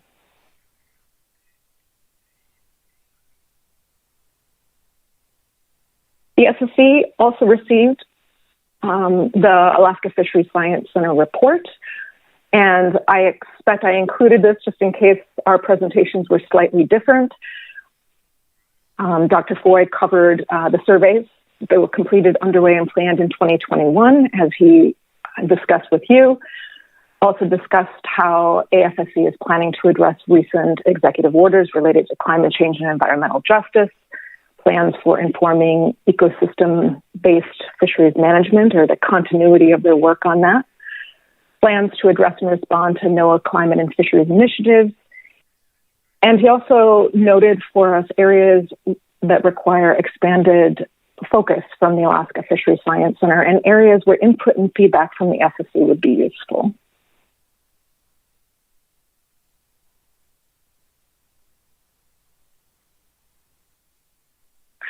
The SSC appreciated the update and the vision for future work, and as it was noted by council members this morning, it was also very helpful for us to get a picture of all of the things that are happening at the Alaska Fisheries Science Center and how that relates to council activities. The SSC continues to highlight the critical nature of surveys, and that is both to index fishery resources, to monitor environmental change, and also support the process-based research that Dr. Foy mentioned to you this morning. The SSC supports the Arctic Research Mission. We recognize that there is limited funds for surveys in the Arctic, but we wanted to support that mission when that becomes possible. The SSC also acknowledged the Center's longstanding work with fishing communities and tribal entities, and the Center's proactive approach to developing best practices for incorporating local knowledge and traditional knowledge into the research process. The SSC supports the Center's research efforts to assess and quantify the inequality of effects of environmental change across communities, fishing sectors, and fishery participant groups.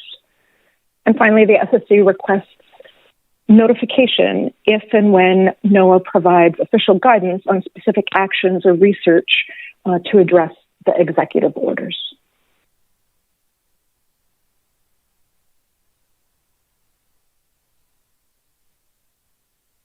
The SSC supports the Center's efforts to analyze and quantify risk posed by climate change, to address questions of how and when to reevaluate reference points and inform management in response to climate-driven changes in ecosystems, stock productivity, and distribution. And finally, the SSC supports evaluating optimal methods for addressing the increased uncertainty due to climate change within both the assessment and the management processes.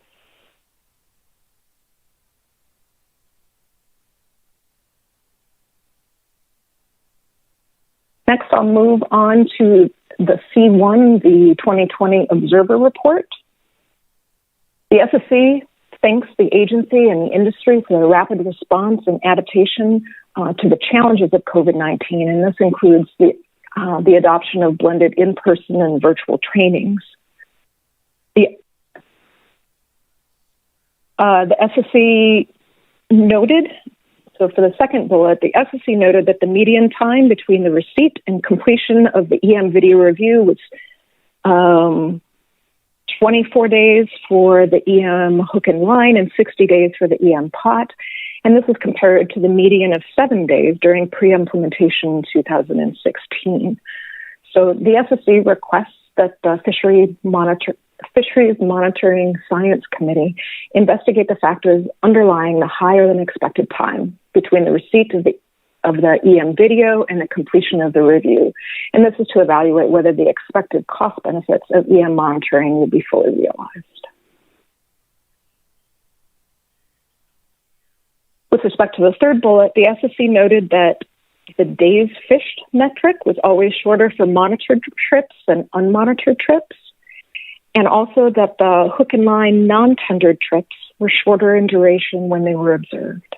And as a result, the SSC encourages further investigation of apparent observer effects with respect to the duration of observer trips for selected strata.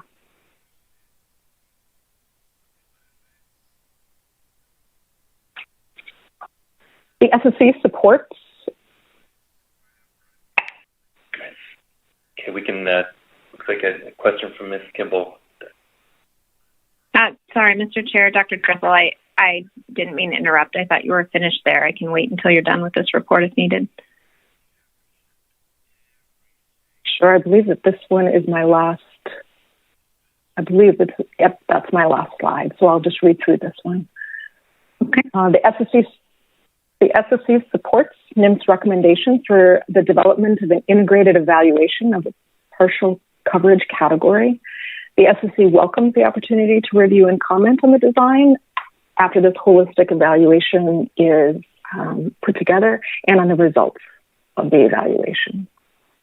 The SSC supports NIMS plans to develop an analytic method to address bias in estimates of halibut weights in the IFQ fishery, and this is for discarded and retained halibut. The SSC recommends that FMSC works with stock assessment scientists to communicate potential impacts on key data streams. And finally, the SSC supports continued collaboration with industry partners to further develop electronic monitoring and looks forward to reviewing the proposed NIFLS project to explore the performance of portable EM systems. And that's the end of the report on C1. Thanks, Dr. Dressel. Kimball. Thank you, Mr. Chair. Thank you, Dr. Dressel.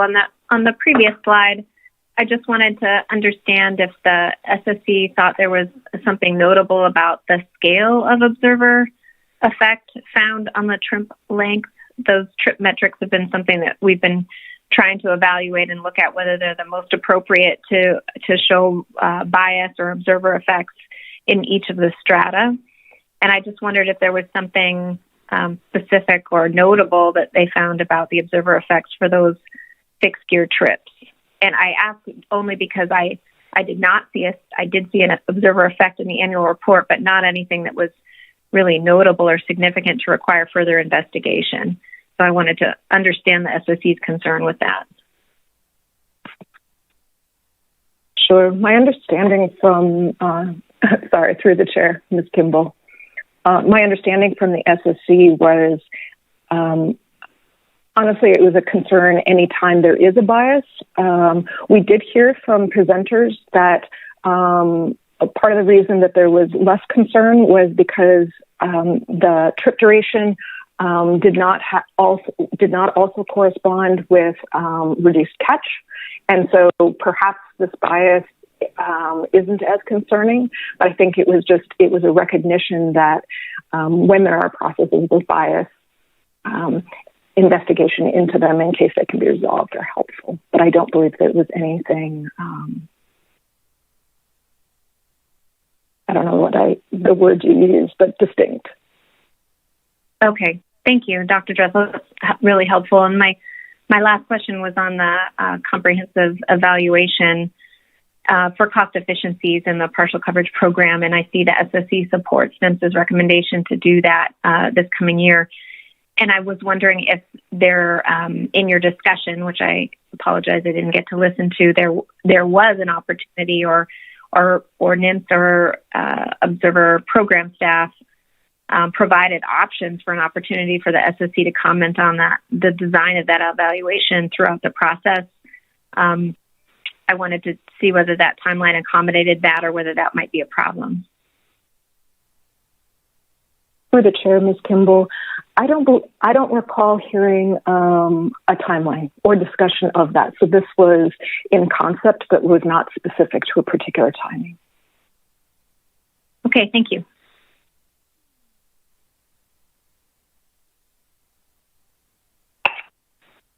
I think we're ready for questions. Thank you. So for C3, for crab harvest specifications, the first we looked at was Aleutian Islands golden king crab. This is a full assessment, and it's based on two models, one in the east, one in the west, and there's some to provide the OFL and ABC for the entire area. The SSC recommends model 21.1A in agreement with the author and the CPT. And the results of this model place the stock in Tier 3A. Aleutian Island golden king crab is not overfished, but since the fishery had not completed by the time the assessment was done, the harvest wasn't complete, the overfishing for the 2020-2021 season will be assessed in October.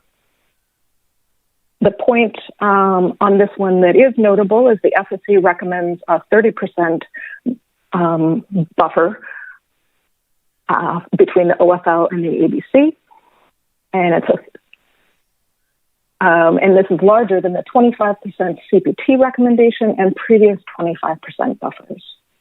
And the SSC recommended this for three reasons.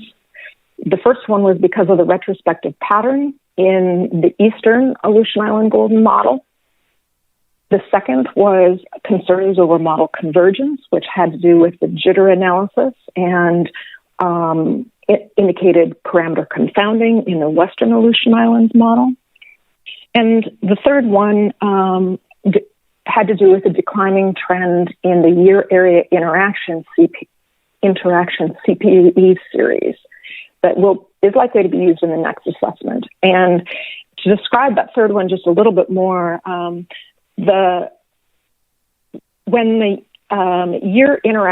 year area interaction is included in the CPUE index. So the fishery CPUE index is the trend information that's used for Aleutian Island golden king crab compared to all the other crab assessments that have survey information. This one does not. And so there's been considerable work on standardization of this CPUE index. And conceptually, the year area interaction is helpful because it avoids the strong assumption that the trends among sub-areas are equal when that really may not be the case. But that was not included in the current model that was accepted this year because the detail and the documentation for the model with the interaction effect for CPUE was not sufficient. And so the fact that the model that included the year area interaction suggested that the population is going down more than the one that was accepted was the third reason that the SSE recommended the 30% ABC buffer. I believe I have a couple of questions on research recommendations, but I'm happy to take questions whenever you wish, Mr. Chair. All right. Great. Looks like Ms. Baker has a question we can take now. Thank you, Mr. Chair. Thank you, Dr. Dressel. I do have a question about the 3 reasons that the SSC recommended a 30% buffer increased from the previous 25%. As I'm reading those and listening to you describe them, is it correct that each of those things, or maybe I should say none of those things, is sort of a brand new thing in this updated stock assessment? Is the idea that these are sort of continued patterns or trends that you're seeing, and that was a concern to the SSE, or was one or more of these things sort of a brand new occurrence in the stock assessment this time?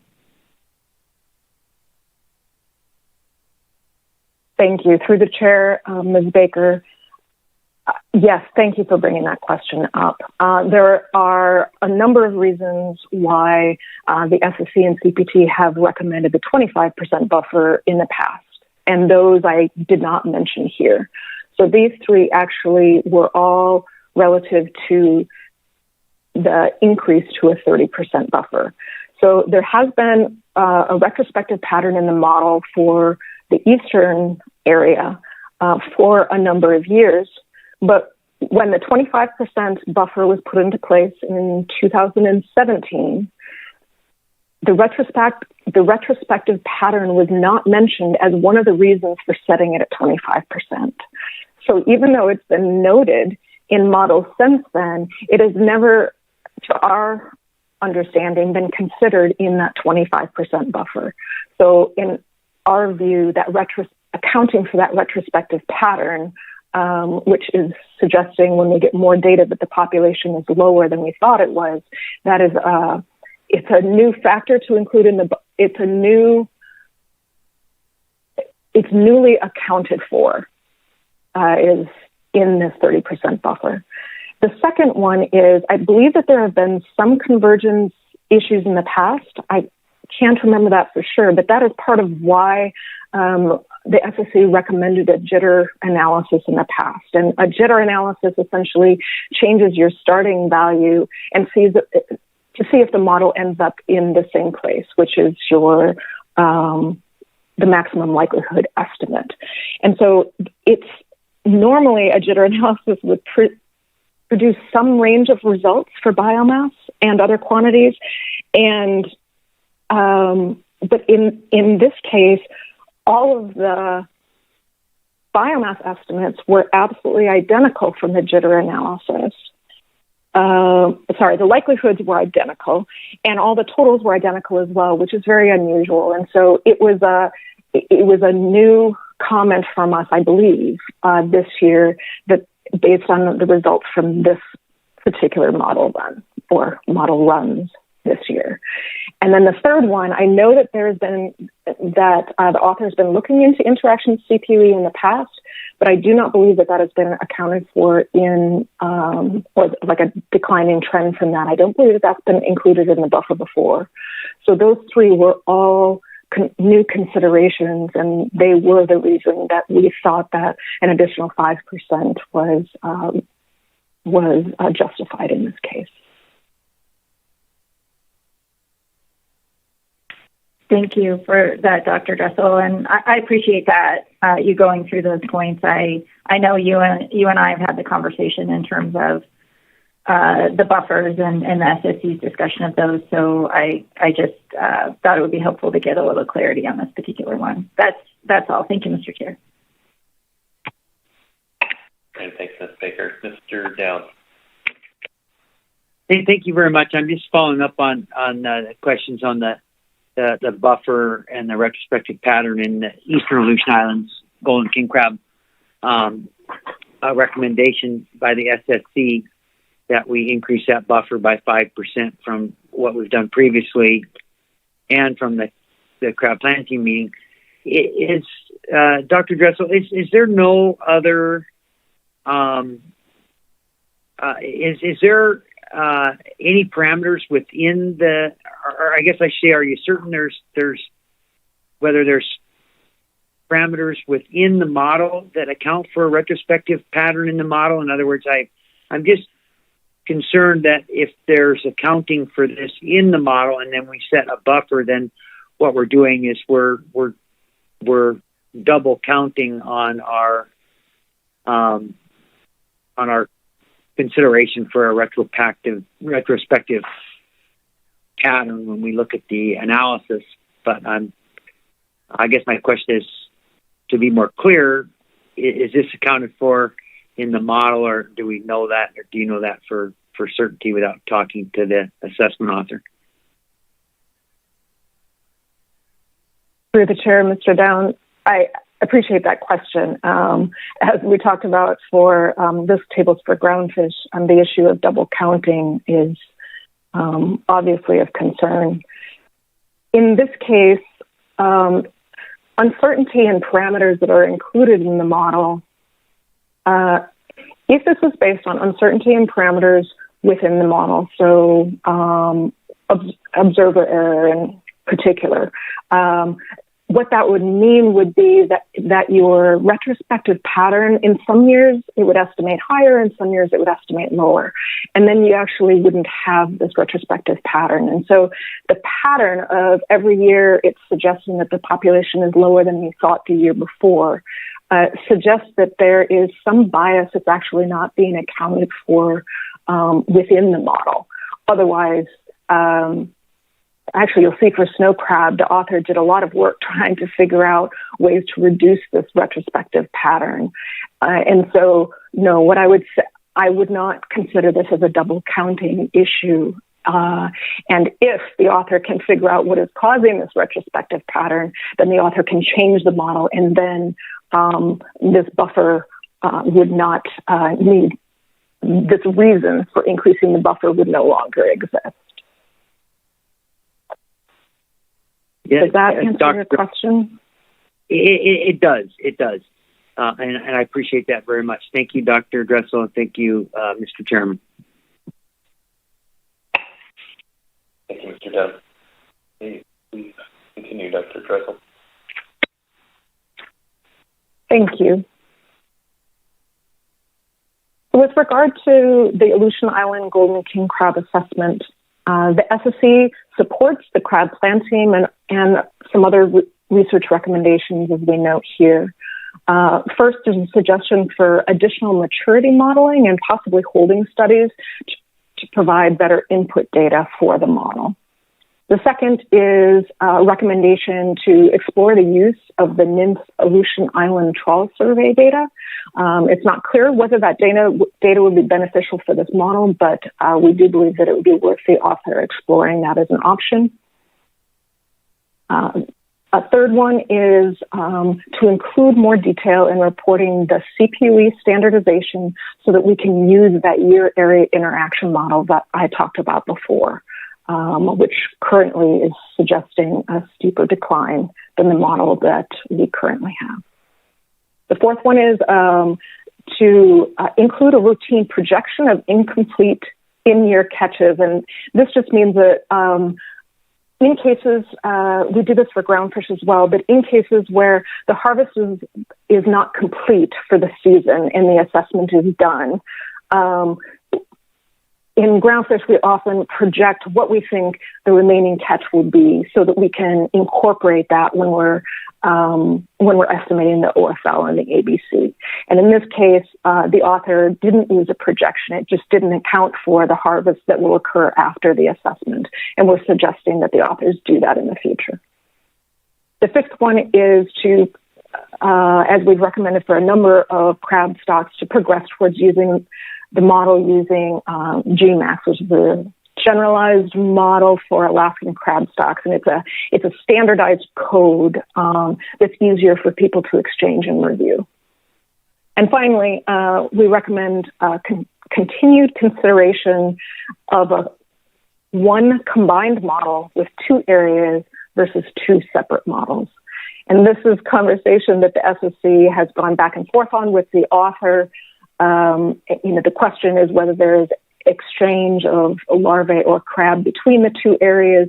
The other question is whether we can get more modeling power, essentially, by estimating parameters across both of the areas instead of estimating them separately. So it's looking for additional exploration on that. And that is the end of my recommendations for Aleutian Islands Golden.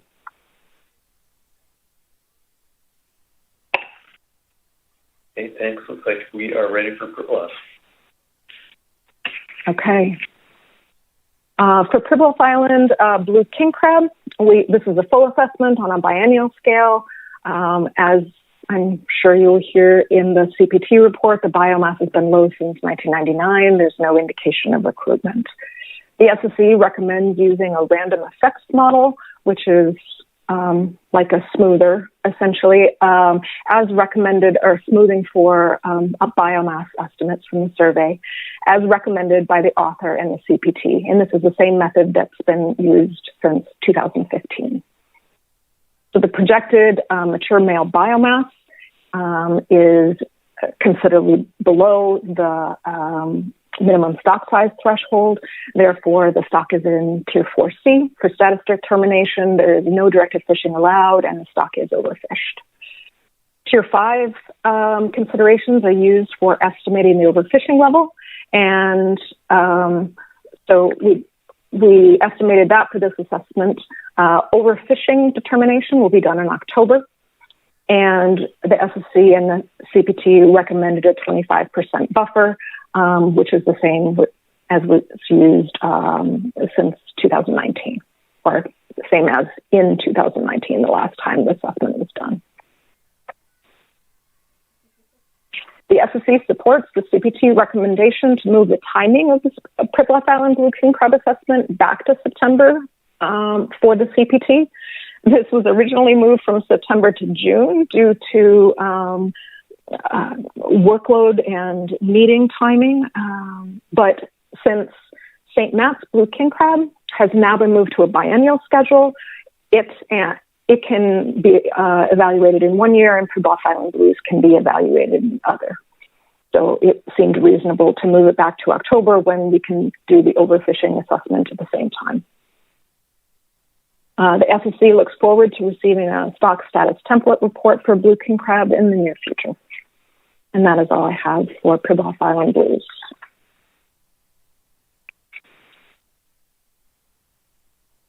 Not seeing any questions. I will move on. There were 3 species for which there were, we will have assessments in September, October, and these were the preliminary model runs for these stocks. And the first one is for snow crab. And the authors for snow crab focused on options to address the retrospective patterns that were quite extreme for snow crab in the last assessment. And the SSC commends the authors for all their hard work in looking at multiple different ways to address these retrospective patterns. The SSC supports the CPT recommended models for September, and these, I'm not going to read the numbers here, but one is the status quo from last year, one is the GMAX version of the status quo model. So it's in a different, essentially, computer coding package, but it's a similar structure. The next two are ones with reweighted size composition data, and the next one has reweighted size composition data plus time-varying fishery selectivity. The SSC recommends that if an alternative to these models for the status quo format is preferred, then we ask that a parallel version of the GMAX model also be brought forward if time permits, because we would like to move towards this GMAX framework, as I know the author and the CPT do as well. I do have some recommendations, and this is the SSC supports the CPT recommendations to continue development of the GMAX model, to revisit data weighting, considering all the data inputs, to explore time blocks for fishery selectivity that coincide with rationalization. And the FCC further supports continued exploration of the vast modeling for the survey index standardization. And this is the spatiotemporal model applied to the survey. And part of the reason for the exploration is given observed shifts in the stock distribution into the northern Bering Sea. And so the SSC recommends that northern Bering Sea survey data be included in that. And also supports, the SSC also supports research to identify optimal methods of defining minimum size for defining mature male biomass. I think, yep, that is the end of snow crab.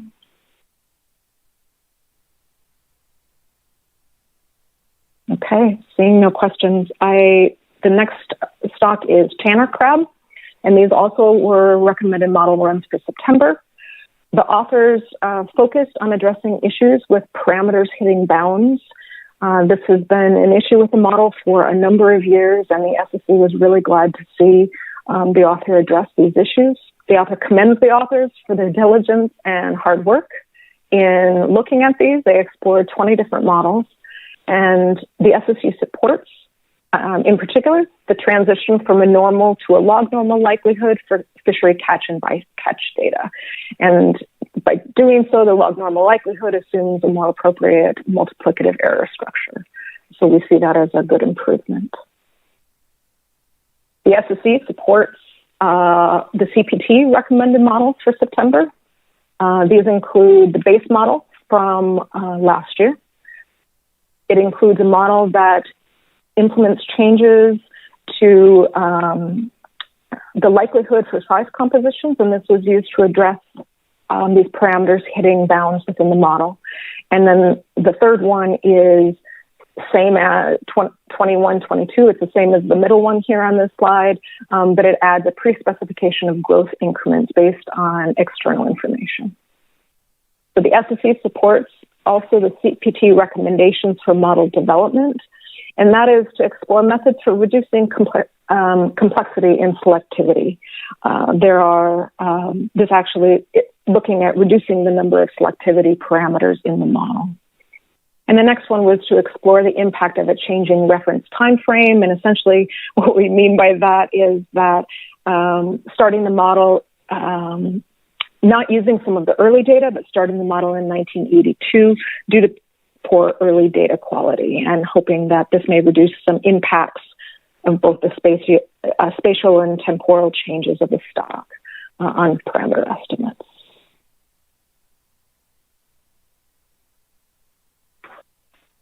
I do have a couple more. The SSC requests that in September that documentation include plots of standardized residuals for the size compositions, And we support the continued exploration of vast indices for this stock and research to address data weighting considerations that will be needed when VAST is implemented.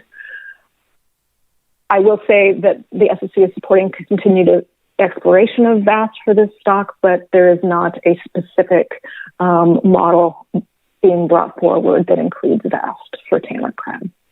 The SSC sees no need for continuing the exploration of doing 2 area-specific VAST models, and instead recommends that the authors look at a single model that covers the entire stock, and then dividing it after the fact, apportioning it after the fact as needed instead. And that is all for Tanner crab. So I'll move on to Bristol Bay red king crab. It's the third one.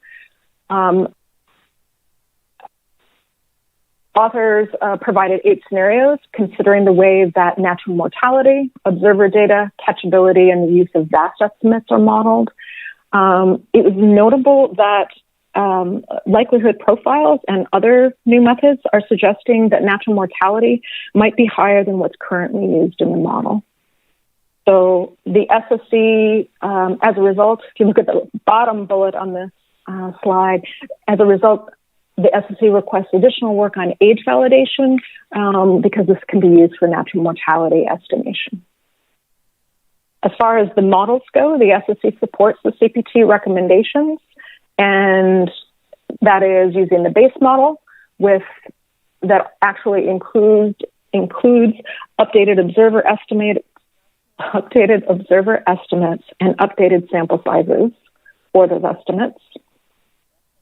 It was updated sample sizes for both the retained and total size composition data. The second one is a model which uses separate survey catchabilities, and this essentially explores the number of survey catchability parameters and the priors on those parameters. The third one it's the base model, but using this the VAST modeling for the NIMS survey trawl biomass. And so this is the one stock in the fall where we have a recommendation to use the VAST estimates. The SSC recommends that one other new model, and that is a simplified version of the base model, and that is where we have a single natural mortality, a single catchability, and a single NIMS survey selectivity for both sexes and over time. And this is to reduce the number of parameters. And then I've already touched on the bottom bullet on that slide.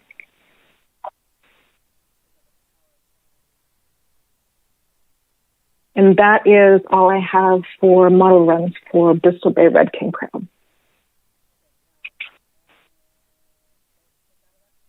So I will move on to...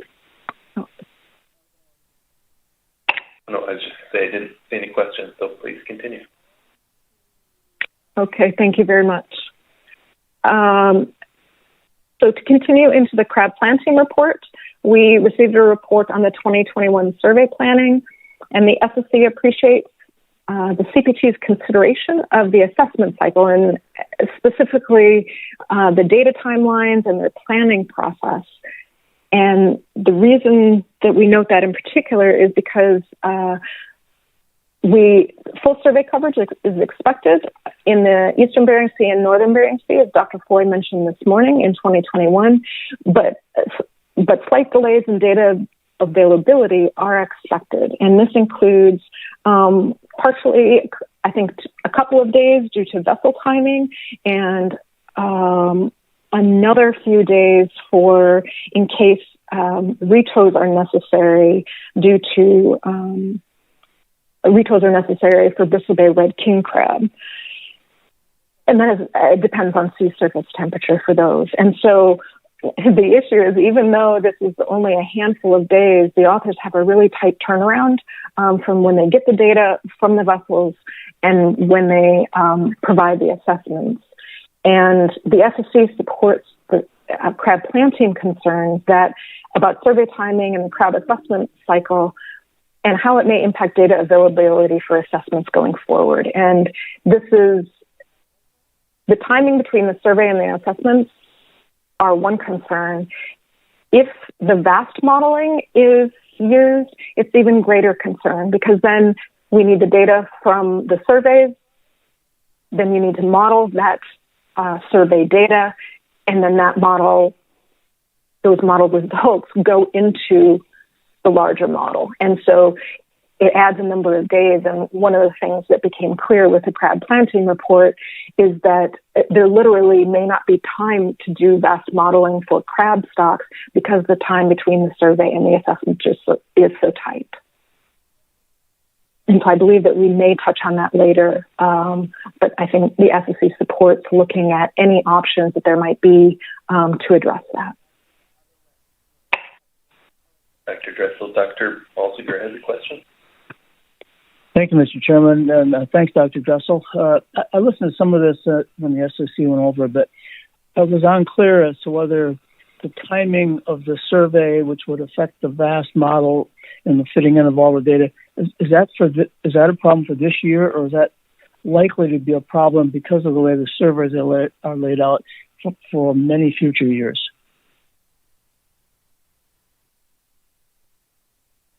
Through the chair, Dr. Balsinger, thank you. Thank you for that clarification. Yes, we did talk about timing concerns for this year, but the VAST modeling, I believe that they mentioned that it might take, I probably shouldn't name a mention of days, but say if it's a week for VAST modeling, it would actually make that a concern for future years as well. And so we're looking at, with regard to VAST modeling, we're actually looking at a continued issue or difficulty.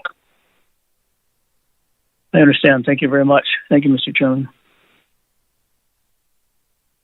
Thanks, Dr. Balsiger. Dr. Dressel. Thank you. So the next crab planting report topic was VAST modeling, which I've touched on a little bit so far. The SSC supports continued work on VAST modeling, and some of this work includes working on how to address land barriers and developing and coming up with standard reporting of diagnostic measures to see how well the models fit. The SSC commends the assessment authors' work to establish a VAST expert review committee to provide technical oversight on the ongoing development and implementation of this tool for crab stock assessments. The SSC supports the CPT recommendation that VAST estimates be produced for Bristol Bay red king crab in the fall, like I mentioned, and that authors continue to refine the VAST modeling for tanner and snow crab. The SSC supports the crab planting recommendation that tanner crab models, like I mentioned before, be constructed for the full EBS population and then partitioned into eastern and western management areas. And the SSC recommends incorporating the Northern Bering Sea data into snow crab VAST models.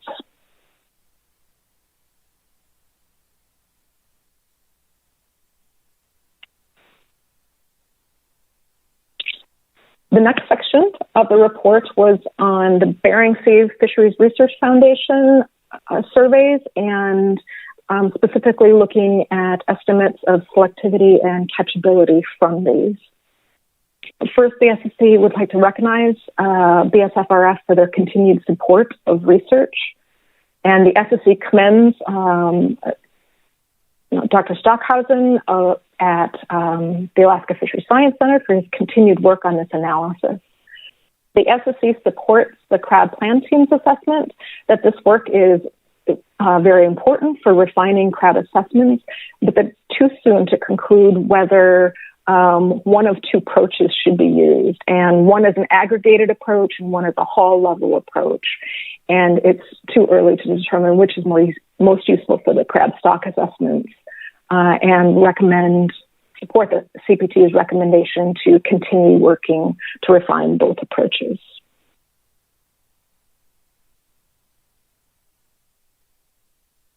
The next topic in the crab planting report was research priorities, and this was quite brief, but the SSC would like to commend the CPT for their continued work on research priorities.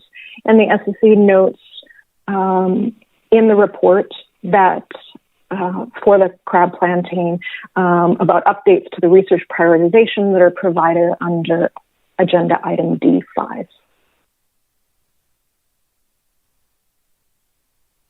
The next topic in the crab planting report is risk tables. And while we are delaying the discussion and presentations overall on risk tables until next week when the council brings it up, as part of the planting report, we also had recommendations. So my plan is to bring these back up when I present next time so that the council, you can see both of these together, but I thought that I would at least complete our comments for the crab planting report if you happen to wish to ask something now.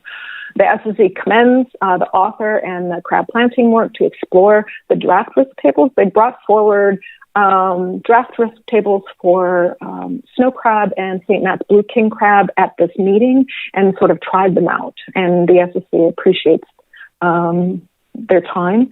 The SSC addressed a couple of general questions that came up from the crab planting in the full risk table report, which will be presented next week, item D4. And then wild guidance, I know we talked about this at the February meeting. So wild guidance for risk tables, which are based on groundfish, will not be finalized until the October meeting. The SSC did support authors bringing forward draft risk tables for snow crab and Bristol Bay red king crab in October. Seems that working with these brings forward questions on how we will address risk tables for crab in the future. And so it seemed appropriate, and the SSC supported them coming forward in October.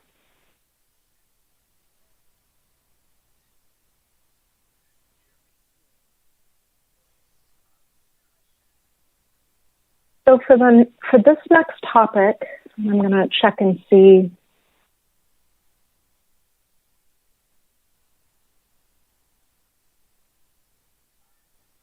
I am going to, Dr. Chris Anderson. It looks like he's on the line. Are you there, Chris? Yes, Dr. Dressel, I'm here. Great, thank you. So Dr. Chris Anderson is joining me today to help answer questions that you might have on agenda item C4. So I'll run through the presentation and then glad to take any questions that you have. The SSC commends the analysts for, yes? No, I was just saying that sounds like a good plan. Thank you. Mm-hmm. I'm glad. Thank you. The SSC commends the analysts for a comprehensive description of the potential impacts of a large suite of elements. The SSC finds that the EARIR is not ready to advance to final action and requests to review the analysis after a preferred alternative or set of alternatives be identified.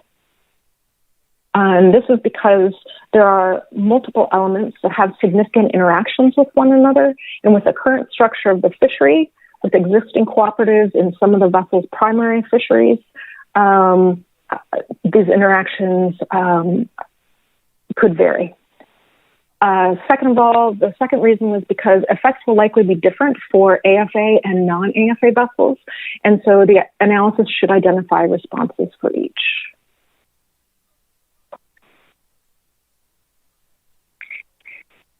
The SSC suggests Sorry, Dr. Gress, it looks like Mr. Cross has a question before we move on.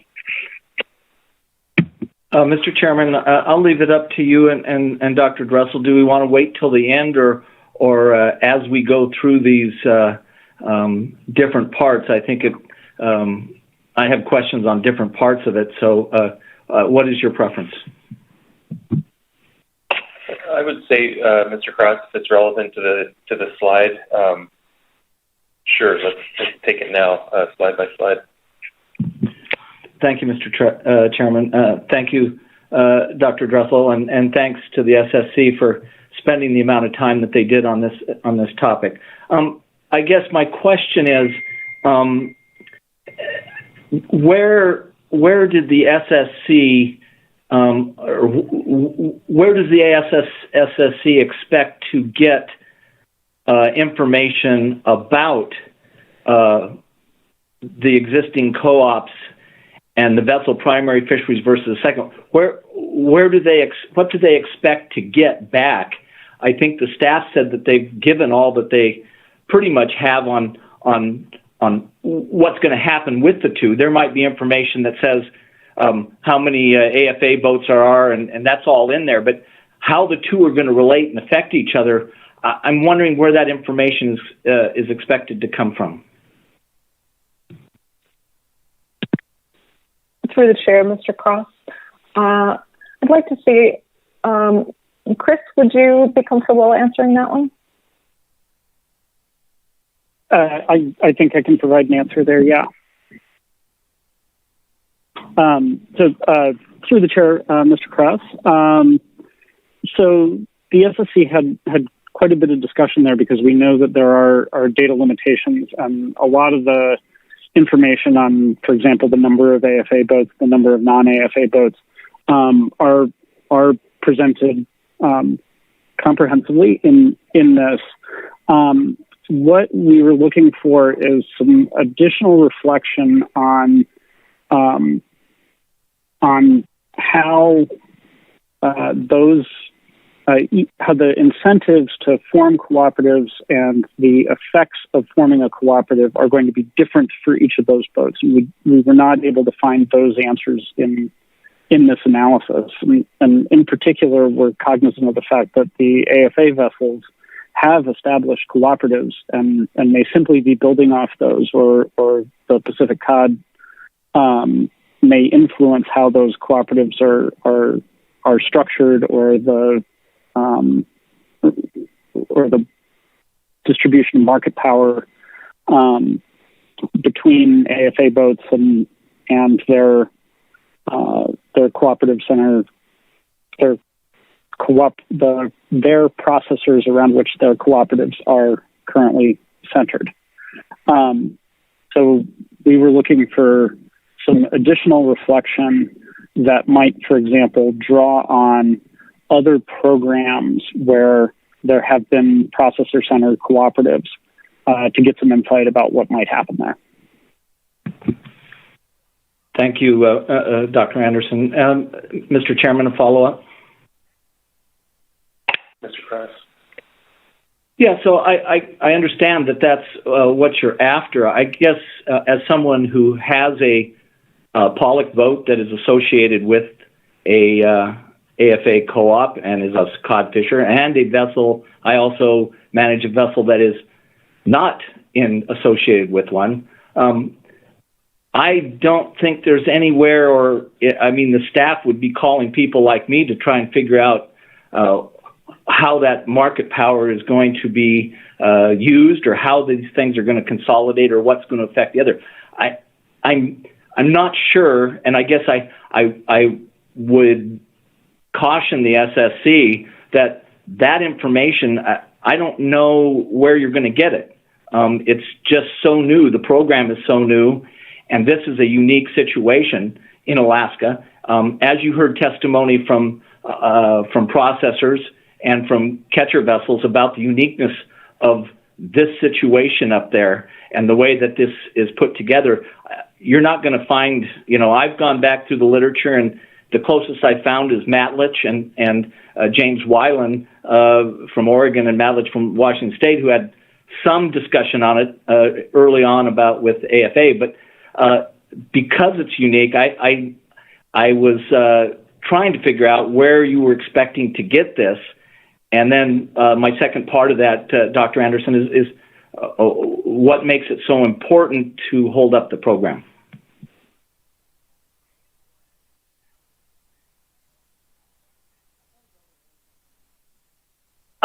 Through the chair, Mr. Cross.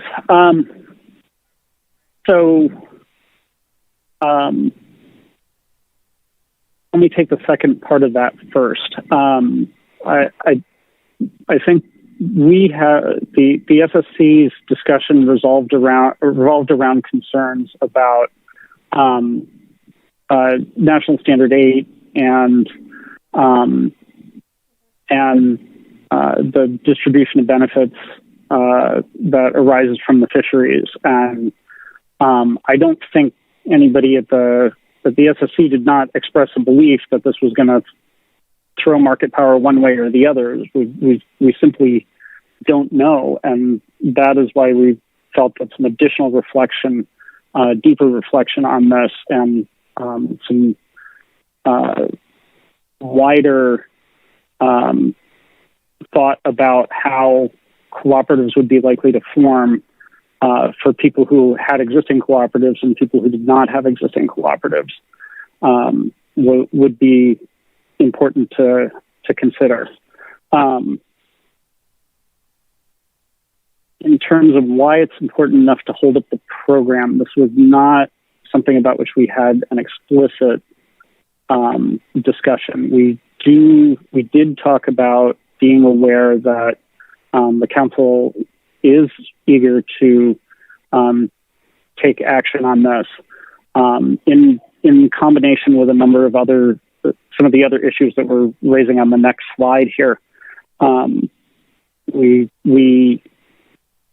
felt that there wasn't enough information here to make to inform the public of the likely effects of this measure at this point.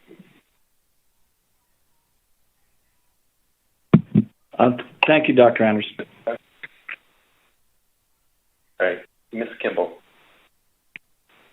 Thank you, Mr. Chair. Thank you, Dr. Anderson. I have a couple questions that are a little bit along that same line. I guess I just was confused by some of the emphasis on, the effects different and the ability to form co-ops for AFA and non-AFA vessels. I think in part because of the element one and the very flexible co-op style system that's really the only option for folks, AFA or non-AFA, whereby they choose who they co-op with. Only harvesters are in the co-op, and then they annually associate with a processor. And so I didn't know if I'm still trying to get at what kind of information you're looking for in that really flexible system. And I realize this is the first time the SSC has seen an initial review draft, and it's the council's second time, so it may be just getting up to speed with how those elements have changed. But if you can provide anything else on what you're looking for there, I think that would be helpful. And whether that's something that could be provided in the analysis between now and October, December, whenever this is scheduled for final action, is that in the realm of the analyst capability, you think, to add prior to final action to meet the SSC's needs? Through the chair, Ms. Kimball, thank you for the focus there on sort of what we can do to get this moving forward. We are aware that you all want to move this forward, and in fact, it would be nice to see some version of this move forward that accomplishes the council's stated objectives. So the challenge that we faced in our discussion of the SSC is that here we're focusing only on element one, and there are, of course, 14 elements here. And we discussed having interactions among element one and several of the other elements that we felt could result in very, very different outcomes for different groups within the fishery. And that's both AFA and non-AFA harvesters and for processors. And our feeling was that there were sort of too many moving pieces to put that together clearly and for the analysts to be able to characterize all those combinations. And while they did a good job selecting the straw man, I think it would be very useful if the council were to articulate some alternatives to the straw man that would provide some a sort of narrower list of those combinations, and that in particular were the SSC discussion focused on the interaction of element 1 with the potential consolidation effects and several of the market power balancing mechanisms. And our discussion among the SSC and the economists on the SSC was very focused on how those would interact. And if we had a more precise or a narrower set of combinations, I think the analysts would be able to address that more specifically. And there's a possibility that they could do that on or they could be asked to do that in a feasible way before this were to come back later this year. Thank you. Follow-up, Mr. Chair? Ms. Kimball. Thank you, Dr. Anderson. I just wanted to pursue that a little bit more on the process we could engage in to get there. I guess our most common process is the SSC reviews this initial draft, which is always prior to us choosing a preliminary preferred alternative, and then identifies information that the SSC advises should be included before final action. So I guess the difference here is you're asking to see the analysis again, even though at this meeting you're advising us which information should be provided. You want to yet see it again before the council takes final action. I want to, one, make sure that that's clear. Is that what you're asking for? Through the chair, Ms. Kimball, I would partition this discussion in the following way. I think that I'm trying to help you understand what the questions are that the SSC has, and we can have a conversation about what information would answer that. And then that information needs to be used or analyzed or discussed in a way that uses it to provide insight about what's likely to happen. And what I think the SSC would be narrowly reading this for when we looked at this again would be, do we think that the use of the information is methodologically appropriate and is providing the appropriate levels of insights with appropriate caveats about uncertainty and things that we don't know.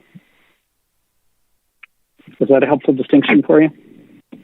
That is. Thank you, Dr. Anderson. And I appreciate that. And I think, I do empathize that we're all trying to get to the same place in a complex set of elements. And I think that's why we've been looking to try to move to a point at which we could choose a preliminary preferred alternative and help the analysts focus on a combination of elements and options that might be more likely for the council to lean toward, and then balance it with those straw man alternatives so we have something to compare and contrast. That's the process, or the NEPA process, I'm familiar with us going down. So we're just trying to get to that point where we can all move forward together. I can delay. I have a couple other questions, Mr. Chair, but I appreciate this conversation so far. Okay. Thank you, Ms. Kimball.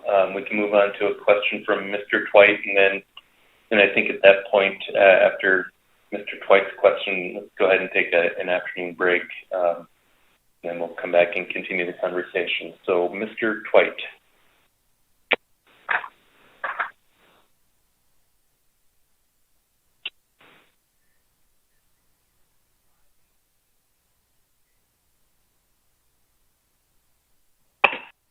Mr. Twite, we're not getting your audio. There you are.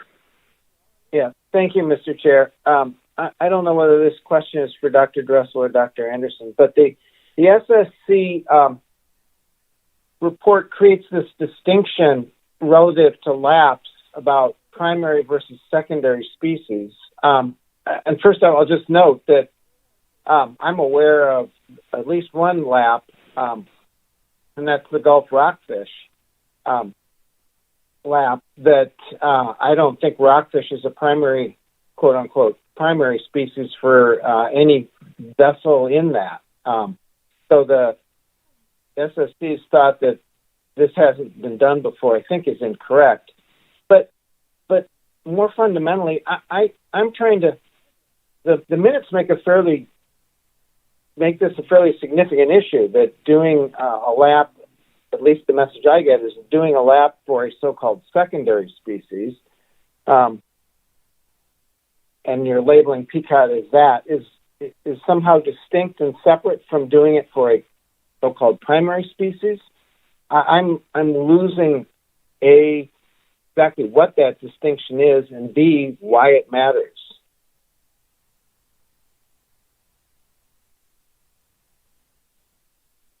Through the chair, Mr. Twite. Yeah, I think that Chris may be the best to answer this one too. Okay. Through the chair, Mr. Twite. Yeah, thank you for that question. It is a distinction that we think is important, and we think it's important from a couple directions that came up during our discussion, and one is that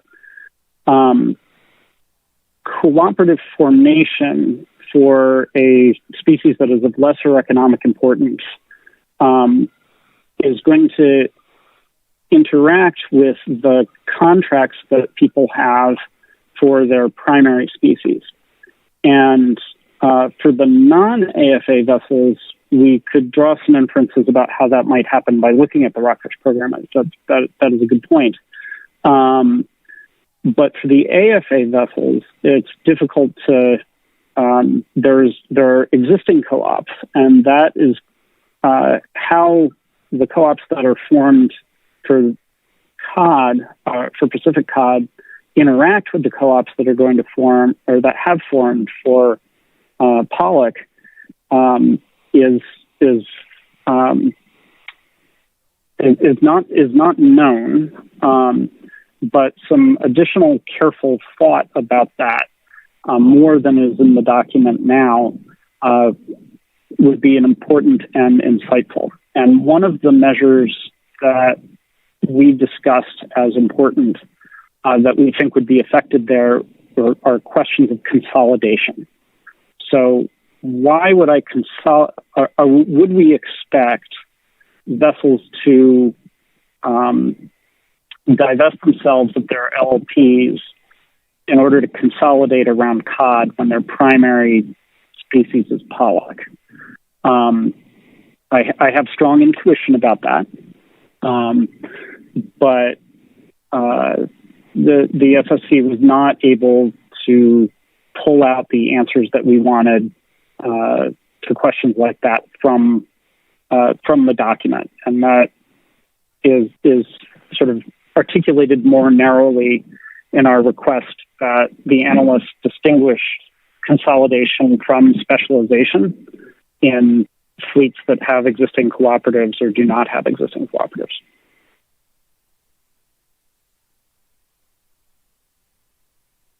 So, thank you, sort of, but I'm still struggling to understand how you expect, going back to Mr. Cross's question, how you expect to get a more precise answer from the information available.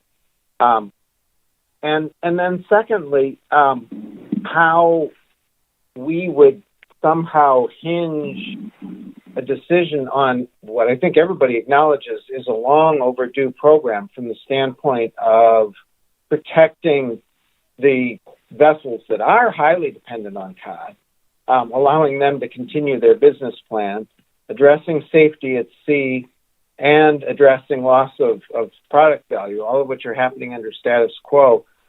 Why would we, as council members, somehow balance a more precise estimate of consolidation against those? I'm still trying to figure out how this really factors into a decision matrix.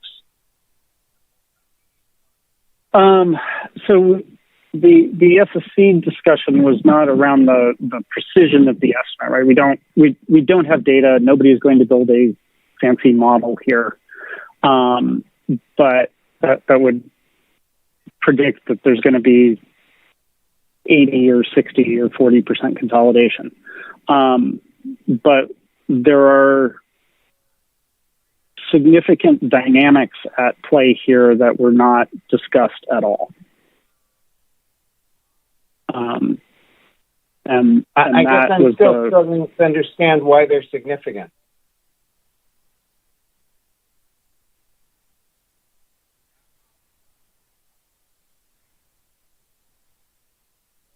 Through the chair, Mr. Twite.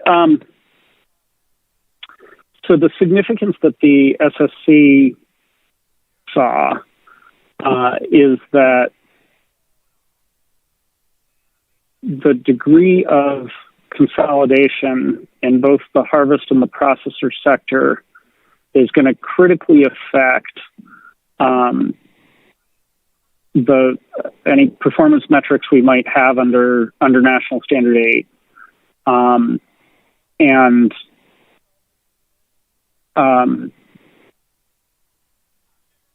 And interact with the measures, the multiple measures which may cumulatively interact to affect the balance of market power between processors and harvesters. Well, all right. Mr. Chair, I do have one question on a different element of this. Did you want me to hold on to that until after our break, or? Yeah, Mr. Twite, I think that'd be good, and I've seen a couple more hands pop up for questions. Then I'll hold. Take a break. Okay.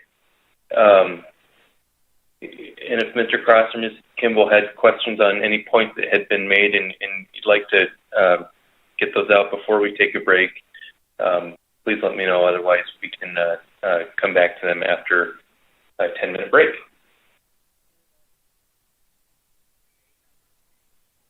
Okay. Let's do that then. Come back. Let's 3 o'clock Alaska time, 4 o'clock Pacific time.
Okay, Council, please come back to order.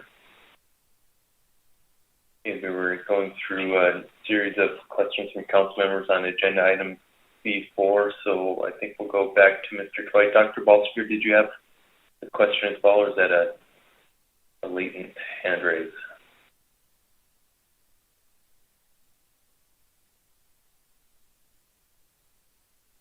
Okay, all right. Mr. Twite, whenever you're ready. Thanks, Mr. Chair. I'm sort of struggling with my screen and my webcam at the moment. My other question was about the SSC's concern about gear conversion, and I thought about trying to predict potential impacts to whales or numbers of whale encounters.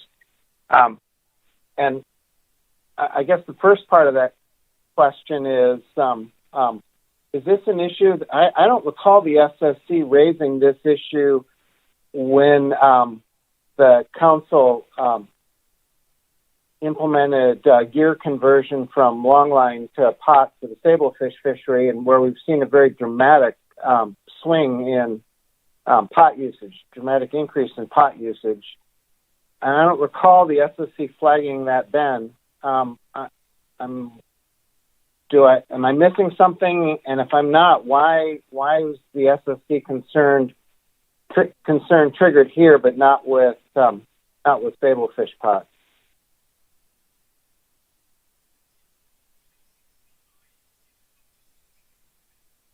Through the chair, Mr. Twite, I wonder whether, I'm guessing you guys have read the second slide, but since we actually didn't go through the second slide, I wonder if that might help on any of these issues. Perhaps it'll just introduce them, and then I'm happy to, but I'm happy to do either one that the chair wishes.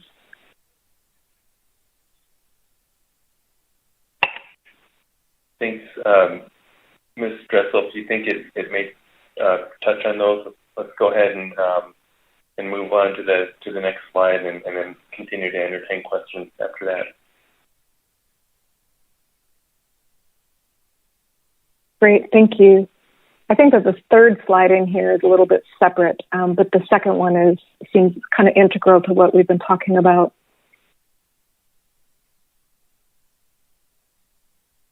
And I'm wondering if you have that on your own screens, or if it's helpful to bring that up.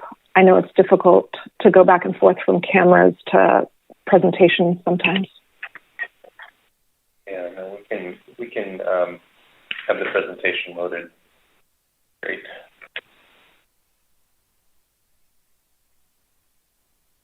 Okay, thank you.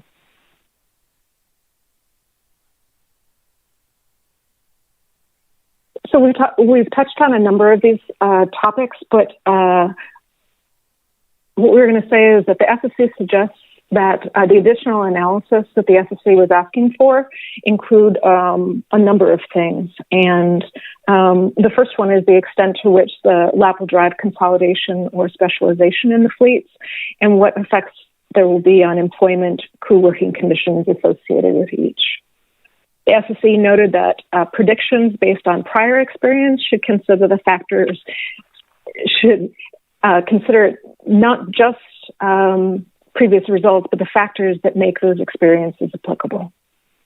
The second area for additional analysis was to look at market power effects of multiple elements of processor protection, and that they should be considered cumulatively.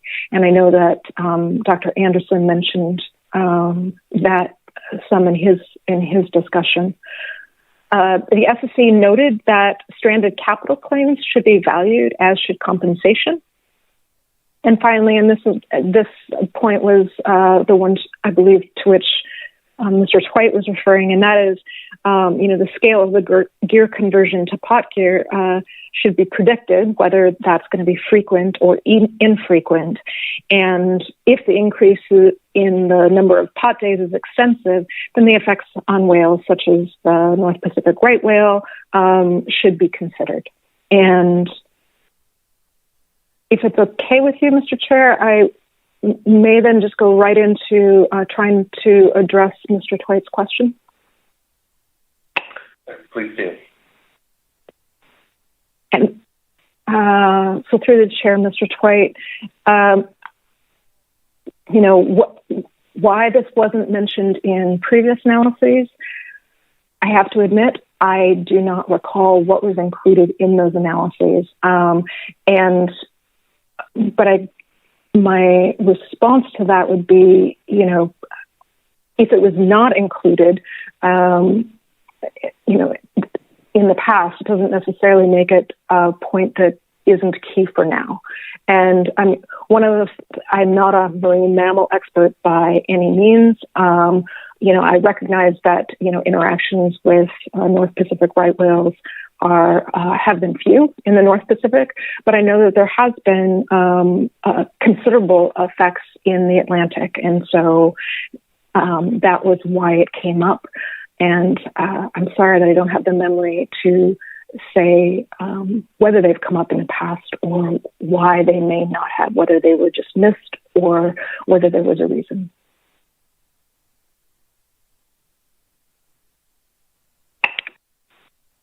Mr. Clay. Thanks, Mr. Chair. Not further on that. I'm still chewing over other parts of this slide, but I think other council members are too. So I'll wait and hear what other council members' questions are. All right, great. Let's move on to Mr. Cross. Thank you, Mr. Chairman. Thank you, Dr. Dressel. On the slide, to the extent to which LAP will drive consolidation or specialization in the fleets and the effects on employment, crew working conditions associated with each.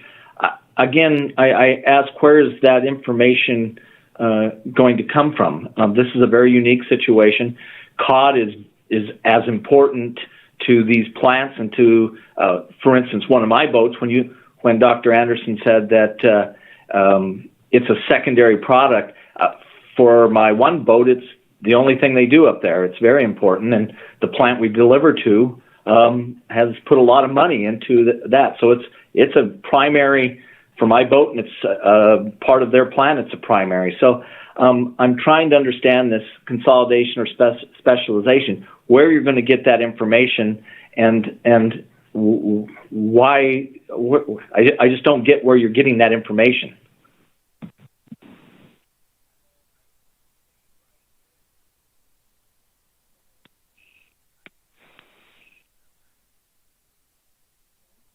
Through the chair, Mr. Cross, I'm wondering if Chris may be able to address that one. Through the chair, Mr. Cross.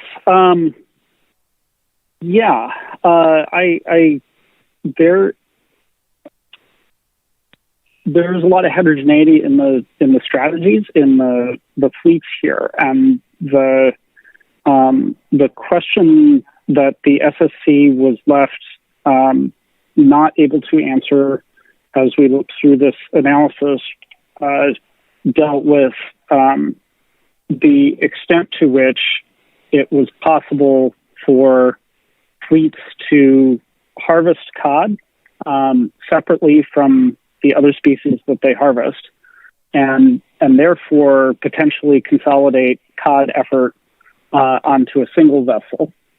And some of the large fleets that we manage have done that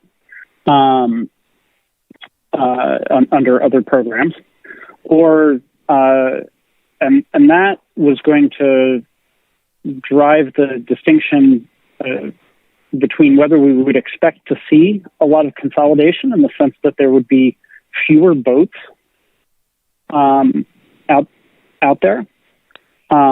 In which case there would be fewer jobs and less opportunity for deliveries to coastal plants, or whether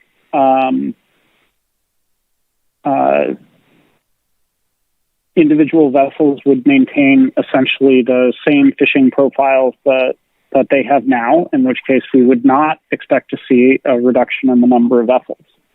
The analysis that we saw addressing that question did not, we feel, look at the structure of individual tows or individual vessels harvests in an appropriate way that would provide insight as to what was likely to happen there. Mr. Chairman, follow up. Mr. Kress. Thank you, Dr. Anderson. And I get that part. I guess where I'm struggling is where you expect that information to come. I mean, you have all the information about what boats are going to be in the fishery. They can form their own co-ops, and the plants have cod lines and they have pollock lines, and there's cod boats and there's pollock boats. I'm not sure that there's, without going out and asking every boat what they're going to do if this happens or if that happens, I understand what you're after. I'm still struggling with where you're going to get that information.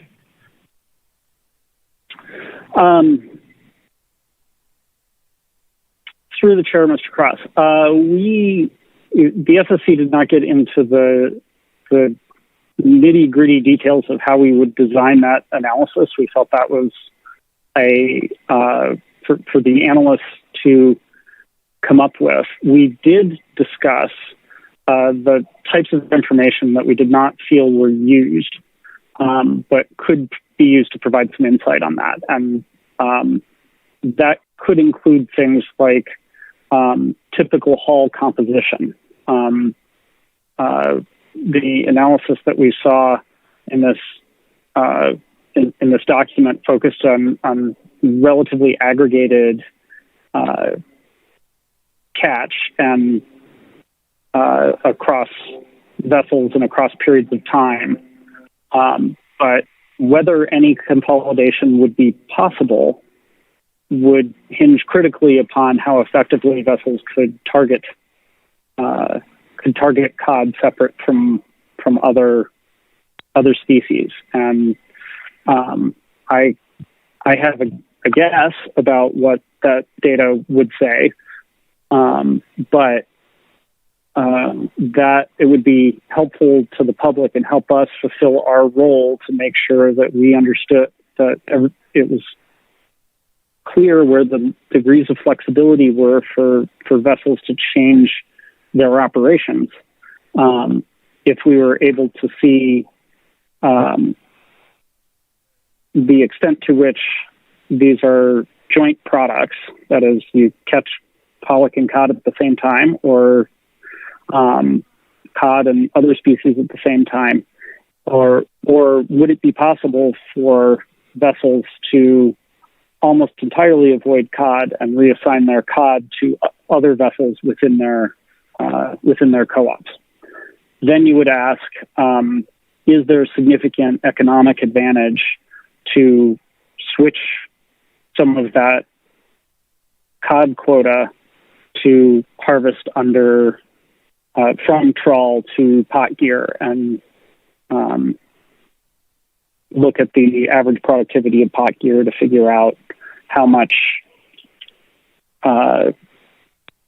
more pot effort would be required to catch an estimated range, which could be very broad, of the amount of cod. So that was where we were going with our discussion. I mean, it's a little beyond the bounds for me to go of the SSC discussion for me to say too much more about how I would design that analysis, but we kind of got about that far as an SSC. Mr. Chairman, one last follow-up, and then I'll let it go. First, Dr. Anderson, the analysis, I'm sure when you read it, understand that there's vessel use caps. That's in the analysis, which sets the bounds on consolidation, and that's already in there. Also, as just from an operational standpoint, as someone who has a cod boat and a pollock boat, you are a cod boat or you're a pollock boat. That's the way it works. The cod are aggregated, and you go after them. And if you're a pollock boat, you don't want the cod; you want to be into the pollock. So and you deliver your cod to a cod plant, and you deliver your pollock to a pollock plant. And both of those are important to the plant, and both of them are important to the boats. But yeah, we do have use caps on these in the analysis, as I'm sure you know, that can help alleviate some of that consolidation if that's a concern. So thank you, Dr. Anderson and Dr. Dressel. That's all I have. Thank you, Mr. Cross. Ms. Kimball. Thank you, Mr. Chair. Thank you, Dr. Dressel and Dr. Anderson. I hope this doesn't feel like too much. I think what we're trying to do really is get at what's needed in this analysis to feel like we have, sufficient information and robust approach from the SSC. So I hope these questions are taken in that spirit. But I feel like from Mr. Cross's questions, and I just want some confirmation maybe that we could do a better job in the analysis, I suppose, on just characterizing what those fisheries are like, pollock and cod, how they operate, that they are different and diverse fisheries, separate markets. That kind of description of how this fishery works on an overall basis would be helpful. Am I understanding that in real layman's terms?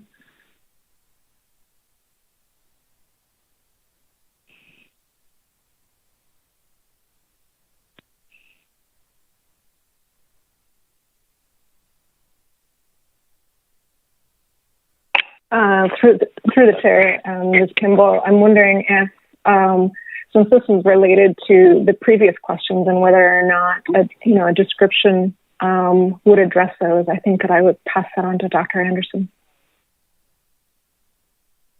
Okay. Through the chair, Ms. Kimball, thank you, Dr. Dressel. I'm just waiting for my turn over here. One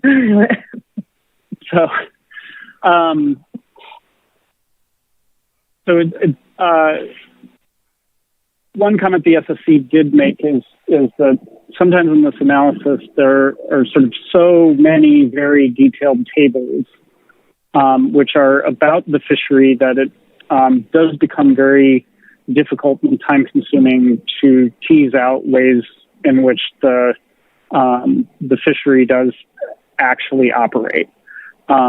So I would certainly encourage the idea, or the SSC did in our minutes encourage the idea that this discussion could be more focused and concise while providing really greater insight as to how the fishery worked.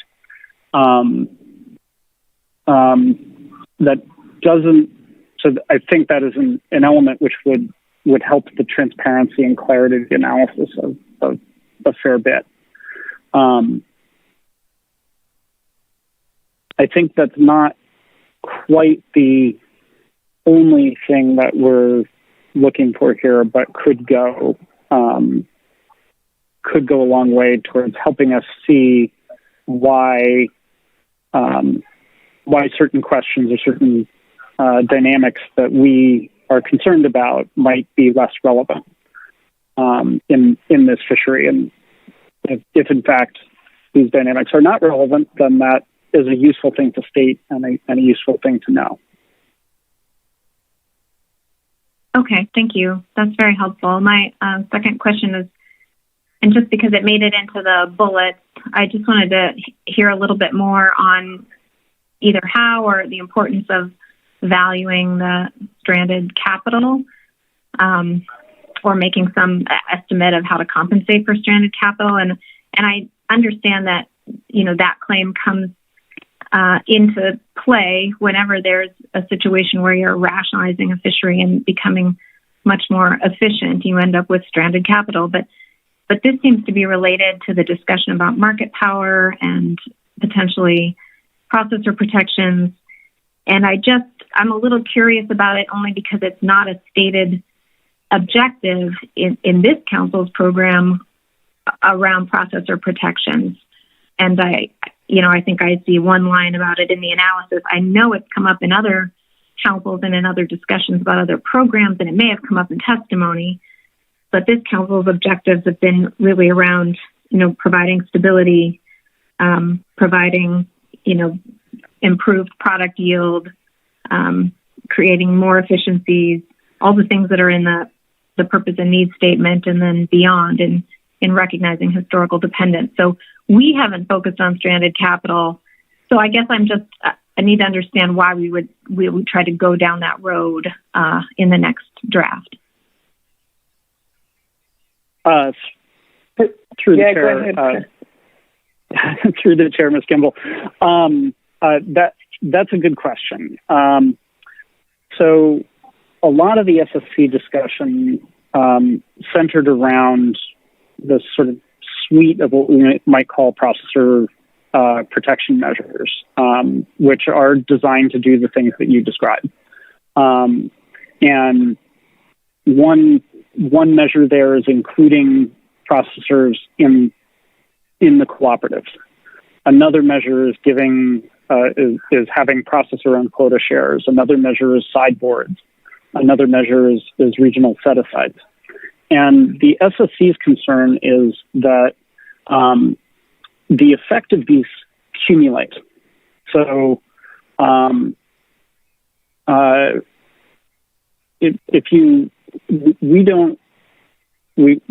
some more analysis and thought is needed to figure out where on the spectrum of the processors get all the benefits to the harvesters get all the benefits this is likely to land. And here we can draw on a significant number of other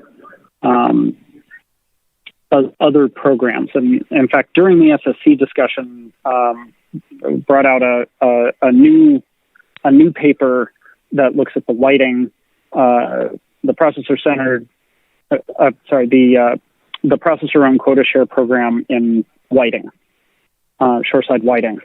And it's a gray literature paper that's currently under review, and I was part of a PhD of one of my grad students, who's now at the Northwest Fisheries Science Center. And it suggests ways that processor-owned quota shares are used. And we could bring that information in to figure out whether that alone solves the problem or whether we need other measures. We could also look at other programs with processor-centered cooperatives and ask whether those alone solve the problem. And as you add more of these protection measures on, at some point, you may hit a point where you've got too much processor protection. So in the context of that discussion, the issue of the justification for processor-owned quota shares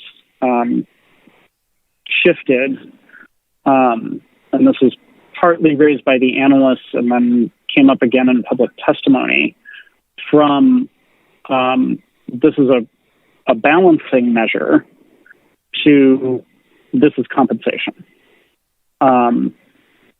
So if the council's intent is not compensation, then we should be clearer about that. If the council's intent is for this to be a measure of compensation, then we can look at how much, at sort of whether the value of these shares is proportionate to what is likely to be the value of stranded capital. There's a back and forth between Jim Weiland and Scott Matalich, which I think Mr. Cross referenced earlier. It's one of the things I teach many years in my PhD fishery economics course, to let my PhD students see controversy and disagreement among researchers. That Weiland's article suggests a number of ways that you can address the question of whether compensation is proportionate to damage.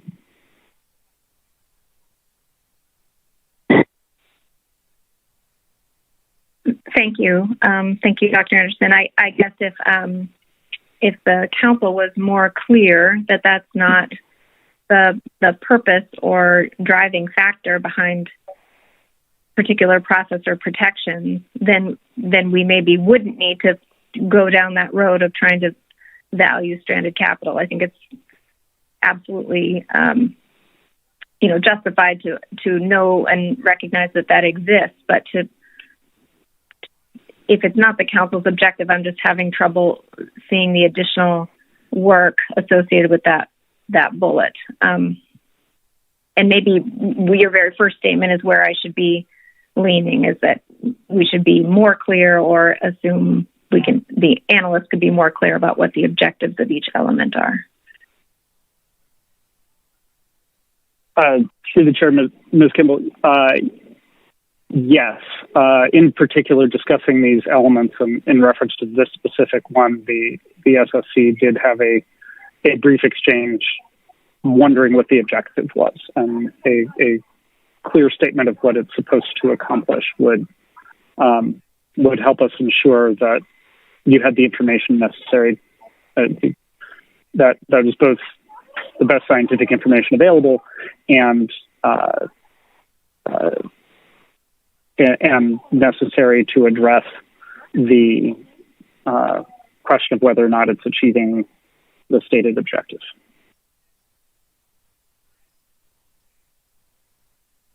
Thank you. Mr. Twice.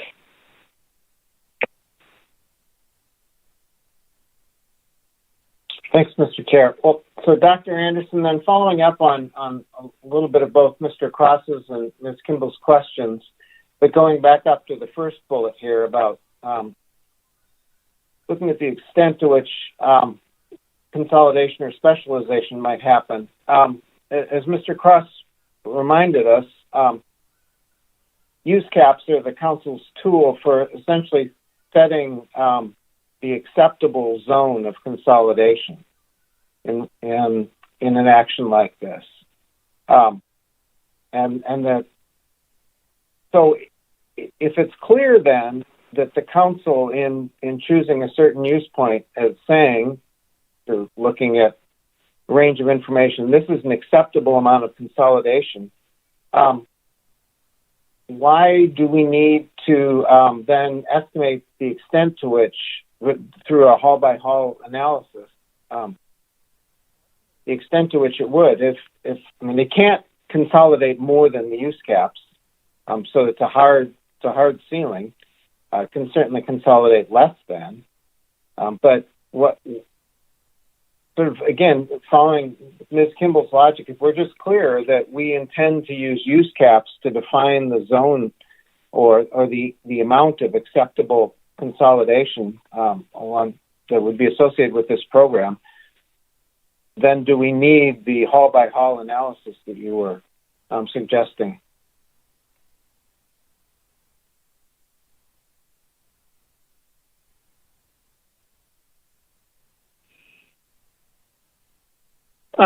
Through the chair, Mr. Twite, I'm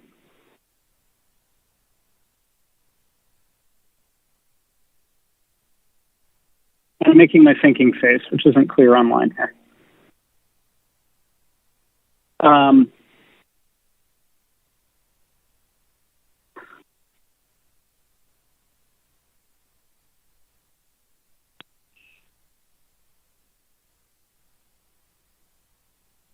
I think that the SSC in our discussion has not interpreted the smallest, perhaps we have consistently misinterpreted the council's intent, but we have not consistently focused on the lowest number of vessels that a use cap would allow, imagining that, for example, we're going to reduce the fleet to 33 vessels who each own 3% of the fleet, or of the quota share. When interpreting our measures and impacts on communities and employment. And because we feel, because national stated aid is going to require us to make sure that there are appropriate methods and appropriate clear information about what is going to happen with employment in this fishery and the number of vessels in the fishery and which communities are likely to be affected by that extent of consolidation. We've instead attempted to understand on a more nuanced level how much consolidation there's going to be. And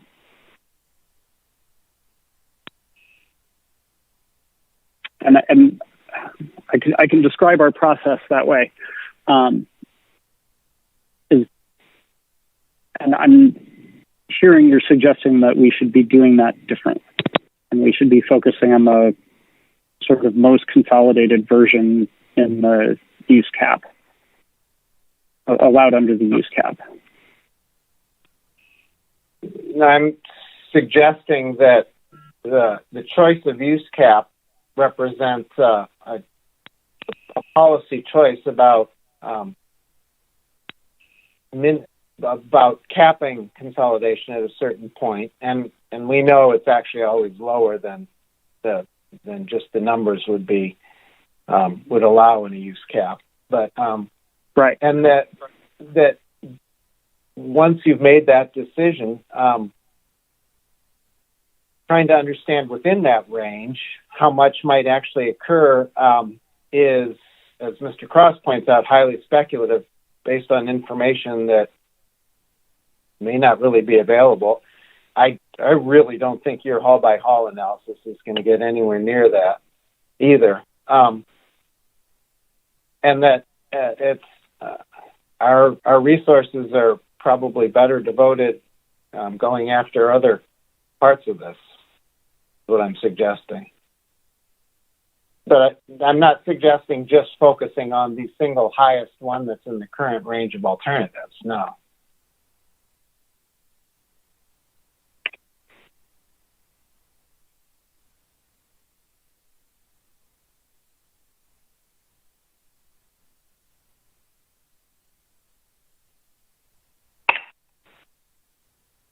But through the chair, Mr. Twite, that's useful.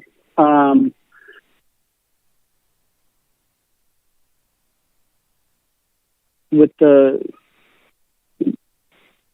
goal in mind here of focusing on focusing resources where they're going to provide the most insight, I think one of the things that I'm hearing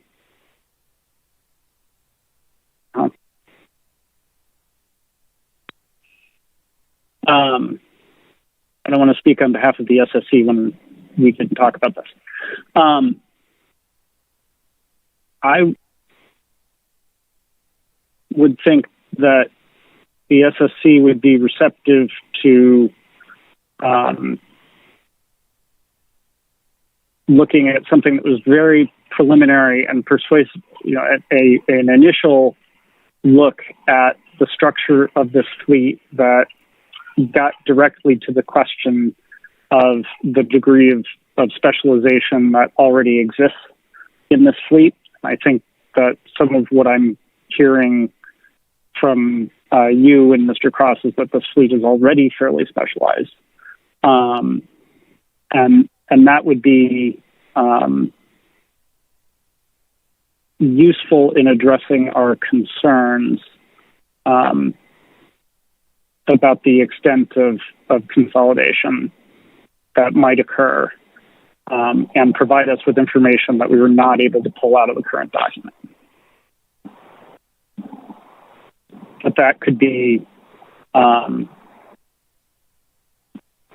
fairly high level and summative in nature, and not be a detailed analysis that was highly time consuming.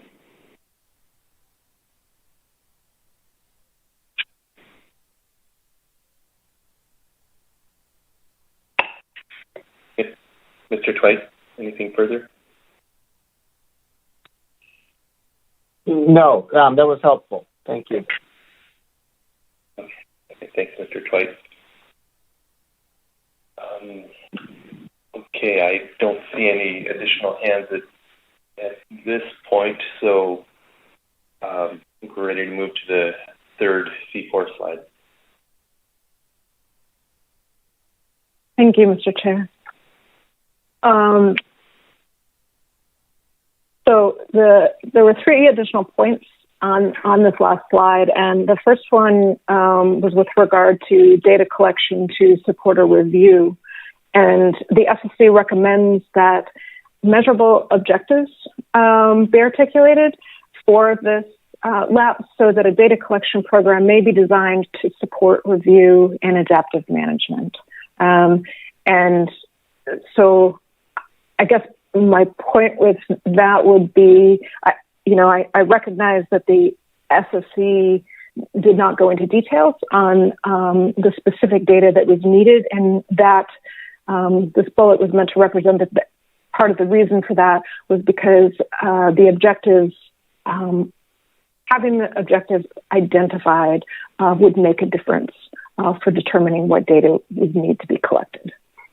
The second one is that the SSC recommends a general consideration of the implications of climate change on the harvesting fleet and the engaged communities, and that be included in the cumulative effects section. And the third one is that the SSC recommends that the description of elements, and Dr. Anderson touched on this one, the description of elements could be reduced, and the analysis could be more concise and focus on predicted effects, and that would be, the SSC found that would be helpful. And that is the end of the presentation on C4. Great. Thank you, Dr. Dressel and Dr. Anderson. If there's additional questions, Ms. Baker. Thank you, Mr. Chair. I have a couple of questions about this slide.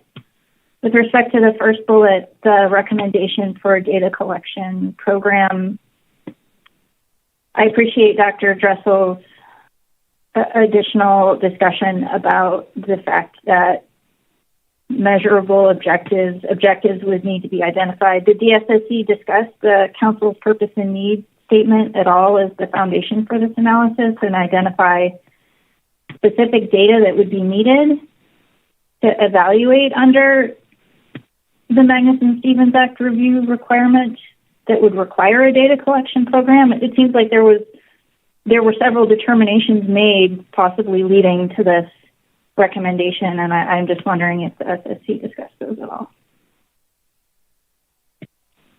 Through the chair, Ms. Baker, in the SSC discussion, I do not recall us getting into what specific data sets would be necessary. There was discussion of the purpose and need in general, but not the discussion that I remember, and Dr. Anderson may be able to expand on this. The discussion that I remember is that the SSC thought that there were data that would be needed to review this program that did not already exist. I do believe it was thought through to that extent, but I don't recall us getting into naming specific data. And I'm wondering if Dr. Anderson has anything additional on that you recall. Thank you, Dr. Dressel. Through the chair, Ms. Baker, thank you for this question. This is something that I think the SSC is eager to have sort of more and better dialogues with the council on. So we did look at the purpose and need statement as Dr. Dressel suggested. I think that our feeling as what we discussed as an SSC is that our role is to make sure that that there is the information that's going to be necessary to perform the quinquennial lab review when that time comes around, and be able to identify elements of this program that are really working and those that we can improve through adaptive management. We explicitly have decided to stay away from suggesting specific data elements because there have been discussions with some of the planning team, some of the plan teams, and especially the social science planning team, that really this is something that's better left to the scientists who are going to be tasked with managing the data programs. And thus, we should ask them what we want to measure, and they can tell us how to measure it. But to empower them to do that, they need a framework for a data collection program. And for us as an SSC to know what is likely to happen, or look into our crystal ball and figure out what the quinquennial lab review is going to want to include, we need sort of clearer statements about what the council is going to want to see there in terms of what are we going to measure for the primary goals of the program, but also are there unintended effects or consequences we might be interested in looking at. So this was a quick discussion here because it built on a lot of previous discussions we've had that have been similar, mostly in the context of reviewing lab reviews.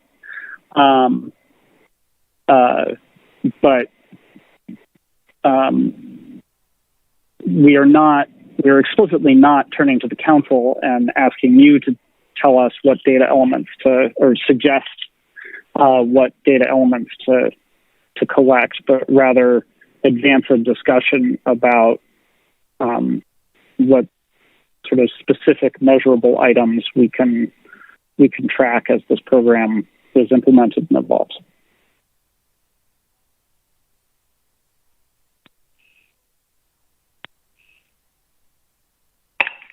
Baker. Thank you, Mr. Chair. Thank you, Dr. Anderson. And based on that response, it sounds like there probably wasn't discussion of my follow-up question, which is that fairly consistently, I think at least from the social science planning team and Alaska Fisheries Science Center staff, but criticism of our existing economic data collection programs is that they were developed uniquely for each rationalization program, and that has made their utility less than ideal. And so I think that's where I was struck by this recommendation by the SSC. Number one, that the council needs to have a data collection program, which I appreciate your explanation in response to my first question. But the second is, I think you've already answered it, but I'll ask it anyway. Did the SSC discuss that at all in terms of the multiple discussions we've had about our continued work on economic data collection programs and ideally lessons learned and perhaps to be considered if there is a recommendation to develop a unique economic data collection program, which doesn't seem to have served us well so far in previous programs? I'm willing to answer or take a stab at that one, Chris. Up to you. Go ahead, Dr. Dressel. Through the chair, Ms. Baker. You asked if we, specifically talked about the trade-offs between us asking for broader data collection, say in April when we talked about the EDRs, and then specifically asking for it now. And my interpretation was when the SSC was discussing that what data may be needed, it sounded like there was, my understanding was that there were data that might not currently be available. And then obviously our conclusion was then to ask for measurable objectives. And the reason I'm not sure whether this was the best approach to answering this. I think that, when I presented on the EDR programs in April, one of the struggles that the SSC, talked about at that point was that the EDRs were necessary to evaluate and review these LAP programs. The concern that we had at that time about the EDR collections were that if the goals for review changed, then the data collection for the EDRs should also be revised. I think, but the other one was the one that you're referring to, in that we talked about looking at a broader data collection. And when we had mentioned that, it wasn't necessarily that the EDR data collections were bad or not necessary, because actually, Dr. Anderson may be able to add to this, but I believe that they are necessary for collecting data and evaluating the programs. But the struggle that we were trying to convey at that point was that the data that's collected for the EDRs has then been used for other purposes that it wasn't designed for. And in that case, the data may not be effective, or it may not have been collected in a way that it can inform other decision-informing analyses for the council. And so we did not specifically talk about the difference between a broad data collection and a specific one in this discussion, but at least my assumption was that that was because we were specifically addressing what data might be needed for this program and this program alone. We were not necessarily looking at needs beyond this program. And I don't know, I can go back to you, Ms. Baker, or Dr. Anderson can add either way that you wish. Through the chair, Ms. Baker, Dr. Dressel. Dr. Dressel did a good job explaining this. We did not get into the discussion of that trade-off. What we were trying to set up here was a specific request for some measurable objectives, and that could serve as a basis for understanding what information would be necessary. Those objectives would be an input into whatever sort of harmonized data collection we would eventually design, but that is a longer term process.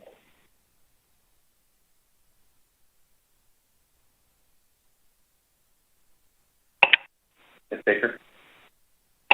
Thank you to you both for those responses. I appreciate the discussion. And Mr. Chair, I am mindful of the time. I do have one final question, if that's all right. Yep. Please go ahead, Ms. Baker. Okay, thank you. I wanted to focus on the last bullet on this slide and in the SSC report as well. And I have listened to Dr. Anderson's response to previous questions and want to focus back on the best use of our resources and appreciate the focus on that throughout this conversation. So the SSC is generally requesting further analysis on the specific points that you've raised in the report. What should staff cut to make it to make the document more concise and more readable? And not very specifically, but did you discuss with staff, provide recommendations for that? Or I'm just struggling with that if I was sitting down to try and incorporate your general recommendation into the analysis. Maybe you don't have to list everything here if you have a list in your mind, but did you talk that over with staff? Did you talk about more specific recommendations? I'm just wondering about that.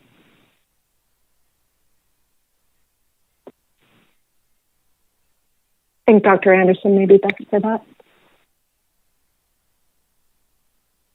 I was just thinking you were best to say that. I didn't mean to throw you under the bus. I can, if you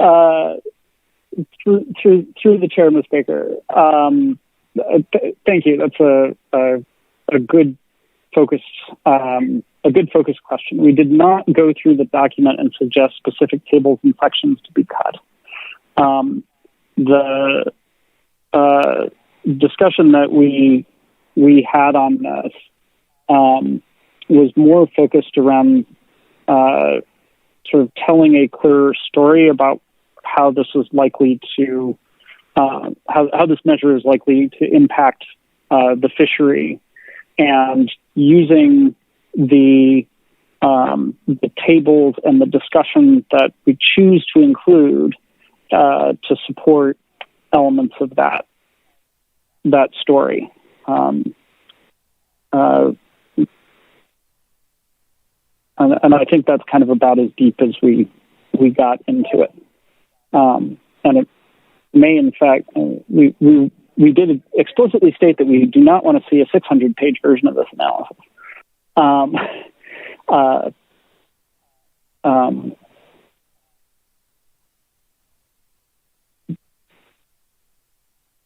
But I think the key thing is to ask which elements that are currently included in the report are not just telling me something about the fishery, but are supporting some claim that is being made about the fishery and how it's going to change as a result of this action.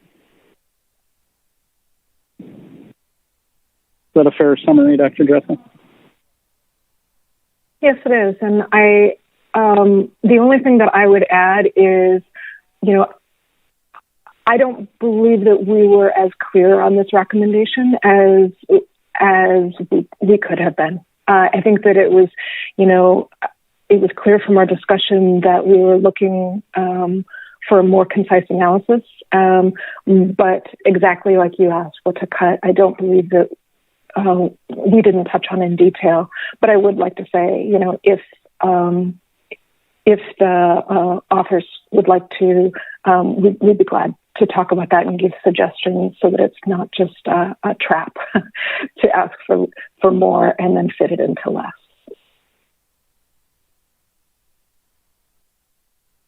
Thank you for that, Dr. Dressel, Dr. Anderson. No more questions, Mr. Chair. Thank you, Ms. Baker. Mr. Mesereau.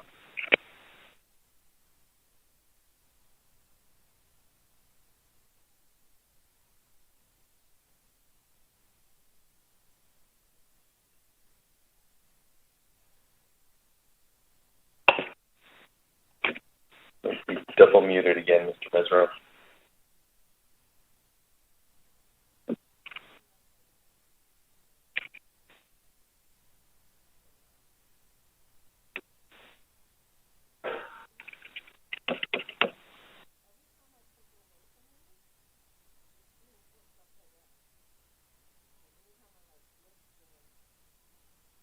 Okay. Well, perhaps while we're waiting for Mr. Mesereau and overcome the technical challenges, can look to see if there's any other questions from council members. If not, we can move on with the rest of the SSC report. Mr. Mesereau, is that you? I'm sorry. Okay, there you go. Can you hear me now? Can you hear me now? Yes. Were you able to hear what I said or no? Not a word. Oh, perfect. Okay. So I guess I've been sitting here for 2 hours and 30 minutes listening to the discussion about the C4 agenda item from the SSC, and I'm just wondering, this last bullet that you put in there, why would you even ask that the analysis is more concise?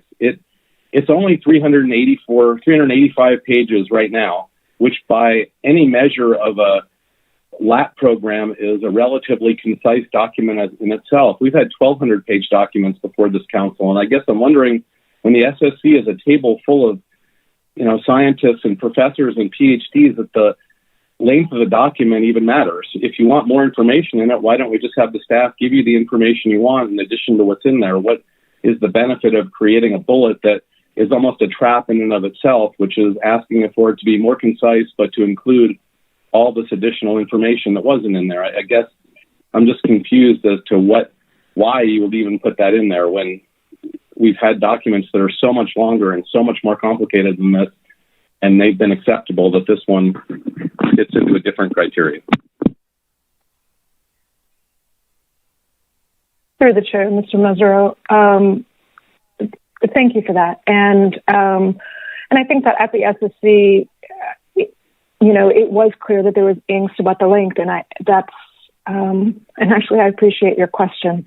From what I heard of the SSC discussion, I think that the emphasis, which came across as asking for fewer pages, could have been better phrased as, I think that what SSC members had mentioned was that they had difficulty piecing together the rationale, and I'm not going to have the right words for this. I guess in this bullet we talked about, focus on predictive effects. They struggled to sort of piece together a story, at least from their perspective, and so as such, I would say that the SSC's comments in the meeting should have been probably less on length and more on what would we like to see, like the focus on predicted effects. I know we've had recommendations like that in the past, and the interpretation I had for the one of being more concise. My interpretation from members' discussions was that there were pieces that were possibly not necessary for this analysis, and my interpretation was that might have been different from others. But again, I fully recognize that our message on this was not clear, and would be, like I said, glad to work with or talk with authors, relay questions, and get more specific information so that to provide additional clarity on this, because it's obvious that this did not come across, and I'd be willing to work to make it any clearer with the authors. Okay, thank you. Appreciate it.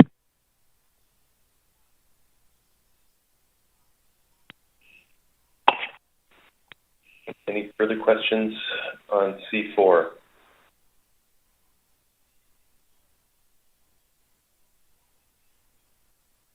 Okay, thank you, Dr. Dressel and Anderson. Let's move into P3.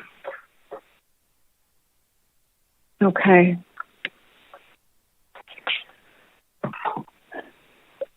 So the SSC received a report on the Bering Sea Fishery Ecosystem Plan, and there were two pieces to it. One was from the FEP, and the other one was from the Climate Change Task Force. And so this first slide is for the Climate Change Task Force.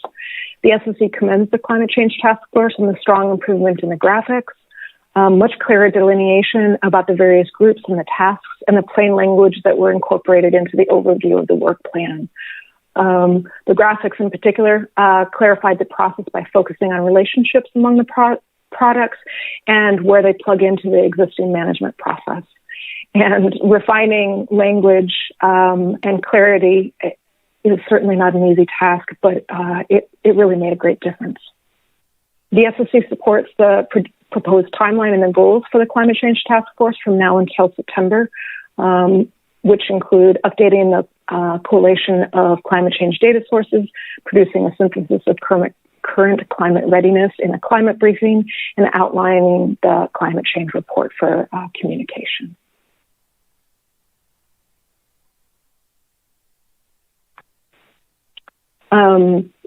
This next slide had to do with the Bering Sea Fishery Ecosystem Plan specifically.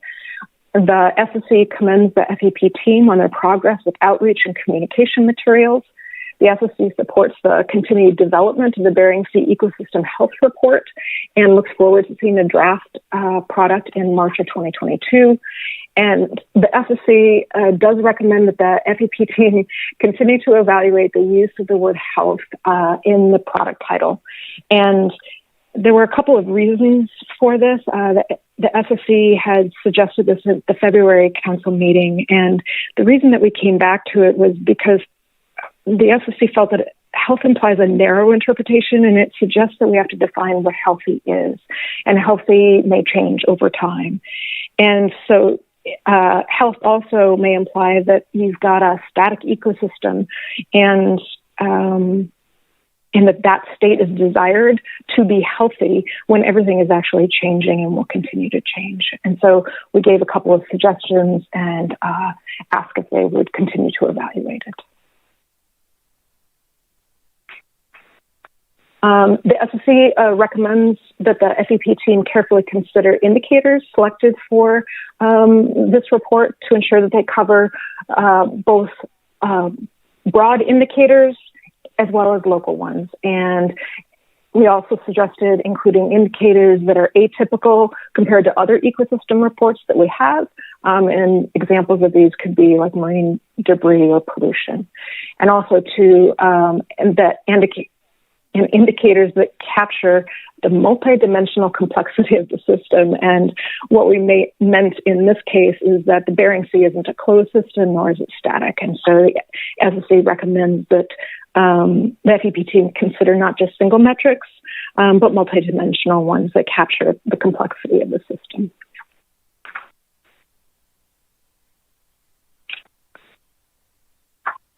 So this is the... Yeah.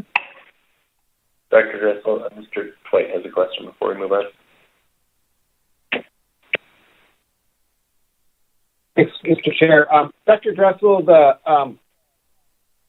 SSC recommendation about indicators, including a couple, and the examples you included were marine debris and pollution. The Ecosystem Committee had a discussion about marine debris after the SSC flagged it as a very concerning sort of trend in the most recent status report on the Bering Sea. And still sort of struggling with, it appears to be large. I think we've got, the Ecosystem Committee's got some ideas on how to move forward on it, but it's still struggling with, it's clearly not under our control, and B, still not sure what it means from the perspective of the resources we manage and the tools we use to manage that. And so the question that I have, that I think I was hearing sort of from Ecosystem Committee members as well, is what is the utility of an indicator like that? It's clearly kind of an eye-grabbing thing, and there's obviously something there, but when we don't know how to link it to management actions that we can take, and so I'm interested in, did the SSC have some further discussion about that issue relative to this recommendation this time?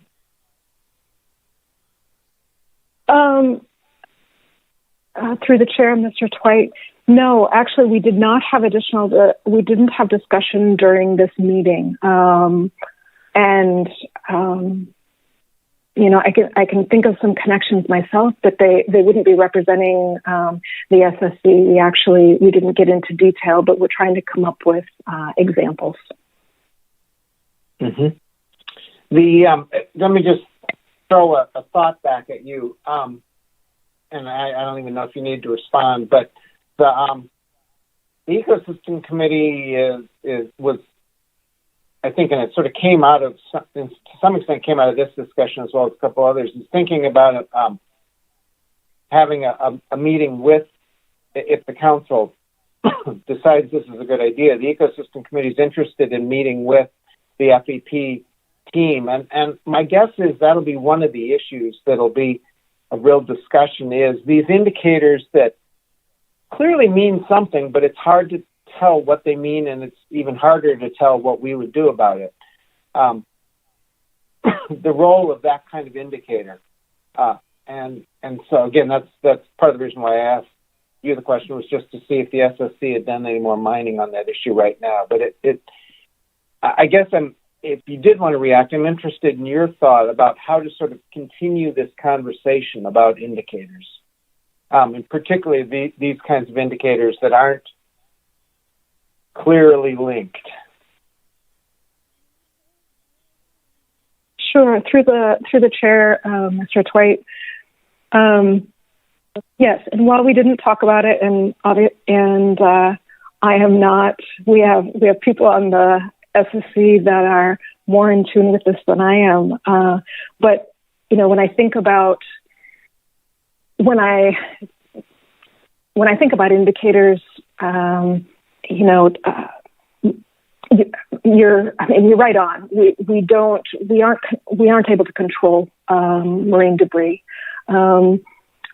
But in much the same way, we aren't able to control temperature. And so a step what I think of when we look at temperature is, what types of things can temperature affect? Because obviously it may be, like you just said, it could be a wide range of things. We don't know all of the things that marine debris may affect. But if I think about marine debris, and I think that there could be, entanglements for whales, or harming marine mammals, or possibly even fish species, but even say it's indirect like marine mammals. If those marine mammals actually have impacts for our management, so that fisheries are restricted because of a particular marine mammal, and that marine mammal is affected by marine debris, while we may not be able to stop the marine debris from happening, we may be able to come up with an indicator of what will this cause in the future, and what will this mean for our fisheries. And so even though we may not be able to stop it, I could see where following up with an indicator like this might give us some predictive ability that in some ways could be helpful for management. That's just kind of thrown out there as my own personal idea rather than the SSC's, but it was the first thing that came to mind. Thanks. I was hearing something similar from a couple of ecosystem committee members, but there wasn't. Again, it wasn't the ecosystem committee. It was sort of thinking of a couple of individuals. Appreciate that response.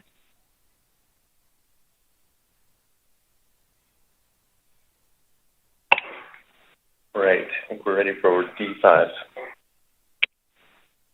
Okay. And this is the last section of the report. Research priorities is always a challenge to discuss and describe. So I wanted to give a little bit of background on where we are. And that was that in February 2020, we had a workshop. In addition, we did the SSC sort of curated the critical ongoing monitoring database priorities. So what we've been trying to do is for each review, we've been trying to go through the priorities in the database, or the ones that have been raised from plan teams and other groups. So we did that for critical ongoing monitoring in February 2020. Then, of course, COVID hit. We didn't come back around to this. So we brought research priorities back up in April of 2021. And we provided recommended top 10 to you as the council. And we also did curation of the urgent and important categories in the database. The other thing that we did for that meeting was, coming out of the workshop, we realized that it would be helpful to sort of refine this process for research priorities, which seems like it's always a goal and is difficult to attain. But we had a subgroup put together, and we drafted a process document. And it was sort of, how do we go forward with evaluating research priorities in both an efficient and in an effective way? And so part of that document, we actually developed a narrative summary of the critical ongoing monitoring priorities. And what it did is it looked at all the critical ongoing monitoring priorities in the database, and it grouped them into themes to describe what are the themes that we cover in critical ongoing monitoring. The last thing then was that the SSC discussed how to revise our process, or the SSC's process for reviewing research priorities.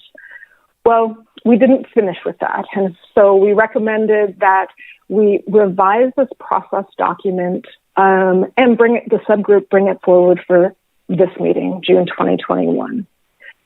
So the subgroup revised this process document or procedure document prior to the meeting.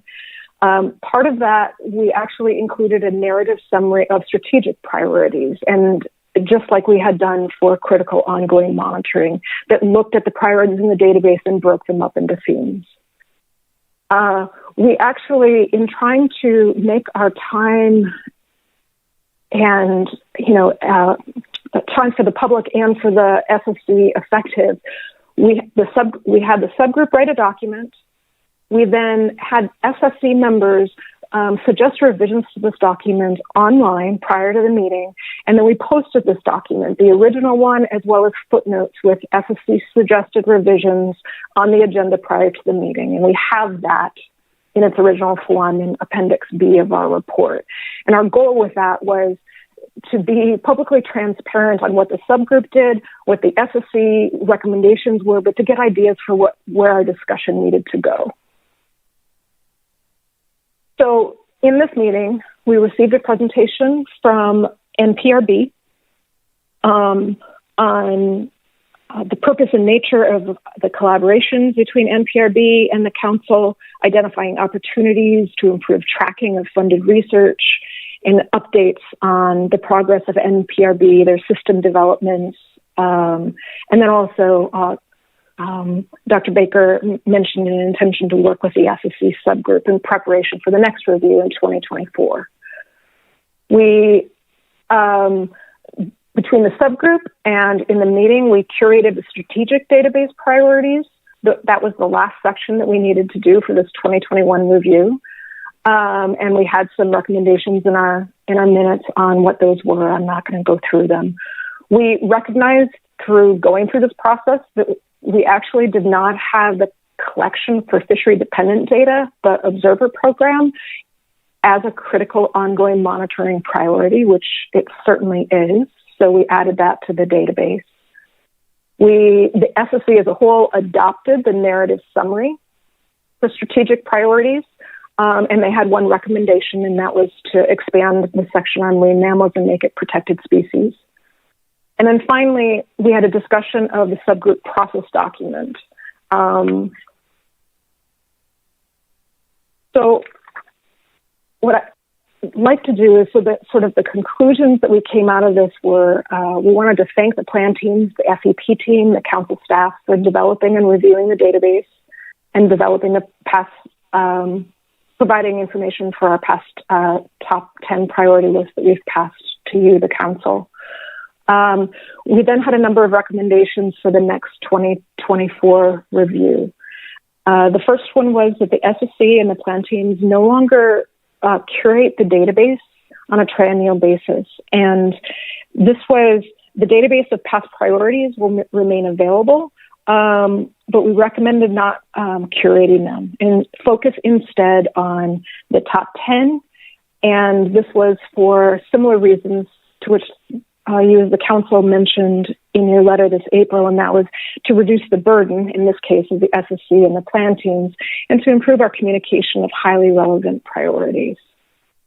So we do suggest, however, that, or the SSC suggested, this is number 2, that we adopt the narrative overview of critical ongoing monitoring and strategic priorities, and we include that on the website with our recommendation, and update that triennially. And part of the reason is because, we recognize that we need to provide a strategic vision for what research may be useful for management, obviously with interaction with the council.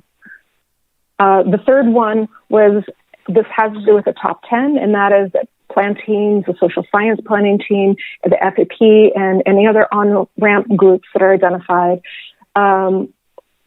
we would request that they continue to produce 3 to 5 priorities, but the difference was to add a 150-word abstract.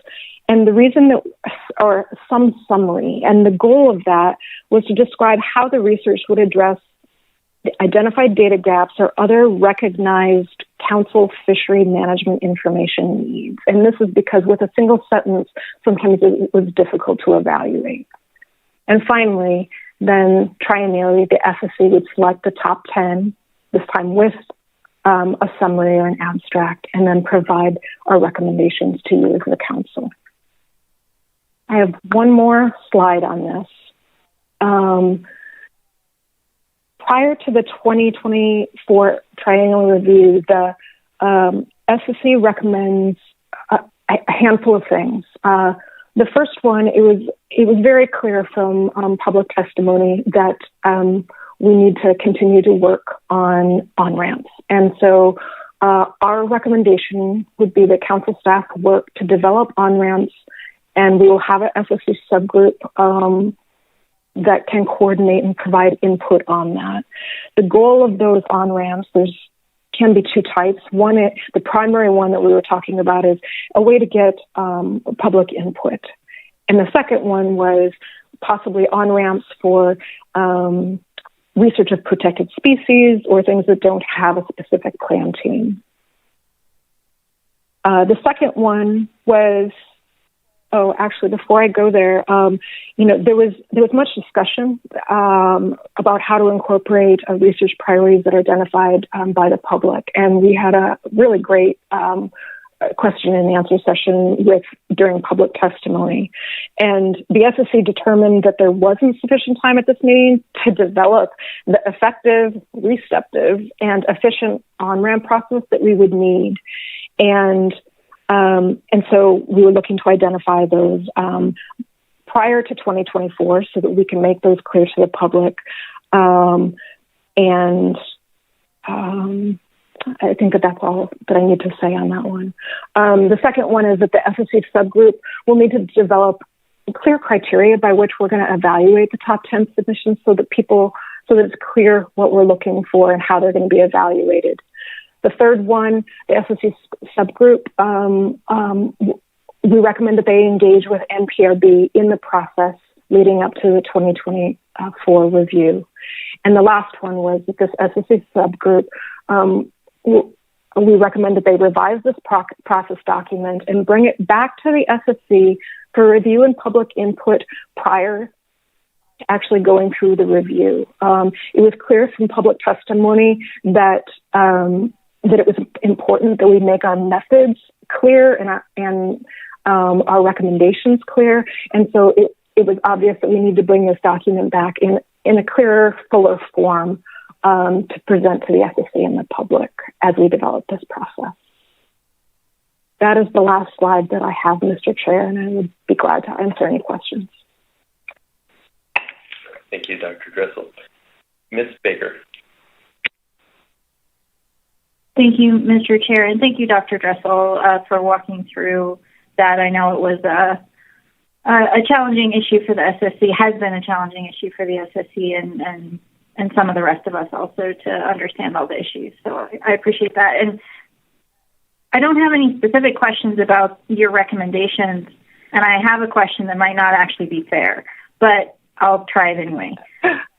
So this is a helpful summary of the recommendations. My question is, you've described very well how the council priorities process does or is intended to be coordinated with the NPRB.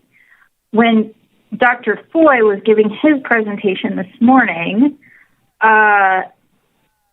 one part of his presentation focused very much on research priorities that are relevant to fisheries management, which always is of great interest to me. And largely his discussion was focused on research priorities for environmental justice and some of the ideas for how to determine priorities there. But so my question is broader, and it just occurred to me, so it might kind of be basic, but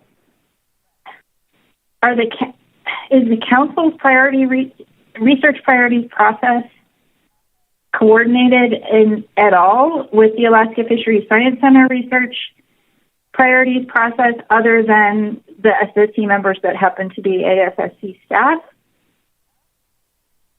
Or I guess that's my basic question. I really don't have any idea.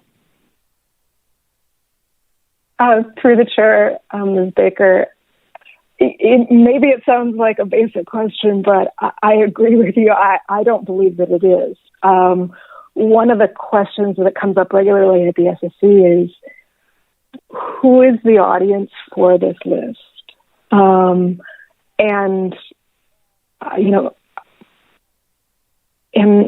obviously this may be funding agencies. Obviously, this list is identifying, needs of the council, needs research that's needed to improve our management. And so obviously it would be great if that was funded. So one audience would be the funding agencies. But another audience that I see is the agencies. And there's certainly many of the critical ongoing monitoring processes are conducted, by NIMS, the surveys. There are also ones that are in there that are conducted by ADF&G. So some of those long-term processes, and often I think that it's the critical ongoing monitoring and strategic priorities that are often taken up by the agencies. And so as far as whether they're coordinated,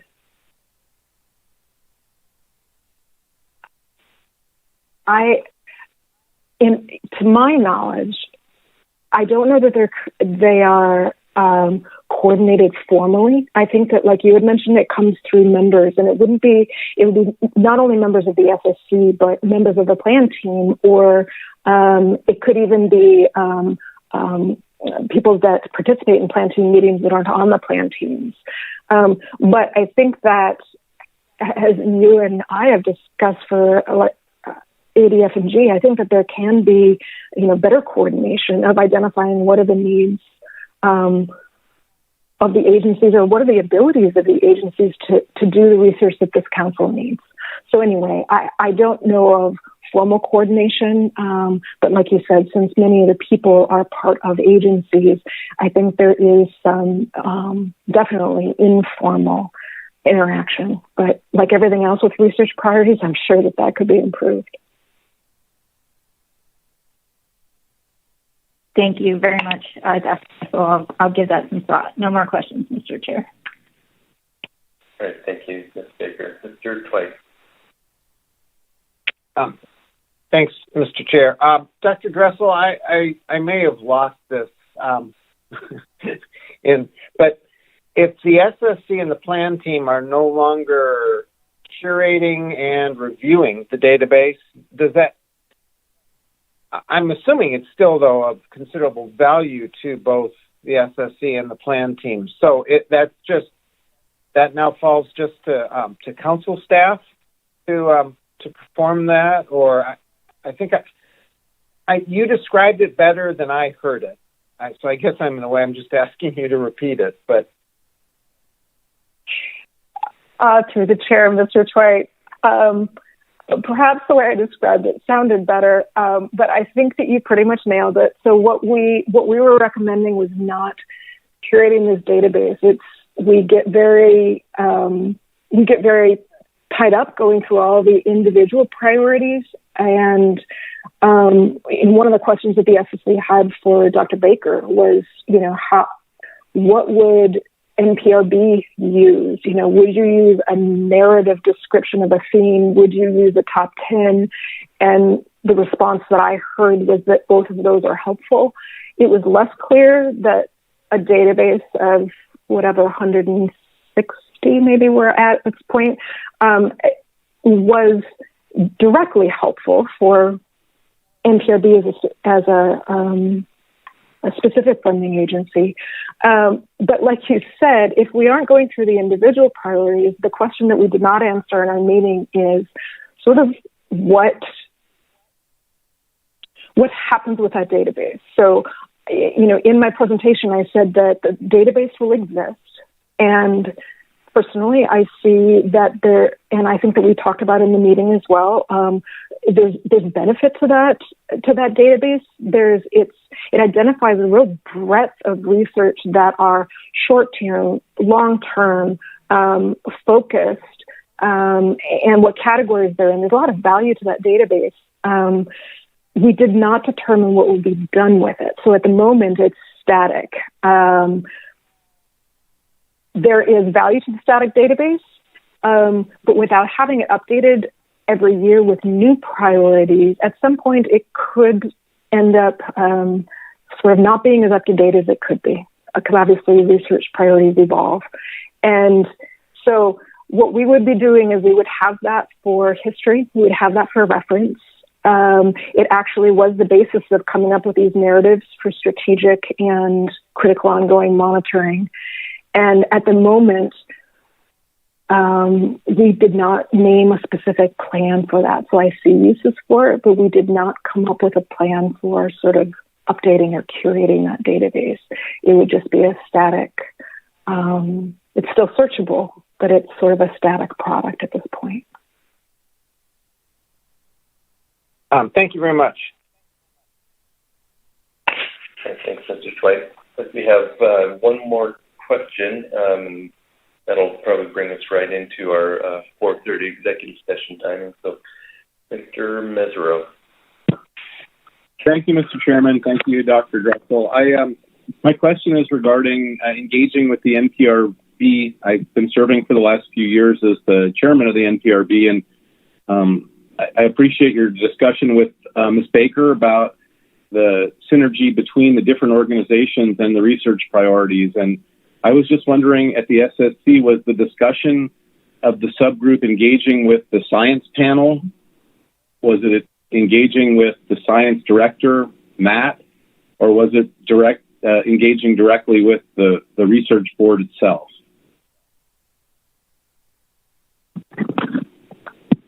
Through the chair, Mr. Mesereau, in our SSC report, probably why you asked the question, I don't believe that we specified. When Dr. Baker came, when Dr. Baker spoke, he had said that NPRB was committed, and I believe that in the past, I know that he has worked directly with council staff. And I don't know if it would continue to be him or others. So I don't know, but we weren't specifically suggesting that we interact with like the full science panel. My understanding is possibly a representative, which clearly Dr. Baker is. Thank you, Dr. I think it would be really helpful, just from my perspective, if we had the top 10 list available for the NPRB board at large when we're making our management decisions. I think we try to fund the best science that we can there, but knowing what the priorities are for the council may make us make different decisions regarding the science that we're funding. So I think it really would be helpful to have Dr. Baker provide us with a top 10 list that he gets from that subgroup, should that actually become a decision point in the future for the SSC. And I'll talk to Dr. Baker about it as well. And through the chair, may I follow up with a question for Mr. Mesereau? I think it's okay. Yes, Dr. Dressel. When you said to bring back the list, I guess maybe I better not ask it as a question, but if Dr. Baker expresses a timeline, I know that. I don't believe that we have a specific meeting set for, which meeting we're going to address research priorities in 2024. But that is, if a timeline matters, that is something we could look at. The other thing is that Dr. Baker did one thing that was not in our minutes, I don't believe, but we discussed in our meeting was that Dr. Baker said that there would be interest if we have these on-ramp groups like plan teams, social science planning team, bringing forward the top 3 or 5 priorities for consideration for the top 10. Dr. Baker did say that having a full list of those could possibly be useful, and what it would show the range of research priorities within certain areas. And so that may also be something the subgroup can talk about, is coming up with, a list of all of the top 10 sort of nominations. And I don't know if that would be useful for the council, but I thought at least I would share it now in case that was a valuable concept for the council. Thank you, Dr. Driscoll. I think certainly for the council and for me in particular to be able to know what those sorts of recommendations are, we can avoid the possibility of maybe funding something that's already being done in a different venue. And I think it will just make us make wiser choices with how we fund NPRB projects. The more of that sort of information that we can bring to our process, I think it would be welcomed by the whole board to get that, whether we get it through the science panel or just at our meetings that we have twice a year. So certainly I'll continue to discuss this offline with you a little bit. I think it's definitely would be an improvement for our process to get this kind of information included.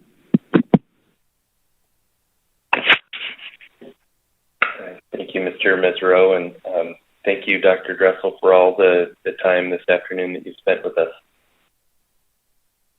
Yes, thank you for your time and questions. All right. I think that concludes everything we have on the SFC report. So let's go ahead and adjourn for the day. We'll come back at 8 o'clock a.m. tomorrow and pick up with our agenda. Council members, we've got an executive session scheduled, and Dave had sent out the Zoom link. So see you over on Zoom here shortly.